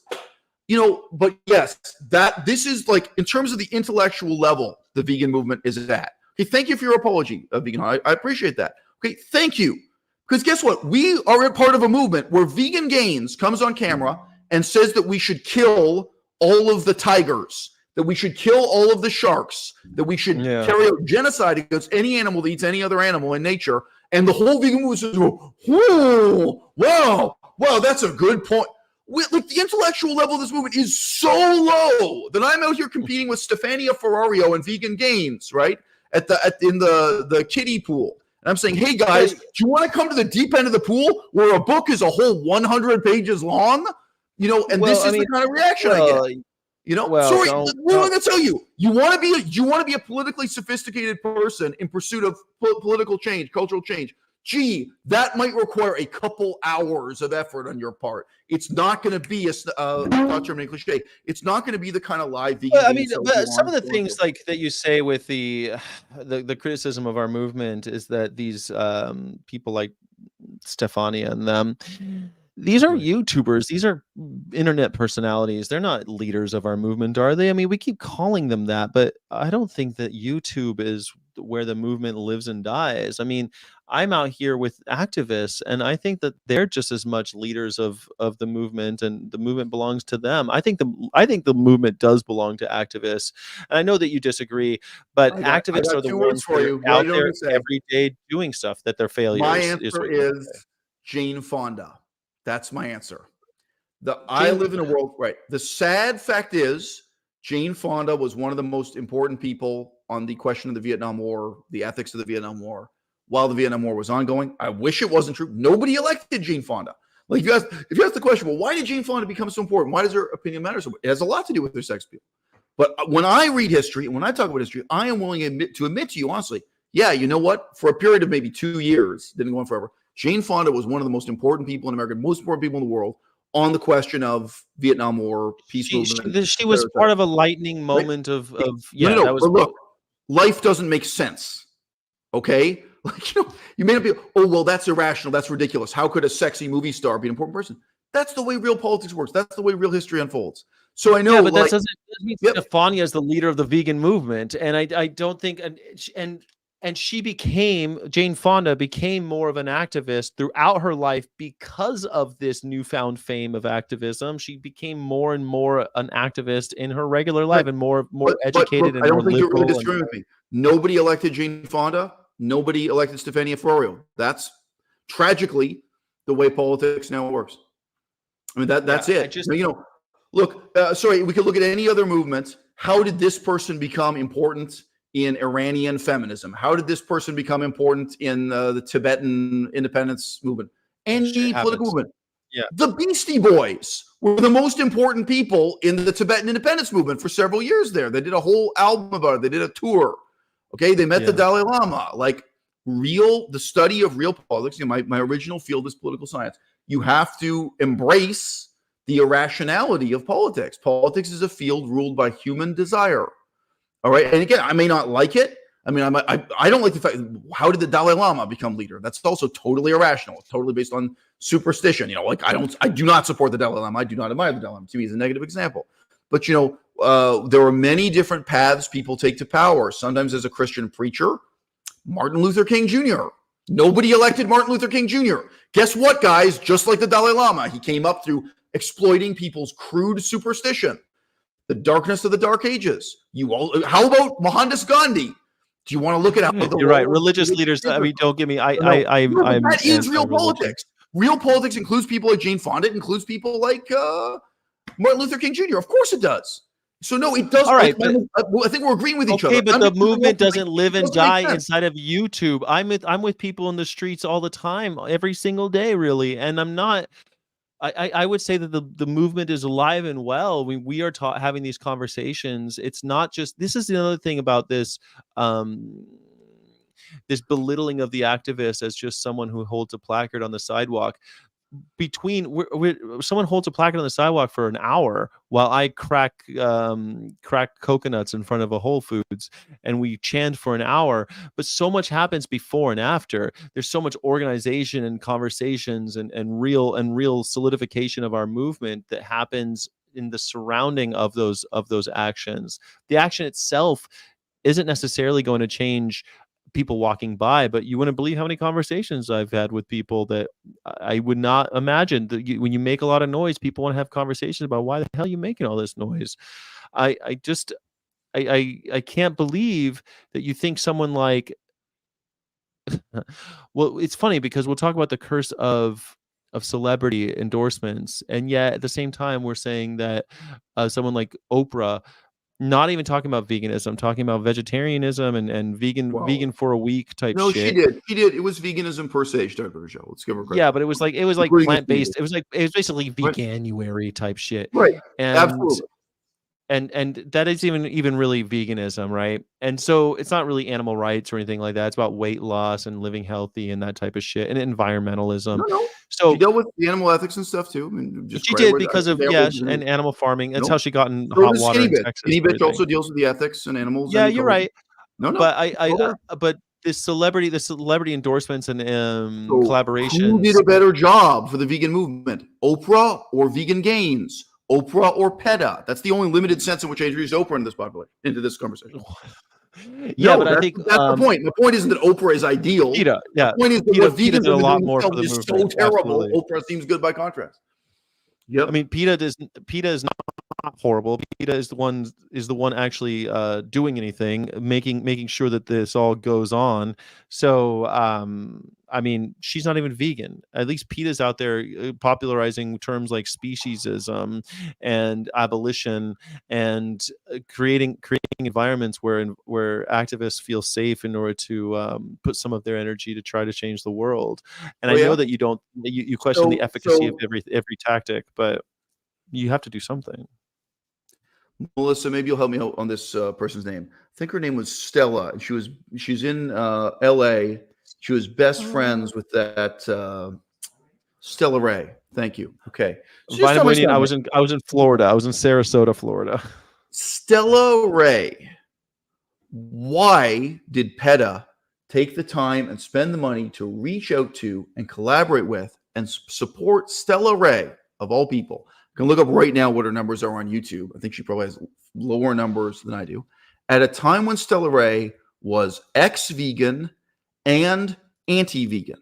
That is what Peta does. That's what they've done for 50 years. And Peta, as I'm sure you know, they have absolutely refused to ever work with me, cooperate with me, even talk to me, even acknowledge my existence for all these years. Okay? Peta is systematically reaching out to and working with. So her last video has 1,000 views. The one before that, 1,200. She's doing better than last time I looked at her YouTube channel. And her videos are about nothing more than buying a fancy purse, buying fancy shoes. Occasionally, she talks about her plastic surgery. It is the life of the body, not the life of the mind. And now that includes leather products. She eats eggs, she eats meat, she eats milk. There's nothing ethical about her act. There never was. And Peta looks at Stella Ray and says, wow, there's some talent we can work with. Okay? And not me. So, Sky, again, you're not an unbiased for this. You're working with Peta. Now, look, the competition is low here. Okay? You can, guys, go ahead. Someone could do a review comparing my book to the much longer book written by Earthling Ed. If I claim that I'm the most important intellectual in the vegan movement right now, you look on Amazon, that's what you're comparing my book to. You're comparing me to Earthling Ed. I don't think Joey Carpstrong has a book. I'm sorry, but you can't really compare me to Peter Singer, someone from a whole generation earlier, or Francon. That's over, right? In terms of the current generation of intellectuals in the vegan movement, I have a pretty good claim to being the most important intellectual in the vegan movement because my competition is pathetic. All right? And we all know the reality of what Peta is doing and why. Peta are a bunch of fame whores, period. And all they have done, aside from discrediting veganism as a movement, drag its name through the mud, making us a laughingstock. Again, I've already described that earlier, maybe an hour ago now, right? They have conditioned and trained the whole vegan movement to be manned by, to be staffed by, to consist entirely of fame whores. Mm-hmm. The ambulance you're taking one style of activism. Again, you're cherry picking in a way that's pretty dishonest because there's it's a telling example. No, because that's one thing that they do. You discount all of the actions that they've had, all of the campaigns that all the victories that they've accomplished. You're completely ignoring all of those legislative action that they've enabled. You're discrediting all of the scientific documents that have been published by PETA scientists, all of the work they do in rural America, neutering and spaying animals. Olivia Munn. Cruelty investigation. You're always talking about these celebrities. Okay, so that that's what PETA has done. Olivia Munn, who comes to a vegan event wearing leather boots, never been vegan. Olivia Munn. They got Apple to go vegan. They got Tesla to go vegan. They've gotten all of these companies to go vegan and provide vegan options or exclusively vegan products now. I mean, this is something that no other organization has been able to do. They also convinced Dove to be completely vegan and put the vegan logo on their shit. This is something and all the anti-Viv, oh my God, to popularize the idea that animals aren't ours to experiment on. That's PETA. Like, to say, well, they made some missteps with some fucking celebrities. The fact that you can't trust celebrities is something that I talk about a lot on my channel, and I think you and I've had private conversations about how much I despise celebrities, especially the ones that claim to be vegan are full of shit. This is something that we deal with in our movement. The fact that PETA's been victim to it is not that they caused it. They didn't cause this problem. There are two types of people influenced by what PETA does, to simplify. There are people who are aspiring vegan activists themselves, and then there are people who are members of the general public and have no interest in veganism or animal rights. So just to simplify, obviously we could have other categories, okay? The people who are aspiring to be vegan activists themselves, when they look at PETA, do you think they look at PETA and think, oh, PETA hired a legal team to challenge Dove Soap Company about their use of non-vegan ingredients? I can do that too. No. They are looking at the stuff I'm criticizing. They're seeing the fame whoring and ambulance chasing, and then they imitate that in part because they can, and in part because that is the influential aspect of what they do. This is taking one part and calling it the whole. This is what this is a logical fallacy. You're taking one part, you're saying the whole. Now, what have you said? No, it isn't. It's like calling Adidas a bunch of Nazis because they gave Kanye West how money. Do you feel when someone makes excuses for Hamas on the grounds that Hamas operates hospitals and daycare centers and TV stations? They say, well, you can't judge Hamas by this one thing they do that's bad. Of course I can. I can say what Hamas is doing is bad. I think likening a non-profit animal rights organization to Hamas is a little bit of making a logical fallacy. There's nothing fallacious about that. It is fallacious to say that the entire organization is a failure. You called them a failure. You called them a failure because of missteps made with celebrities that you can't trust. Now, every organization, if you're selling tennis shoes or cars, have had to deal with this. We've had this. Every type of business has had to deal with this because they endorse. They take celebrity endorsements. They pay for celebrity endorsements, and then the celebrity does something that breaks. I mean, shit. Justin Timberlake got fired from McDonald's because of what he did at the Super Bowl. Are you going to say that McDonald's is a failure at advertising? Peta's own press release on Dove soap. It reads as follows. It's short enough. I'm going to read it to you. Quote: Dove, one of the world's most widely available personal care products, has banned all tests on animals everywhere in the world and has been added to Peta's Beauty Without Bunnies cruelty-free companies list. In addition, Unilever, which owns the Dove brand, has banned all tests on animals not required by law for the rest of its products and has been added to Peta's list of companies, quote, working for regulatory change, close quote, a category that recognizes businesses that test on animals only when explicitly required to do so by law and that are transparent with PETA about any tests on animals that have been conducted and why, and work diligently to promote the development, validation, acceptance of non-animal methods, period. For some reason, PETA does not claim that they had anything to do with this decision made by Unilever or made by Dove. You do. You claim that Dove made this change because of PETA. PETA doesn't claim that. They don't take any credit for it. I think they'd take credit for it if they were in any way responsible for it. PETA just reports on it as news and celebrates it. So that's a big gap. You claim that they're responsible for that. And for the sake of the conversation, I said, okay, what if it's true that PETA hired a legal team that forced Unilever to make this? Didn't happen. Well, I didn't say that. I didn't say they complete fiction. PETA did nothing to force Dove soap to become vegan friendly. Nothing. That's a lie you told me, probably because people within PETA told it to you. Okay? No. But even if it were true, even if we pretend that Dove soap did this because they were forced to by PETA, which again, PETA themselves I did not say that PETA cannot force anybody. PETA has negotiations with organizations, and that is what they do. They had the same thing with Wyndham, where they got them to stop putting down in pillows. These are things that happen all the time. My claim is both the dedicated vegan activist and the member of the hoi polloi, like both just someone who wants to be a vegan activist and someone who just doesn't care at all. Both of them, what they are influenced by is, in plain English, the bullshit side of what PETA does. They are influenced by the ambulance chasing, the fame whoring, and so on and so forth. And they think, me too, because that's something they can join on and that's something they can participate in. Whereas, whatever, elite level legal negotiations, cases of this kind of something, they can't. That's inaccessible to them. And of course, they may not even know about them. They're not visible to the public in the same way.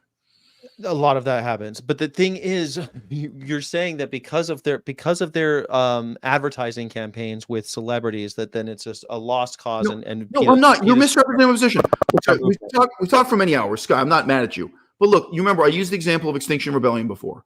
So when people think of climate change activists, and again, this is fundamentally about the carbon levels in the atmosphere, what do they think of? Normal people, their image of that has been formed by street protests, violence, et cetera, all these things done by Extinction Rebellion. Right now, that's the prevalent perception of it. Now, if you can name something positive that Extinction Rebellion has done, equivalent to the soap thing with PETA influencing soap, I can say, okay, look, you've pointed out something positive. You can point out something positive Hamas has done. I'm still against Hamas.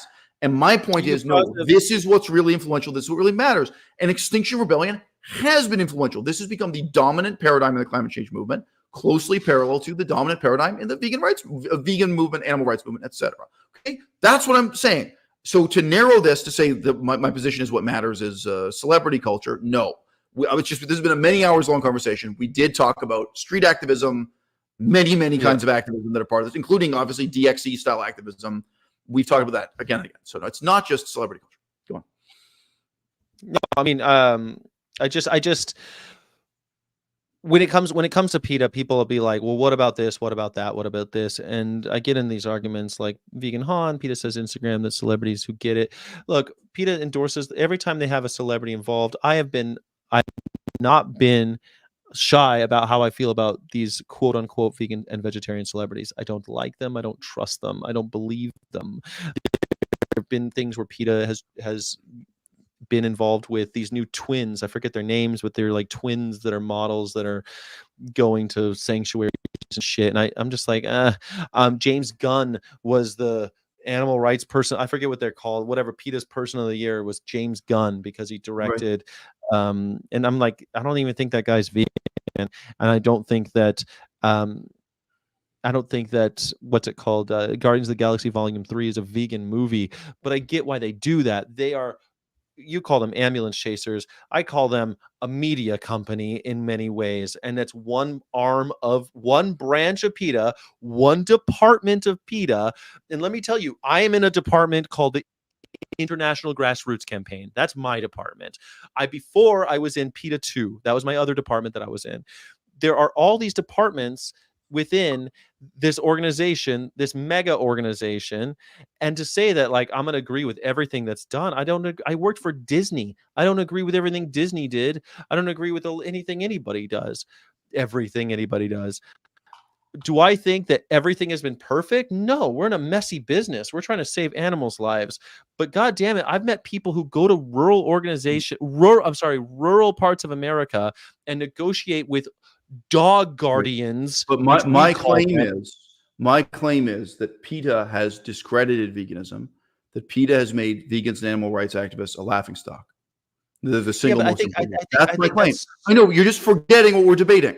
Now look, dude, you can disagree with the claim, but that's the claim. Right. But that claim is so, I think, it's making a mountain out of a molehill. Well, it's not going to be overturned by talking about Dove soap. And we have people in the audience saying Dove soap isn't vegan anyway, and it's very hard to get Dove soap that doesn't have animal fat in it. That's also my experience. My experience is Dove soap is made out of tallow. It's made out of dead pigs and dead cows. That's actually my experience with Dove soap, but I was taking it for granted, which is true. Regardless, my premise, I know that some fucking Dove stuff with their deodorant and other things of like, I don't know which Dove products. It's animal fat is the main issue with soap. But anyway, in terms of the bulk of the soap.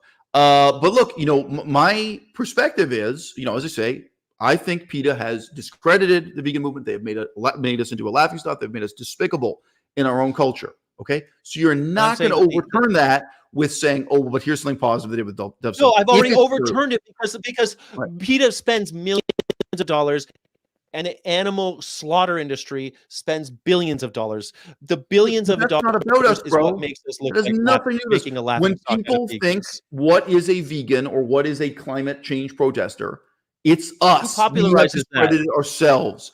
There is the clip I've played on my own YouTube channel again of a good-looking young woman in a grocery store taking out the milk and pouring it. I just want to say this: the fact that she's good-looking is important. So one first things I said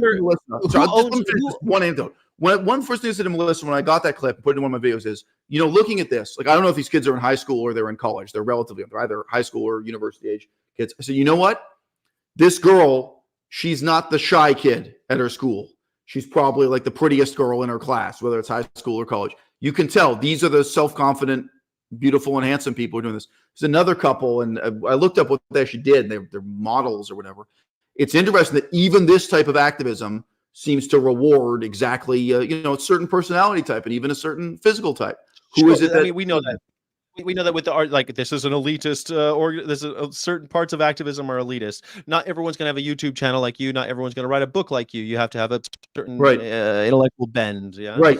But my point was, this is what has discredited the vegan movement. The vegan movement has discredited the vegan movement. You cannot say, oh, it's because of money donated from the meat industry that there was this clip on the news of a good-looking university student dumping milk out. No, it's us. We fucked up. We can't make progress unless we take responsibility for it, unless we realize the fault is ours, and you stop blaming Monsanto, stop blaming Santa Claus, stop blaming McDonald's, stop blaming the meat industry. No, it's us. This happens. We screwed up. No, this happens all the time when the news lies, and it's because of who's paying. The news isn't lying. They're telling the truth. The news is pointing at these freaks at DXE and saying, look at this freak show. And they're right.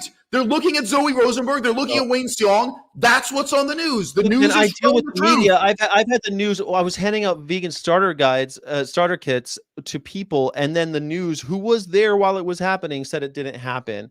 And it was because we were at Chick-fil-A, and Chick-fil-A buys ads on the news. That's how they get their money. There's no secret about that. Meanwhile, when you talk about, take for an example with that, there's a famous one. You'll probably remember this clip where there was a woman screaming in the face of someone eating chicken in front of a bunch of protesters, and the lady screaming like livid, out of this world, angry at his face. But if you look at the actual whole video, the guy goes and does it in front of a bunch of activists' face, and people like, well, sir, why would you be doing that? Might I ask you? And they're all being reasonable and polite to him. But the clip that made the news was the part with the crazy vegan screaming at the guy gingerly eating a chicken leg.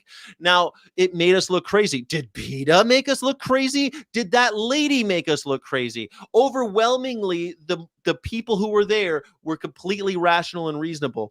But the news picked up on the one crazy vegan. That is the news being, that's the propaganda machine at work. So the excuse you made, over approximately the last hour, you've made excuses in favor of it. I'm not hating on you, but let's say it's been about 1 hour. Okay. Would you make the same excuses for the NRA? The National Rifle Association, they've had one gaffe after another, and you say, oh, it's so unfair. There's just one crazy guy who does one bad thing that's wrong. It's sort of just makes sense. And then the media latches onto that and it discredits the NRA. You're goddamn right. We all play by the same rules. Hamas does one thing wrong, and guess what? Hamas is discredited. The IRA does one thing wrong. Yes, the NRA is now utterly despised and nobody takes it seriously. I'm old enough to remember in 1985, they were a very respected organization.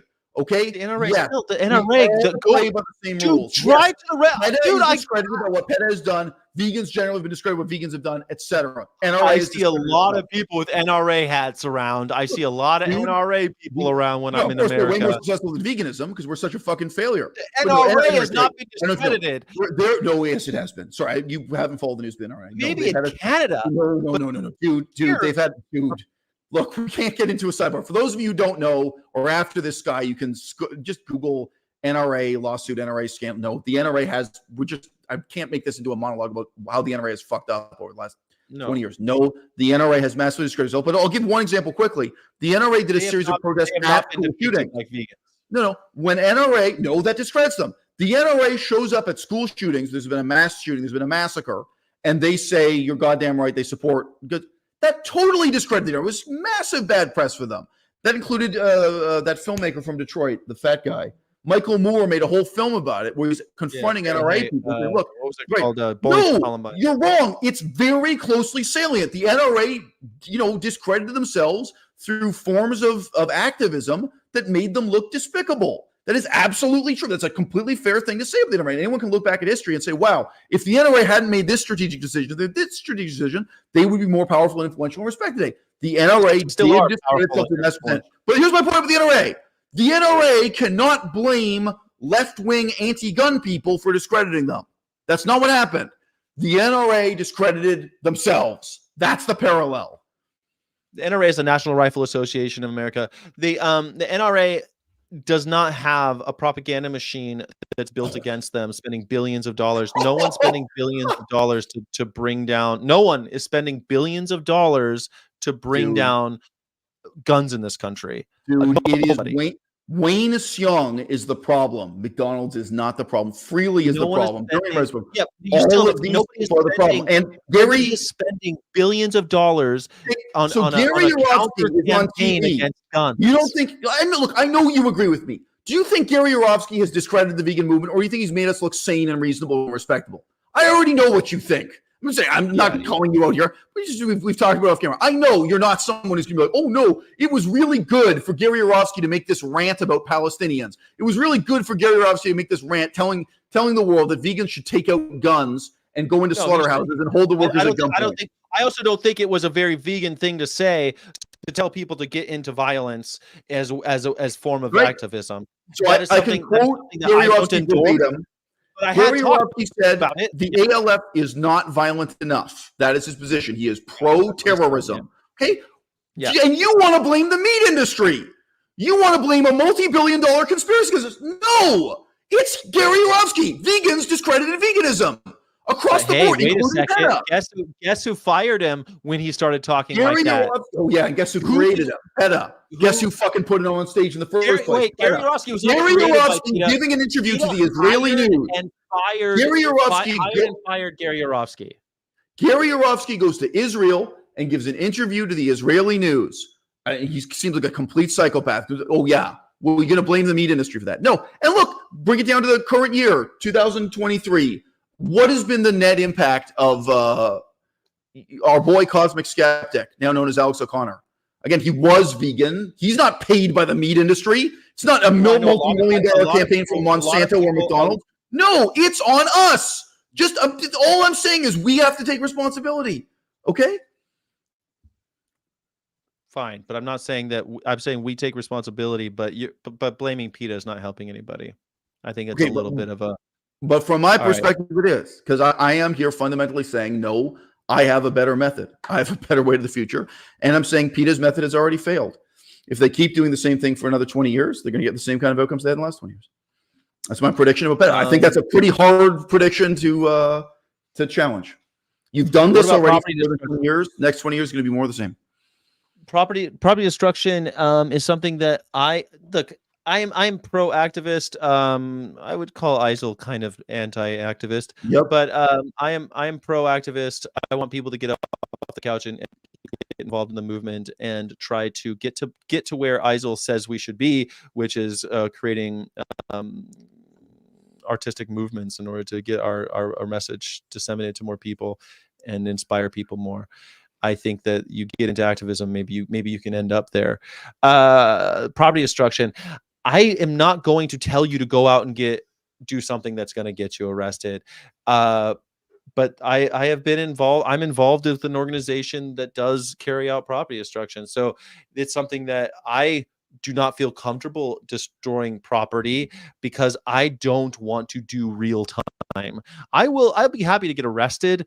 I don't want to do real time for something like this. And by real time, I mean 6 months to a year. I don't want to get in trouble like that. Does that mean that I'm not as much of an activist as somebody else? Maybe you can judge me, but I think I would be.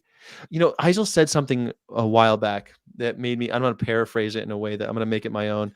I would be really upset if I had a daughter and she joined up with DXE because she would be led down a path where she's being encouraged to go out and get arrested. I would be perfectly happy if my daughter was hired by Peta and was given a career in a cause that she believed in. That is a difference. That's the difference between those organizations right there. I think I'd be very upset if my daughter or any of my progeny went with DXE. But if they join up with Peta, I'd be perfectly acceptive of that. Now look, I want to make a very simple point. This is not in response to one person's comment, but several comments that have come in. Look at the names you guys are raising. So Gary Yourofsky, Jamie's Corner, so on. Let's say you had $10,000 in your pocket. If you give $10,000 to Gary Yourofsky, you might as well be flushing your money down the toilet. It is not going to make any difference whatsoever. I'm going to say the same thing about Peta. If you have $10,000 to give away, do not give it to Peta. You might as well be flushing it down the toilet. And that piece of shit, Jamie's Corner, what the fuck do you think that moron is going to accomplish in the next 5 years with your $10,000 that she can't accomplish without it? Okay. Now we could list off all kinds of other names that have come and gone. What do you think you're going to accomplish with $10,000 to High Carb Hannah What do you think you're going to accomplish by giving $10,000 to Henia Mania or anyone else? I mean, it's not even getting to the ex-vegans, No, do not donate money to any of these people. So someone asked, in what sense is Eisel an anti-activist? Okay, do not give your money to Dr. Greger. He's going to accomplish absolutely nothing in the next 5 years. He hasn't accomplished in the next 5 years, so on and so forth. And now the question has to be asked. What if you took that $10,000 and you made use of it yourself? Is your opinion of yourself so low that you think there's nothing you can do except standing on a sidewalk with a piece of cardboard, chanting and jumping up and down, and donating money to these terrible people who are part of a terrible movement based on a failed paradigm? It has failed in the past, is failing now, will fail in the future. And look, I got to tell you, I do believe in myself. The book will cost you $1, not $10,000. But yes, if you propose to give me $10,000, what I would be talking about doing with it would have very palpable real-world outcomes. The money wouldn't disappear the way it does when you donate money to Earthling Ed. All right? The money will be tied to palpable real-world outcomes, and I could give you a receipt for every single thing I've done with it, which is how I've always played the game. Like to give an example, this book is also translated into Spanish. You can read this in English or Spanish. So if you donate $10,000 on the list of things I propose, I'd like to translate it into Chinese, a couple other languages to make it available. I know enough Chinese people. I have enough Chinese viewers, whatever. I'm just saying. But that's something that costs money. I can show it to you. I can thank you in the book. I can say Chinese translation generally paid for with the support of whatever you want. Sure, you can make donations that have real outcomes in the real world. All right? But the whole paradigm that we've been debating in this whole live stream, sometimes implicitly, sometimes explicitly, sometimes directly, sometimes indirectly, it is a failed paradigm. And you might as well take your money and flush it down the toilet rather than support PETA, people with ethical treatment of animals, rather than support any of these other Humane Society of the U.S., you name it, It's an evolving paradigm. PETA's been around for 40 years, and they've evolved in their tactics, and they've evolved in what they do and how they spend their money, and they spend their money very wisely. Being an insider, I kind of am witness to that. But no, that's why I give people like Sky and oh shit. Well, I don't think that I appreciate you, Vitamin, but I don't think that Jamie's a moron. I think she's doing she starred in that new movie. She did something that exactly up your alley. She was just in a movie. I can't remember the title of it, but it was funded by VKind, and she made a movie about being about an anti-dairy movie where she's the star of it. So she's doing exactly what you like, Eisel. She's creating works of art in order to change the world. I don't think she's a moron at all, but yeah. But obviously, my critique of what Joey Carbstrong's method applies to Jamie Logan, aka James Gordon, very directly. So I'd be a hypocrite if I criticized one of them and not the other for doing exactly the same thing. Right, but I think Jamie does a bit more than. Well, I mean, she. Yeah, I don't know. If you say so, I haven't seen the movie, but I mean, the criticism of Joey Carbstrong applies to Jamie Logan. Anyone playing the game show. I get it. You don't like the game show, but yep. I think that most of these people, I don't think that Joey Carbstrong just does the game show. He also does investigative work that I think is very important because it exposes some of the horrific things that are happening. Look, and Jamie I want to draw attention again. So here is someone in your audience called Dean Stars who says, LOL, buy my book. Okay. What kind of political movement do you want to be a part of? Do you want to be a part of a movement built on a lie?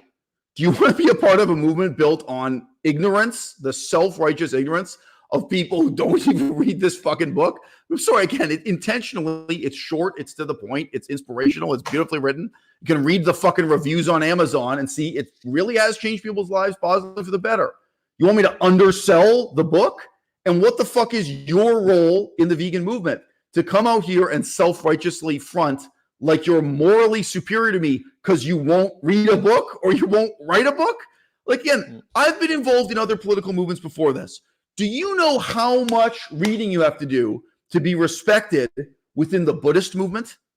You have to be able to talk about Nagarjuna back to front. You have to be able to talk about the Vajracchedika Sutra and the issues of translation it involves. You have to know the Pali Canon. You have to know the difference between different parts of the Siddha Pitaka, the relationship between the Vinaya in one tradition and another. You have to come to events within the Buddhist movement with years sunk into textual and historical study, and a very high level of political sophistication. So when I was in the Buddhist movement, I would sit there and talk about the history of slavery in Thailand, then talk about the history of slavery in China and the relationship between Buddhism and slavery. Okay, guys, I'm used to conducting politics at a very high level of erudition. And you know what you guys are used to? You're used to Jamie Logan. You're used to a pretty moron blonde girl sitting and telling your audience things they already know again and again and again. And then you pat yourself on the back and you pat her on the back and you donate money and it accomplishes nothing. And here you are saying, LOL, buy my book. All right, dude, the book is the result of approximately 10 years in the vegan movement, whatever. I'm 45 years old, 30 years or something as a background in political science and political philosophy. Yes, the book is worth your time, and it's worth a lot more than $1. Unlike Earthling Ed's book, unlike all these people who make money of it, I am not going to be ashamed of sitting here and talking about the book.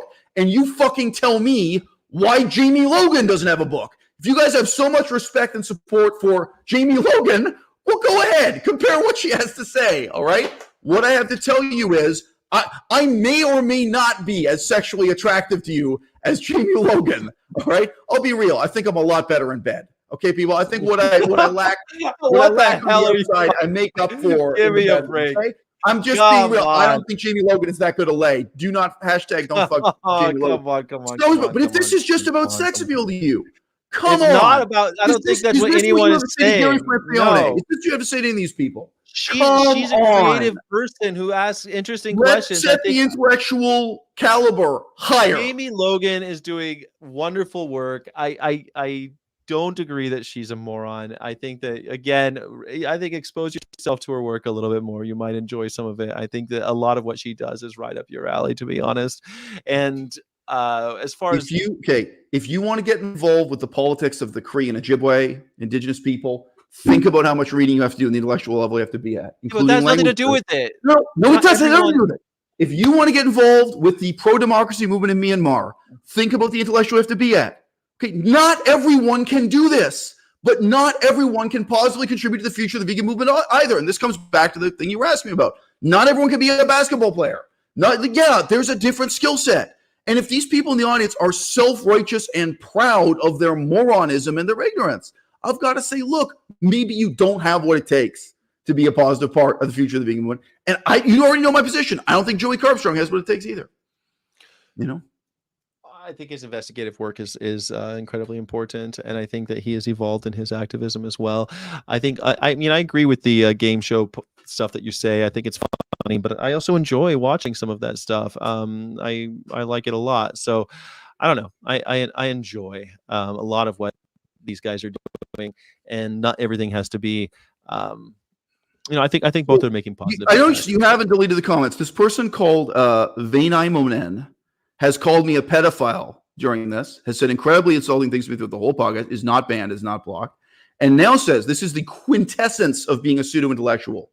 Quote, Korea and Ojibwe? Do you mean Anishinaabe?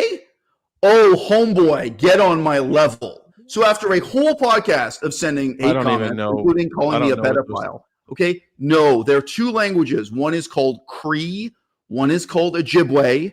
And no, the word for Ojibwe in Ojibwe is Anishinaabe Mowen. The word for Cree in Cree is Nehiyawewen. Okay, so you guys are talking about something. Yes, I actually know what I'm talking about, and you don't. Go figure. And the reason why I wasn't deleting any message because you were addressing the pedophile thing. You were talking about it. That's just why this is all like you talk. You're the one who brought it up. Cree is Nehiyawewen. Ojibwe is Anishinaabe. Thanks for coming on the live stream, insulting me for like more than 3 hours, and insinuating that I don't know what I'm talking about when I do, and you don't.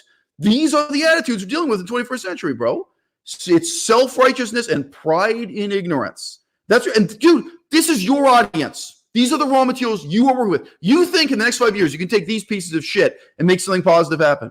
There's no such thing as a good institution staffed by bad people. There's no such thing as a good movement consisting of bad people with bad intentions.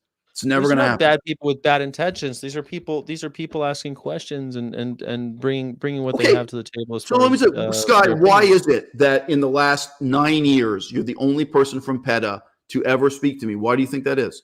Now you're special. You can take it. I mean, you're interested. You're asking questions. Nobody else from PETA is. Dude, you may not realize how extraordinary you are within PETA. We've talked to all kinds of people from all different ideological stripes, left, right, center. We've talked to fitness vegans and diet vegans and revolutionary vegans. Sorry, I'm saying we because my girlfriend has at least been in the room for all this stuff, or standing next to me or whatever. And sometimes she's a significant part of the conversation, but sometimes she's just standing there aghast as a witness. That's why I say we rather than I. But look, dude, I've been through yes, my opinion of who vegans are is based on quite a lot of ethnography, quite a lot of anthropological study over the last 10 years. I know whereof I speak. And the stuff that you've brought up, but I mean, personally attacking people and like shit and telling them that they're idiots or whatever. I don't know that. But you think it's bad that I personally attacked Donald Trump? You think so? Donald Trump. Of course I attack Donald Trump personally. Of course I do. That's politics. That's punching up. I think that like okay, so what? Going after Earthling Ed isn't punching up? No, it's perfectly fine to I'm not saying that, but going after the people in the chat is a little bit. And these are people who are spending their time with us and are here to listen to these ideas. Well, I'm sure you have another pedophile comment already from this person. They've had it throughout the whole thing. So that's not going after me personally? Well, I see that. But you are. This person should be banned, and all their past posts should be deleted. They've done this. They've said I was a pedophile through the whole stream. Well, but you brought up the pedophile thing. I don't know why you're the one who brought it up. It said that Durian Ryder and them invented this. So why did bring up this? Is exactly why. Well, I mean, I know you brought up the reality of the people who comprise the vegan movement today. Yeah. Okay, so Klaus from Plant-Based News, who's known me for so many years. I'm sorry, I don't want to whatever. Something like 10 years. When this bullshit news story came out about my sex life, pedophilia was on. So just to be clear about how implausible this was. I live on the west coast of Canada. Part of these claims was that I had sexual relations with like a whole harem of women in Quebec. Now, Victoria, Canada it's so far from Quebec. And at that time, I was uploading videos so regularly. Anything interesting happening in my life, my audience knew about. There was no time. Like just for me to go from the west coast to the east coast. Like this is greater. I'm sorry. I tell you about the shape of the continent. This is way further than the west coast of Texas to the east coast of Texas. For me to be flying back and forth and having this amazing sex life with all these women, who then the allegation was they banned me from the vegan movement in Quebec because I was just banging so many of these hoes. These were elaborate stories about my sex life that included allegations of pedophilia. Oh yeah, so do you think Klaus from Plant-Based News stood up and said, "Look, I know this guy Mazard. He's on the level. I know he has good intentions. I've known his content for years. I know, and these allegations are wildly implausible. And there's something wrong with these vegans who are so eager to believe it and tear this going to." No. And let me ask you, Sky, did anyone from PETA do anything like that? Did Karen Dawn do anything like that? No. All right. So yeah, I have experience with at this point, it is well over 100,000 people comprising the vegan movement and how they treated me in relation to pedophilia. So you still haven't banned this person. He's still going at it. The person who throughout the whole live stream has denounced me as a pedophile and made these insinuations. Okay. Well, so it's insulting things to me throughout the whole. So you and I here, like Sky, I'm giving credit to you, right? I'm giving credit to you, Sky. You're having a serious discussion with me. And this is the reality of the people in your audience. So no, personal attacks are a part of the game. People criticize me for my sex life, for my sense of humor, for whatever. It's completely on the table. And I criticize Donald Trump and what he's done with his personal life is part of it, including Donald Trump's sex life. Donald Trump is now convicted of sexual assault. It's kind of just slightly less than, but sorry, the person's still doing it. Vinomenon. This is still going on with this pedophile and He said you're banging 100,000 people. He's misunderstanding what you're saying. I wish we never even talked about this. It's like this. Well, it's kind of a big part of my life, dude. I did fundraising, went to court, and went on for years. It's been a huge part of it's a huge part of how I regard vegans, including you and including PETA, and that's why I came up, and including Klaus from Plant-Based News. Okay, it's a real litmus test for what scumbags and what, fame whores and ambulance chasers comprise the vegan movement. The behavior you saw surrounding the allegations against me by the two people who at that time were the most famous and influential people in the vegan movement, Durian Ryder and Freely. They were the absolute pinnacle of their fame. Right? Durian Ryder and Freely tells you a lot about the vegan movement. Well, they started these people are. The way I understand it is that they started a smear campaign against you, and it became worse and worse, but it was completely unfounded. At the very start of the show, I reminded you of the thing with toothpaste and soap. That also tells you something about vegans. It is a moment in time. It's an example that illuminates the type of people that compose this movement and tells you something about what's wrong with the movement, where it's come from, where it's going. Sure. And it's a big part of my life. And a moron vegan. Nothing wrong if you are viewed as a moron for the animals. Tell it to Zoe. Tell it to Zoe Rooster, who's in jail right now.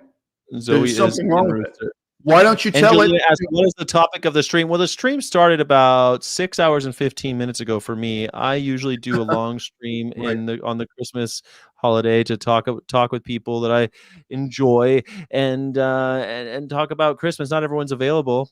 Okay, but Sky, let me ask you. Sky, you're a reasonable person. Do you think your attitude towards the vegan movement would be different today if you had been denounced as a pedophile? And everyone was in on it, including Klaus from Plant-Based News. If you had been through what I've been through, just stop and reflect. You and I are the same age. How would that have changed the position you're in now?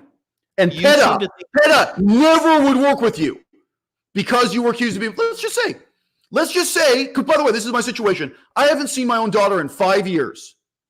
Okay? And this is a factor. The judge did see what Durian Ryder said about me. The lies about me on YouTube and Reddit.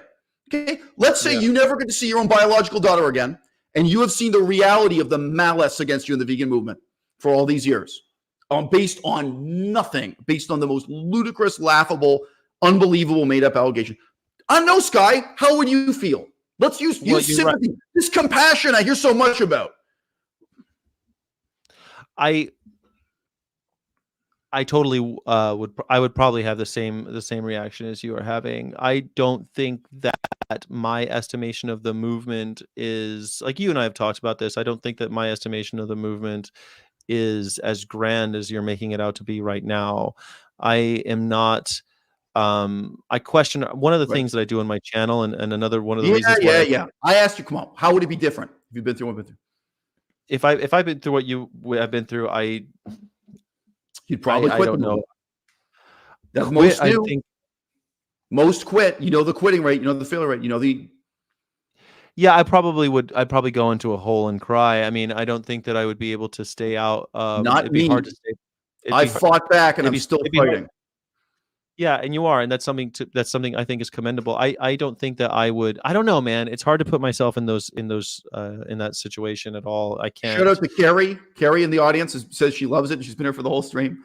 Look, in between my first wife, who I'm now divorced from, and Melissa, who's sitting here next to me, I had sex with 0 women. So in terms of rumors about my sex life, I did not have sex with any woman in between my ex-wife, who again, the divorce went on for years and years and years, and Melissa, who I'm with now. So I'm just saying, because some people have been asking, I'm totally comfortable talking about my sex life. And I can also tell you why I didn't sleep with them. I don't know if I kissed someone in those years in between. It's possible I kissed 1 or 2 people, like you're getting to know someone, but didn't have sex during those years in between separating from my wife and meeting Melissa. I really have to think about those couple of. Well, I mean, I don't want to get too into that. But no, I'm just straight up telling you the lies made up about me. They required like time travel and like teleporting between continents. They were so it's like I'm in Western Canada and I'm supposedly fucking a woman in Scotland, and she never said anything happened. It was totally. They were wildly ridiculous, and the whole vegan movement got on board with the idea that I should be beaten up and dragged to a police station in Chiang Mai, Thailand, by a gang of Durian Ryder's followers, and that I was this terrible person. And then this was followed up with by more lies that Klaus on Plant-Based News broadcast, that the fundraising, so I could hire a lawyer and fight this in court, that was a scam, and that I had stolen the money, and that I had spent the money on KFC because I'm not even really vegan. Dude, I have seen it all. So I have been in the game in a way that you haven't. That's cool. You have. You're right. And you say this shit to me like you talk to random strangers on the street and they're so wonderful. Well, that's not my experience. Okay, I don't even believe you. How many of these fucking people you talk to on the street are wonderful? How much are fucking deplorable human beings? But that's not my experience. When did I say that? I didn't say people you did. Wonderful. You did. You said you talk to people on the street and you talk to other vegan activists on the street and say they're wonderful. I don't blame you, but you were feeling optimistic at the time. Wonderful. I don't think I said that activists are definitely where some of the real work is being done, and I believe in the movement still. I think our movement in many ways, and one of the reasons why I like your book, Caliban's Mirror and Future of an Illusion, is the Veganism and the Future of an Illusion, is because you are taking a no bullshit look at the movement and saying, this is how I think we can move forward. That's what I like about your book, and this is why I recommend it. Now, I'm also I'm a fan of activists. I think that activists are the ones who get things done. I know you disagree with that, but if I were to answer your question in your situation, I don't know how I would react. I don't know if I would throw the entire movement when I down. first met my girlfriend, who's still my current girlfriend, Melissa. So she's off camera. She's in plenty of my YouTube videos. You can search my channel, Melissa. She's on my Instagram and stuff too. As I say, we're on camera together as a couple. When I first met Melissa, guess what her father asked about me? Guess what her brothers asked about me? They claimed I was a pedophile.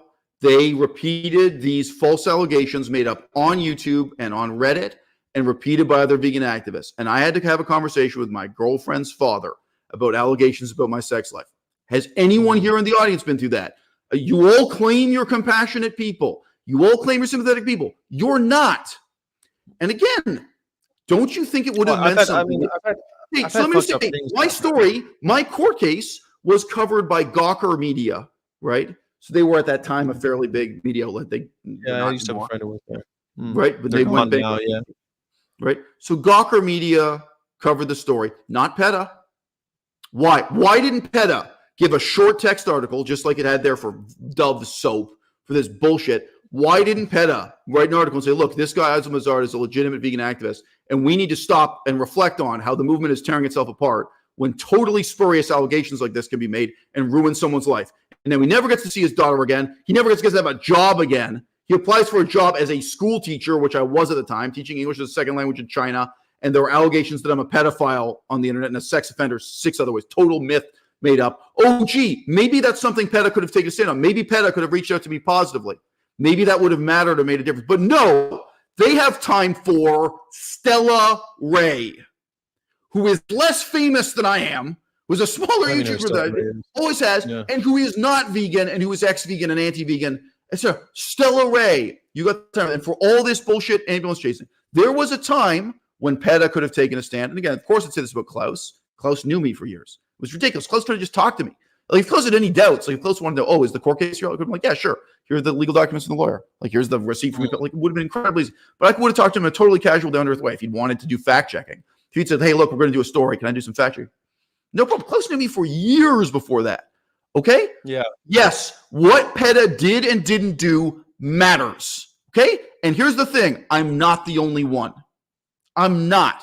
The other people just didn't have the balls to stand up to Durian Ryder and not back down. And of course, they didn't have the balls to stand up against the whole rest of the vegan movement the way I've done. What was I've stood up against Paul Scheer and everyone else. What was their beef with you in the first place, this Durian Ryder fucker?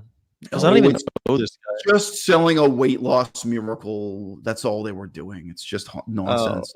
I mean, what they were mad about was that, I mean, I think, because I've talked to Durian Ryder about this. You know, we have talked. I made a video that was criticizing the scientific basis of some specific claims they made. One about Crohn's disease, that a vegan diet cures Crohn's disease, which it does not. It's not true. And two, I edited together clips about exactly what they say about eating unlimited calories. They can eat an infinite number of calories and still lose weight. And just even by putting those clips together, that was showing the flaw in their reasoning. And then I sat there and explained, look, this is not true. Now, just a funny twist to this. And part of the problem was it undermined the basic premise of veganism. Veganism is a normal diet. Like, cows can eat a vegan diet and get fat. Like, if you feed a cow too much vegan food, it'd be like any mammal in a laboratory or a zoo, if you overfeed it, even though it's vegan food, it gets fat. And same with you. Like, how did we get committed to this magical mode of thinking that you only get fat if you eat non-vegan food and you lose weight if you eat vegan food? So, like, you know, I was getting at that element, like, not just, so it was dealing with the scientific thing, but also the sort of the implications for the movement as a whole. So they just responded to that the stupidest way imaginable by claiming that I was a pedophile. So, you know, again, I mean, that's how they responded to, you know, again, I'm not boasting to say this is legitimate scientific criticism. And to some extent, it's legitimate, like, political criticism. But at the time, they had hundreds of thousands of subscribers. Yes. And millions of views per month. At that time, they were getting like tens of millions of views per month. There was a story recently about they were the most famous people in the vegan movement at that time. I think there's an argument they were the most famous vegans of all time. If you get into the quantification, go on. There's what's that guy, the Russell Brand, famous vegan? He recently had some allegations against him, and before he had any kind of like formally accused or anything, it was that he became a that he lost his YouTube channel. He lost everything before he was even accused, and it's just really interesting to me that something small can happen, and all of a sudden it spins out of control now because people with hundreds of thousands of subscribers. But this wasn't small. This started big and it ended big, and Peta didn't do the right thing, and neither did Klaus, and neither did anyone else.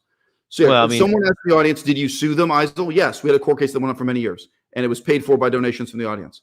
I just point again, this person, Vainamoyen, whatever, again says, he keeps up, you can see the pedophile. So you think that's a funny joke, bro? So you're the moderator, unless you have someone else moderating.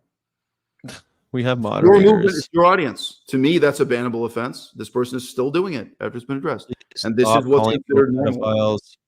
I don't want to ban. I usually just ban carnies and accept everything else. Please, let's just move on from the so you're cool with that. Please. So Sky, I'm going to go after you the same way. I'm going to make a video the same way, saying the same thing about you. That person in the comments just said about me, Sky. And you're cool with that? I'm a pedophile? Yes. So that person said it about me more than 15 times. I don't know, more than 20 times. And you're cool with that. So I'm going to make a video calling you a pedophile 15, 20 times. You're cool with that, Sky? Why? Public statement on the record. Okay with that. Visible to everyone who watches the video in future. So you tell me, what's the point of banning someone? All right, fine. He's banned. Sky, we all play by the same rules. What can I tell you? I think you banned me. Huh? I think I can't see the comments anymore. I think you clicked on me accidentally because I can't see the chat anymore for whatever. Oh, there you go. No. Okay, so now it says Vineman is banned in the comments. We can all play by the same rules, Sky. Now look, I have a video arguing that Donald Trump actually did have sex with underage prostitutes, and it deals with real evidence, real witness statements. There is evidence of Donald Trump. I don't like banning fellow vegans from my chat. I'm sorry that I wasn't faster, but you were the one who broached the subject, and I didn't realize it was going to go on as long as it did. I am not saying that that's off limits. If there is real evidence, I've phrased things very carefully. I've talked about a number of sex scandals in veganism. Some of them are involving rape allegations or what have you. And I live by a moral code. I take it very seriously, every word I say. Even the word scam. I do not lightly accuse a vegan of running a scam. Okay, is this a scam or was it just a bad idea that failed? Like it lost, not everything should be called a scam. Not everything should be called rape.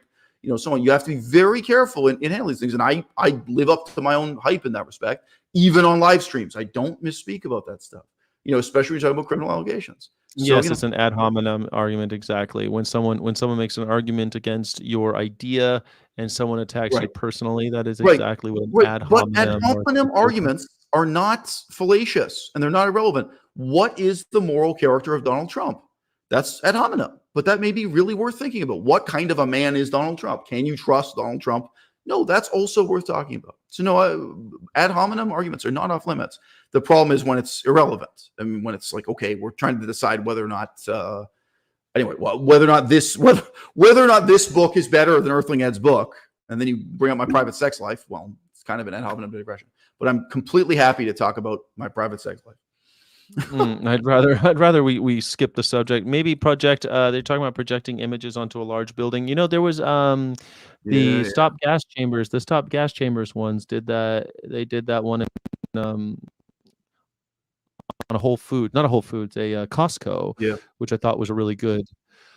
Oliver in the audience pointed out that actually the person in the audience was calling me a pedophile before I mentioned it. That is correct. I think that went back so far in the conversation before I even mentioned the fact that I've had to deal with these allegations. Okay, but look, bro, you tell me, because what you asked me what I want to have to do with Peta.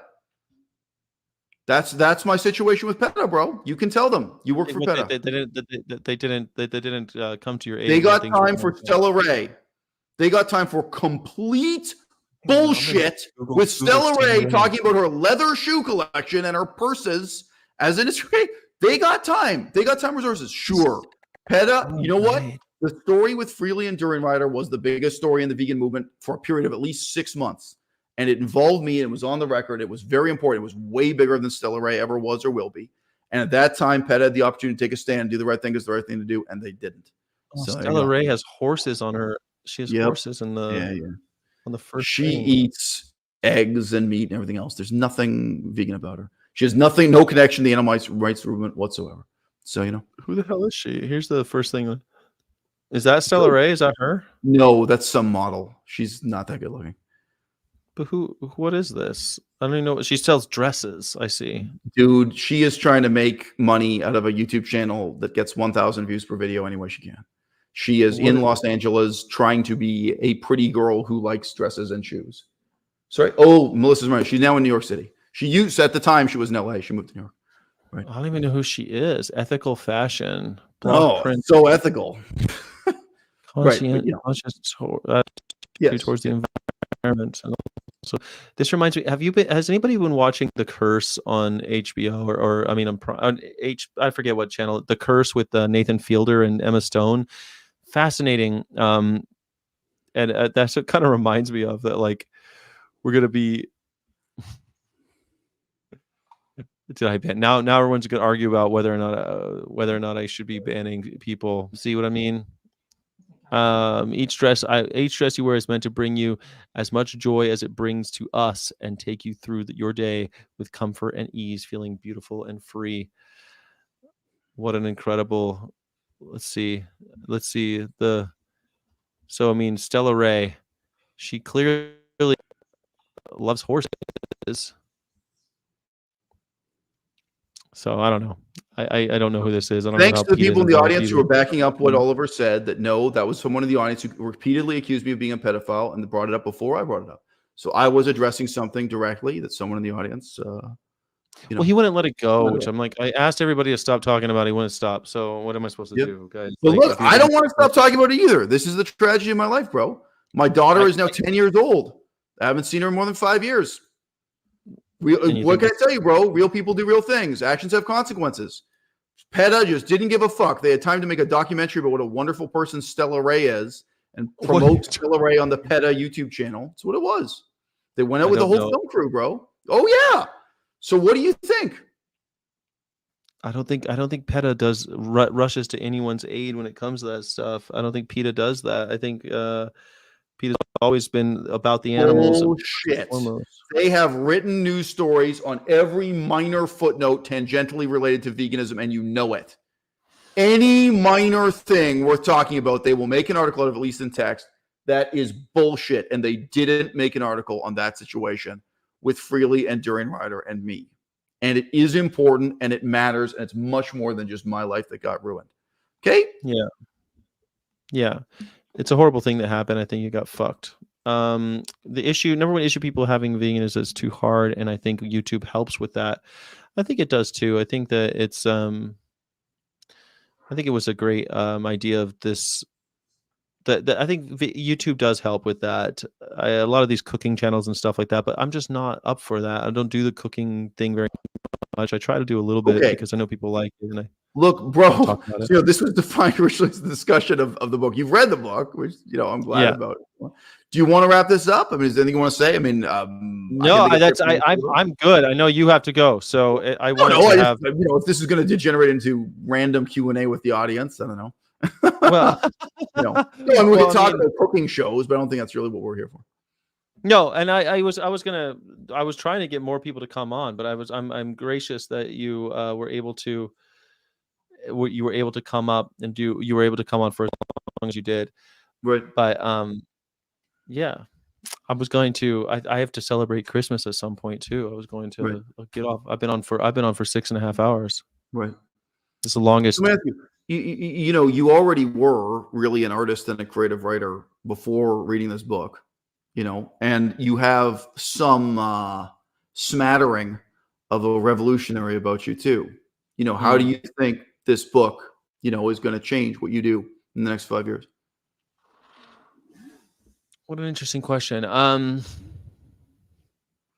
Well, I'll just give you something to say. When I read the book, I find it inspiring. It's been long enough ago I wrote it that I kind of forgot what's in the book. I'm surprised by it. I'm inspired by it when I read it myself. You know, that's my own feeling reading it. It's like, wow, you know. It's funny that you know, take for example, I think one of the things that I'm taking with me from the book is that I want things to be interesting and new and creative. And if we don't have a creative solution, then I don't think we should do it. I'm sure you're familiar with Buckminster Fuller. He was one of my, I don't know, I'm very inspired by his work. And he said that if it's really funny. He keeps mentioning these people he looks up to. I think if you made a list of all the people Sky like admires and considers a role model, they're all people I despise. It's just funny. Last time you mentioned Fuller. Well, you remember Henry Ford last time, right? Like, it's just funny. I don't look up to Henry Ford. Well, wasn't Henry Ford one of the ones on the list last time? Anyways, no big deal. But like, you often mention these people. I'm really not going after you. It's just a funny thing about the difference between us. Like, the way you regard Mahatma Gandhi and the way you regard Henry Ford is so different from me. Anyway, you seem to think that because I like certain things about people that I admire them in their entirety, and I don't. I think you were just saying you admire Buckminster Fuller. But I think it's just a funny difference. Buckminster Fuller, I do admire a lot of the things that he said. I think that he's a very interesting person. Trim Tab, I think his own self-evaluation about his own influence on the world, that he doesn't steer the plane, he's just the trim tab. But he said that he doesn't go looking for beautiful solutions, but if the solution to the problem isn't beautiful, he knows it's probably wrong.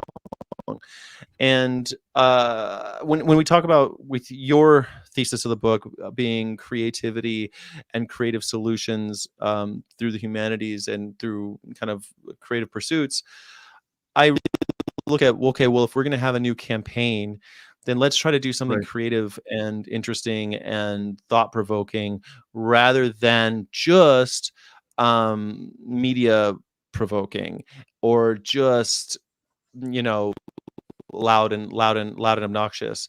I think there's a time to be loud and obnoxious, and I like being loud and obnoxious, but if it's not going to be novel and creative, then I don't necessarily think that I want to do it. And I want it to be interesting. Which is something I think that our movement doesn't really have. When you say like we're just going to dress up and have pretty people carrying placards, that's to me just kind of old news. You'll say that like, oh, well, that never worked, and I think, well, maybe it did have for a time an impact, but you've got to constantly be recreating these things, and just to rehash the same old things that every other movement has ever done, whether or not they were effective, by the way. Sonic the Hedgehog 3, nothing but a rehash of Sonic the Hedgehog 2. Go on. Yeah, there you go. That's exactly right. I don't want to live in a world where we're constantly doing the same thing. I don't want to live in a world where we're making Cinderella and Snow White again. I think we need to be creative and new in if we need novel ideas, and maybe we need novels too. I don't know. Yeah. But so to me, that is the main thing that I take with me from that. Well, I want to say this to give kind of credit to the other side and contextualize this whole discussion.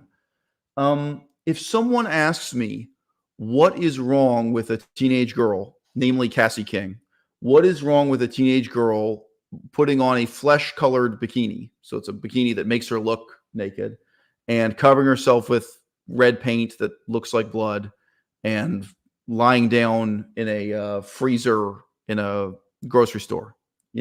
What's wrong with that? Okay. As a form of activism or for the future of the vegan movement. This is more what we talked about during our last stream. We didn't actually talk about this stuff so much in this stream. I have to tell you, what's wrong about it, what's bad about it is subtle. It's not obvious. You have to think about it. You have to reason it through. You have to think not just short term, but also long term. And that's why so many people fail to see what's bad and evil and wrong here. Like, again, as short as this book is, right? And again, you've seen how many people in the audience just scoff at the idea of reading a book that costs $1. If you care about the future of the vegan movement, like how progressive. Again, 2 chapters of this are available as YouTube videos you can see for free, and you've listened to us talking for hours. Okay, but the whole movement is so anti-intellectual that it's like, no, You have to dumb this down to a slogan that can be held up on a placard. One sentence. That has to be your solution for the future of veganism. Otherwise, it's just, there's no way anyone can read a fucking 100-page book and really put something on this. But look, I've got to tell you, the people who are my enemies in the vegan movement, all right, they have a point. Their point is up on the surface. What's good about their method, what's advantageous about their method, you can see immediately, right? So, for example, teenage girl in a bikini covered with blood. It gets attention. It may even get newspaper headlines, right? It gets a reaction. It may get donations. Donations come in many forms. It may get OnlyFans supporters. It may get Instagram DMs. There is a positive feedback loop right away when you do that. Okay? Yeah. And the kind of method I'm talking about requires that you think, okay, if this teenage girl does this now, what is she going to be doing 5 years from now?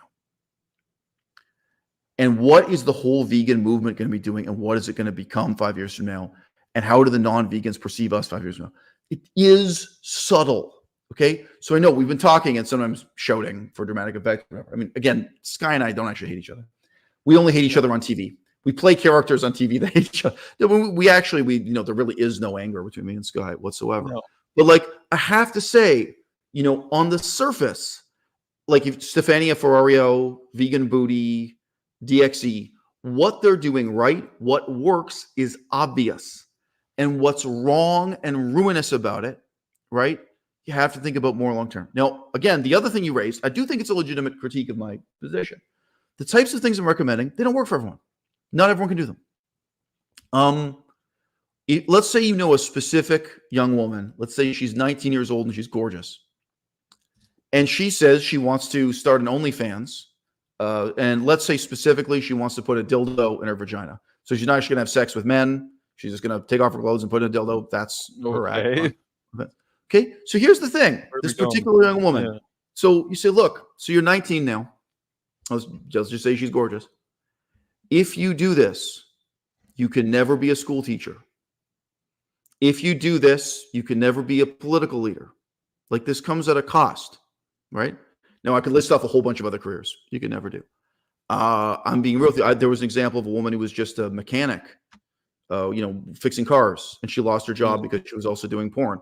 And come on, can't you work as a mechanic and be a porn star? I mean, I'm not that I agree with this. This is just the reality of the society we live in. Maybe a better society if you could be a porn star and do all kinds of things, but you can't. You can't. So you're allowed to do whatever you want, really. But yeah. Okay, but there were consequences. Yeah, you get to do what you want, and you get to live with the consequences. Okay, but so this particular woman, we're not talking about general, we're talking about all women, right? The particular young woman may say to you, in fact, look, I've made a judgment about myself. I don't have it in me to go to law school and become a lawyer. I don't have it in me to go into politics. I don't have what it takes to be a medical doctor. I don't want to have what it takes to, make a difference in the world in any of these ways. I don't want to study medicine. I don't want any of that. So the point is, this is a judgment about herself and her own human potential, right? And which road she's going to take. Now, we are making those choices as individual vegan activists. And when you aggregate it, right, we're de facto making that choice as a movement. Now, again, I don't know Stefania that well. I mean, I don't know her at all. Basically, I know her from what she says about herself, basically in her own monologues or lectures.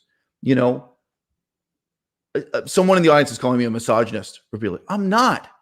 I actually think women have the same intellectual potential as men. That's what makes it so tragic. I look at Stefania. Stefania. Let me just finish about Stefania. I look at Stefania and think, you're not this stupid. You can do better. You shouldn't limit yourself this way. You're capable of something more. And again, nobody's equal to anyone else. You can take the position, hey, some people, they should just do hardcore porn and that's it. That's all they can do in this world. Again, when you're talking about an individual person on a particular level, I am very reluctant to say Stefania is that stupid. That's not my impression of her. I just don't think she's that dumb. I think there's something better she can do as an individual, and then you scale it up. And I think there's something better we can do as a movement. From my perspective, Cassie King's life is ruined. Rachel Ziegler's life is ruined. Life is long, maybe in the next 10, 20 years, they can turn it around. But no, what they could have done with the last 10 years, the position they could be in now, they could have become a doctor. They could have become a lawyer. They could have done anything. They could have joined the military and shot people. But right, they did none of that. So that is the kind of thing we're dealing with here. It's subtle. It's not obvious, the sense in which I'm right and they're wrong. However, I've got to tell you, whether you read my book or you start watching my YouTube videos for free, if you'll let me talk you through this, if you'll think it through with me, you are going to realize in time that I am 100% right and the other side is 100% wrong.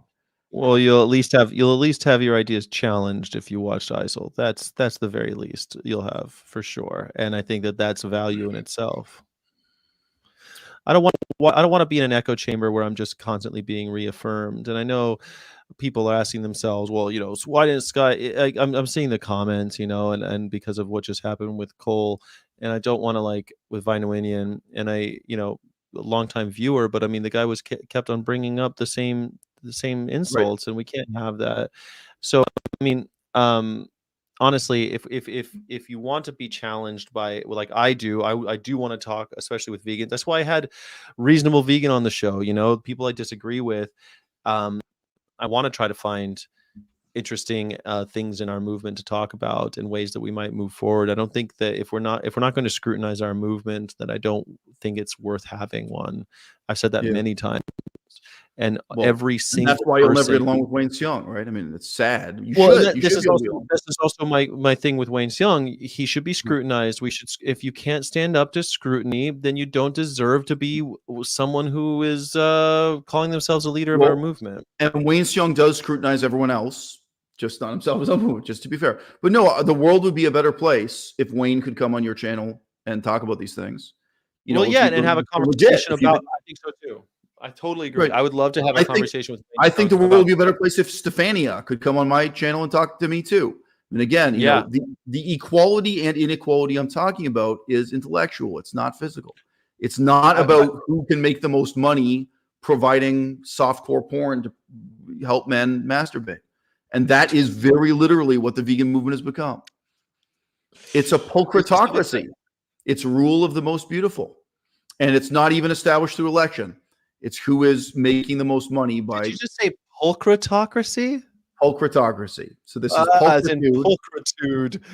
Interesting. I've never heard pulchritocracy. For a second, I thought you meant to say plutocracy, and then I went, "Wait a second, did he just say pulchritocracy?" Yep. I don't think I'm familiar with the term. I know exactly what it means by pulchritude, meaning beauty, and ocracy, meaning rule by. But rule by beauty. Really, the banana girl became the most powerful person in the vegan movement for about 2 years, not for that long, because men masturbated looking at photographs of her, and because women wanted to buy an overpriced PDF that would help them look more like her. That is the reality. Nobody elected freely. I'm sorry, these people are saying these wonderful things about Stefania. Why do you think Stefania is on stage at that vegan event and not me? Why do you think Freely is on stage at that vegan event and not me? These people are literally put at the podium. They're put on stage. They're held up as leaders of the vegan movement for a reason, but it's not a good reason. It's really not. And, on the male side, it's the same. Again, I talk about this in my book, James Aspie and so on too. But no, the outright pornographic element of, the vegan movement. Sure. It gets sexier than that. I'll tell you. Freely the banana girl. I don't even really know who she is. There she is holding a banana. She's the banana girl, huh? Doesn't even ring any bells. This is how quickly she came and went, I suppose. Freely and Gary Yourofsky controversy. No, I don't know. So I know there's Caroline Deisler now is also, she's a big one, but I don't know these vegan resets. See, they do the reset PDF, and you're exactly right. Overpriced PDFs. I only know about her because of this one, of Unnatural Vegan talking so much trash on Caroline Deisler, but she's got the same kind of thing where it's like get skinny with veganism and wear a bikini. That seems to be a big part of what our movement is, and you're right. It's kind of sad. I don't think it's misogynistic to say that that's kind of I think I'm more sad about that, because I don't think that objectifying our bodies and saying that veganism is going to make you skinny is the right way to go. I don't think that has anything to do with it. We you know have what I mean? a movement that is comprised of the wrong people doing the wrong things for the wrong reasons. And that's true of the so-called hardcore activists like Cassie King, putting blood on her nearly naked body and climbing into it. And that's true of the Freely, the Banana Girl, Diet Guru people across the board. Puto-cracy. Doing the wrong things for the wrong reasons. Well, and guys, that includes all you pieces of shit in this audience. I would like to say I despise each and every person in Sky's audience. I hope none of you subscribe to my channel and none of you read my book, because I'm the future of the vegan movement. You're not. I disagree with everything that you just said. I can't believe you just said that, because I think why would they read your book? Why would they read your book now after saying that? Dude, so that is the American attitude. You don't want to worship Jesus unless you feel you can be him.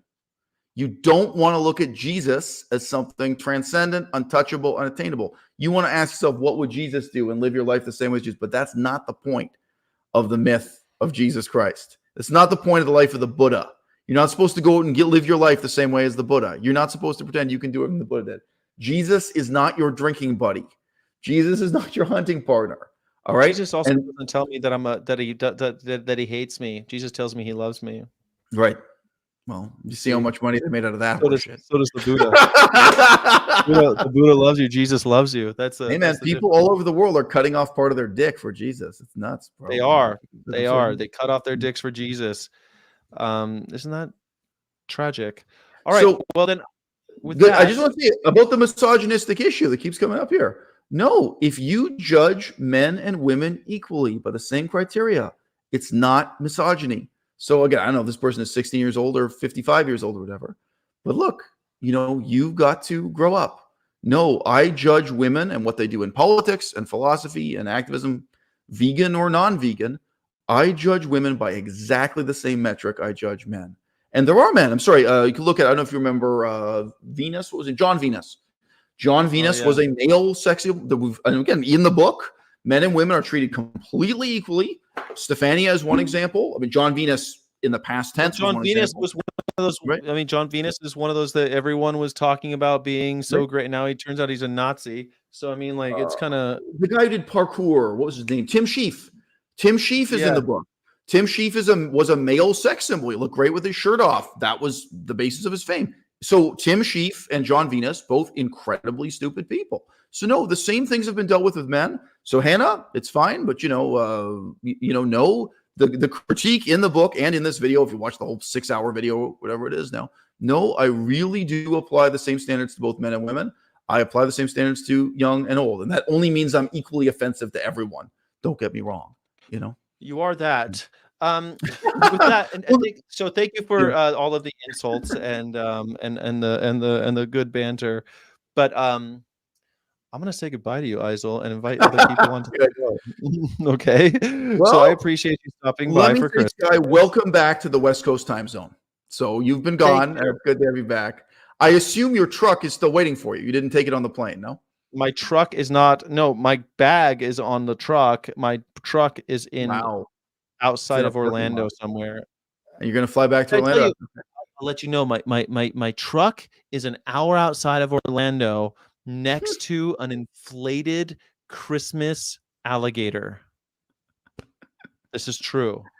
So it's not just that they have an inflatable alligator. They have to cycle them for the seasons. Like, no. It's December. Get out the Christmas alligator. It's a light up Christmas alligator with a Christmas hat on, who is in the front and has and next to my chicken truck. So that's what's going on there. But now that I've platformed you talking all this trash on Peta, maybe they won't invite me back. It'll all get back to them.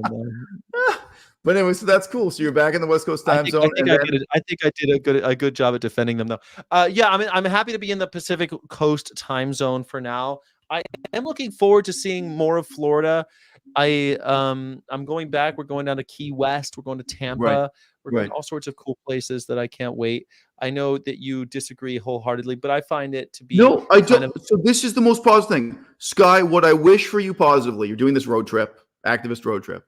I hope you make friends and I hope you make colleagues that will last a lifetime, that you find people you can work with, that you find people who will go to your wedding, people who will go to your funeral. That's the positive that can come from what you're doing right now. And I hope that works for you. Okay. That's very nicely put. Yes, thank you. I appreciate I don't that. think you're going to change the world. I don't think you're going to lead a revolution, but that is the positive thing to come. You can have a salon, you can have a circle of people just like Benjamin Franklin did. And it could be that this road trip is the start of a new and much more positive period of your life. Now, with that being said, I agree with you on that. My experience is instead completely negative. There isn't one positive person in my life brought into it by veganism. Not one friend, not one colleague. Instead, what I've dealt with is 100,000 people falsely claiming I'm a pedophile. All this garbage. I don't have one. And again, I've been to conferences where I'm a famous person. I've been to vegan events, like here in Canada. It wouldn't be if I was in London, England. I don't know how many people would. It's an interesting question. I would go to a vegan event, but no, I've been to vegan events in Canada. I was like, oh, you know that? Oh, it's like, I'm famous in that setting, bro. Not John Sackars is not my friend. No, that vegan teacher's number, not one. So I count a lot of people my friends. Right. I count you one of them. I count vegan. I count that vegan teacher, and a lot of people get mad at me because I defend that vegan teacher, because she said things that I disagree with, and I've told her that I disagree with them. So I mean, like she knows. So I mean, I don't know. Right? I say I wish you the best. I hope your experience this is way more positive than mine, but I've got to be real about what my experience is and what my expectation for the future is. Well, all right. I like it. All right. Sounds good. I like it. Thank you so much for coming. I hope that you're still my friend, and we'll talk again soon. Again, Sky and I don't hate each other. We just play characters that hate each other on television. Keep that in mind, people. I've been saying that about fucking Steve Irwin, that people like. No, you hate Steve Irwin. No, you really hate Steve. No, but no, what I'm saying is like he just played a wildlife warrior on TV. He's not real. But your hatred of him is real. Okay, great talking to you, Sty. Stay in touch. Okay, have a good one, Eisel Mazard.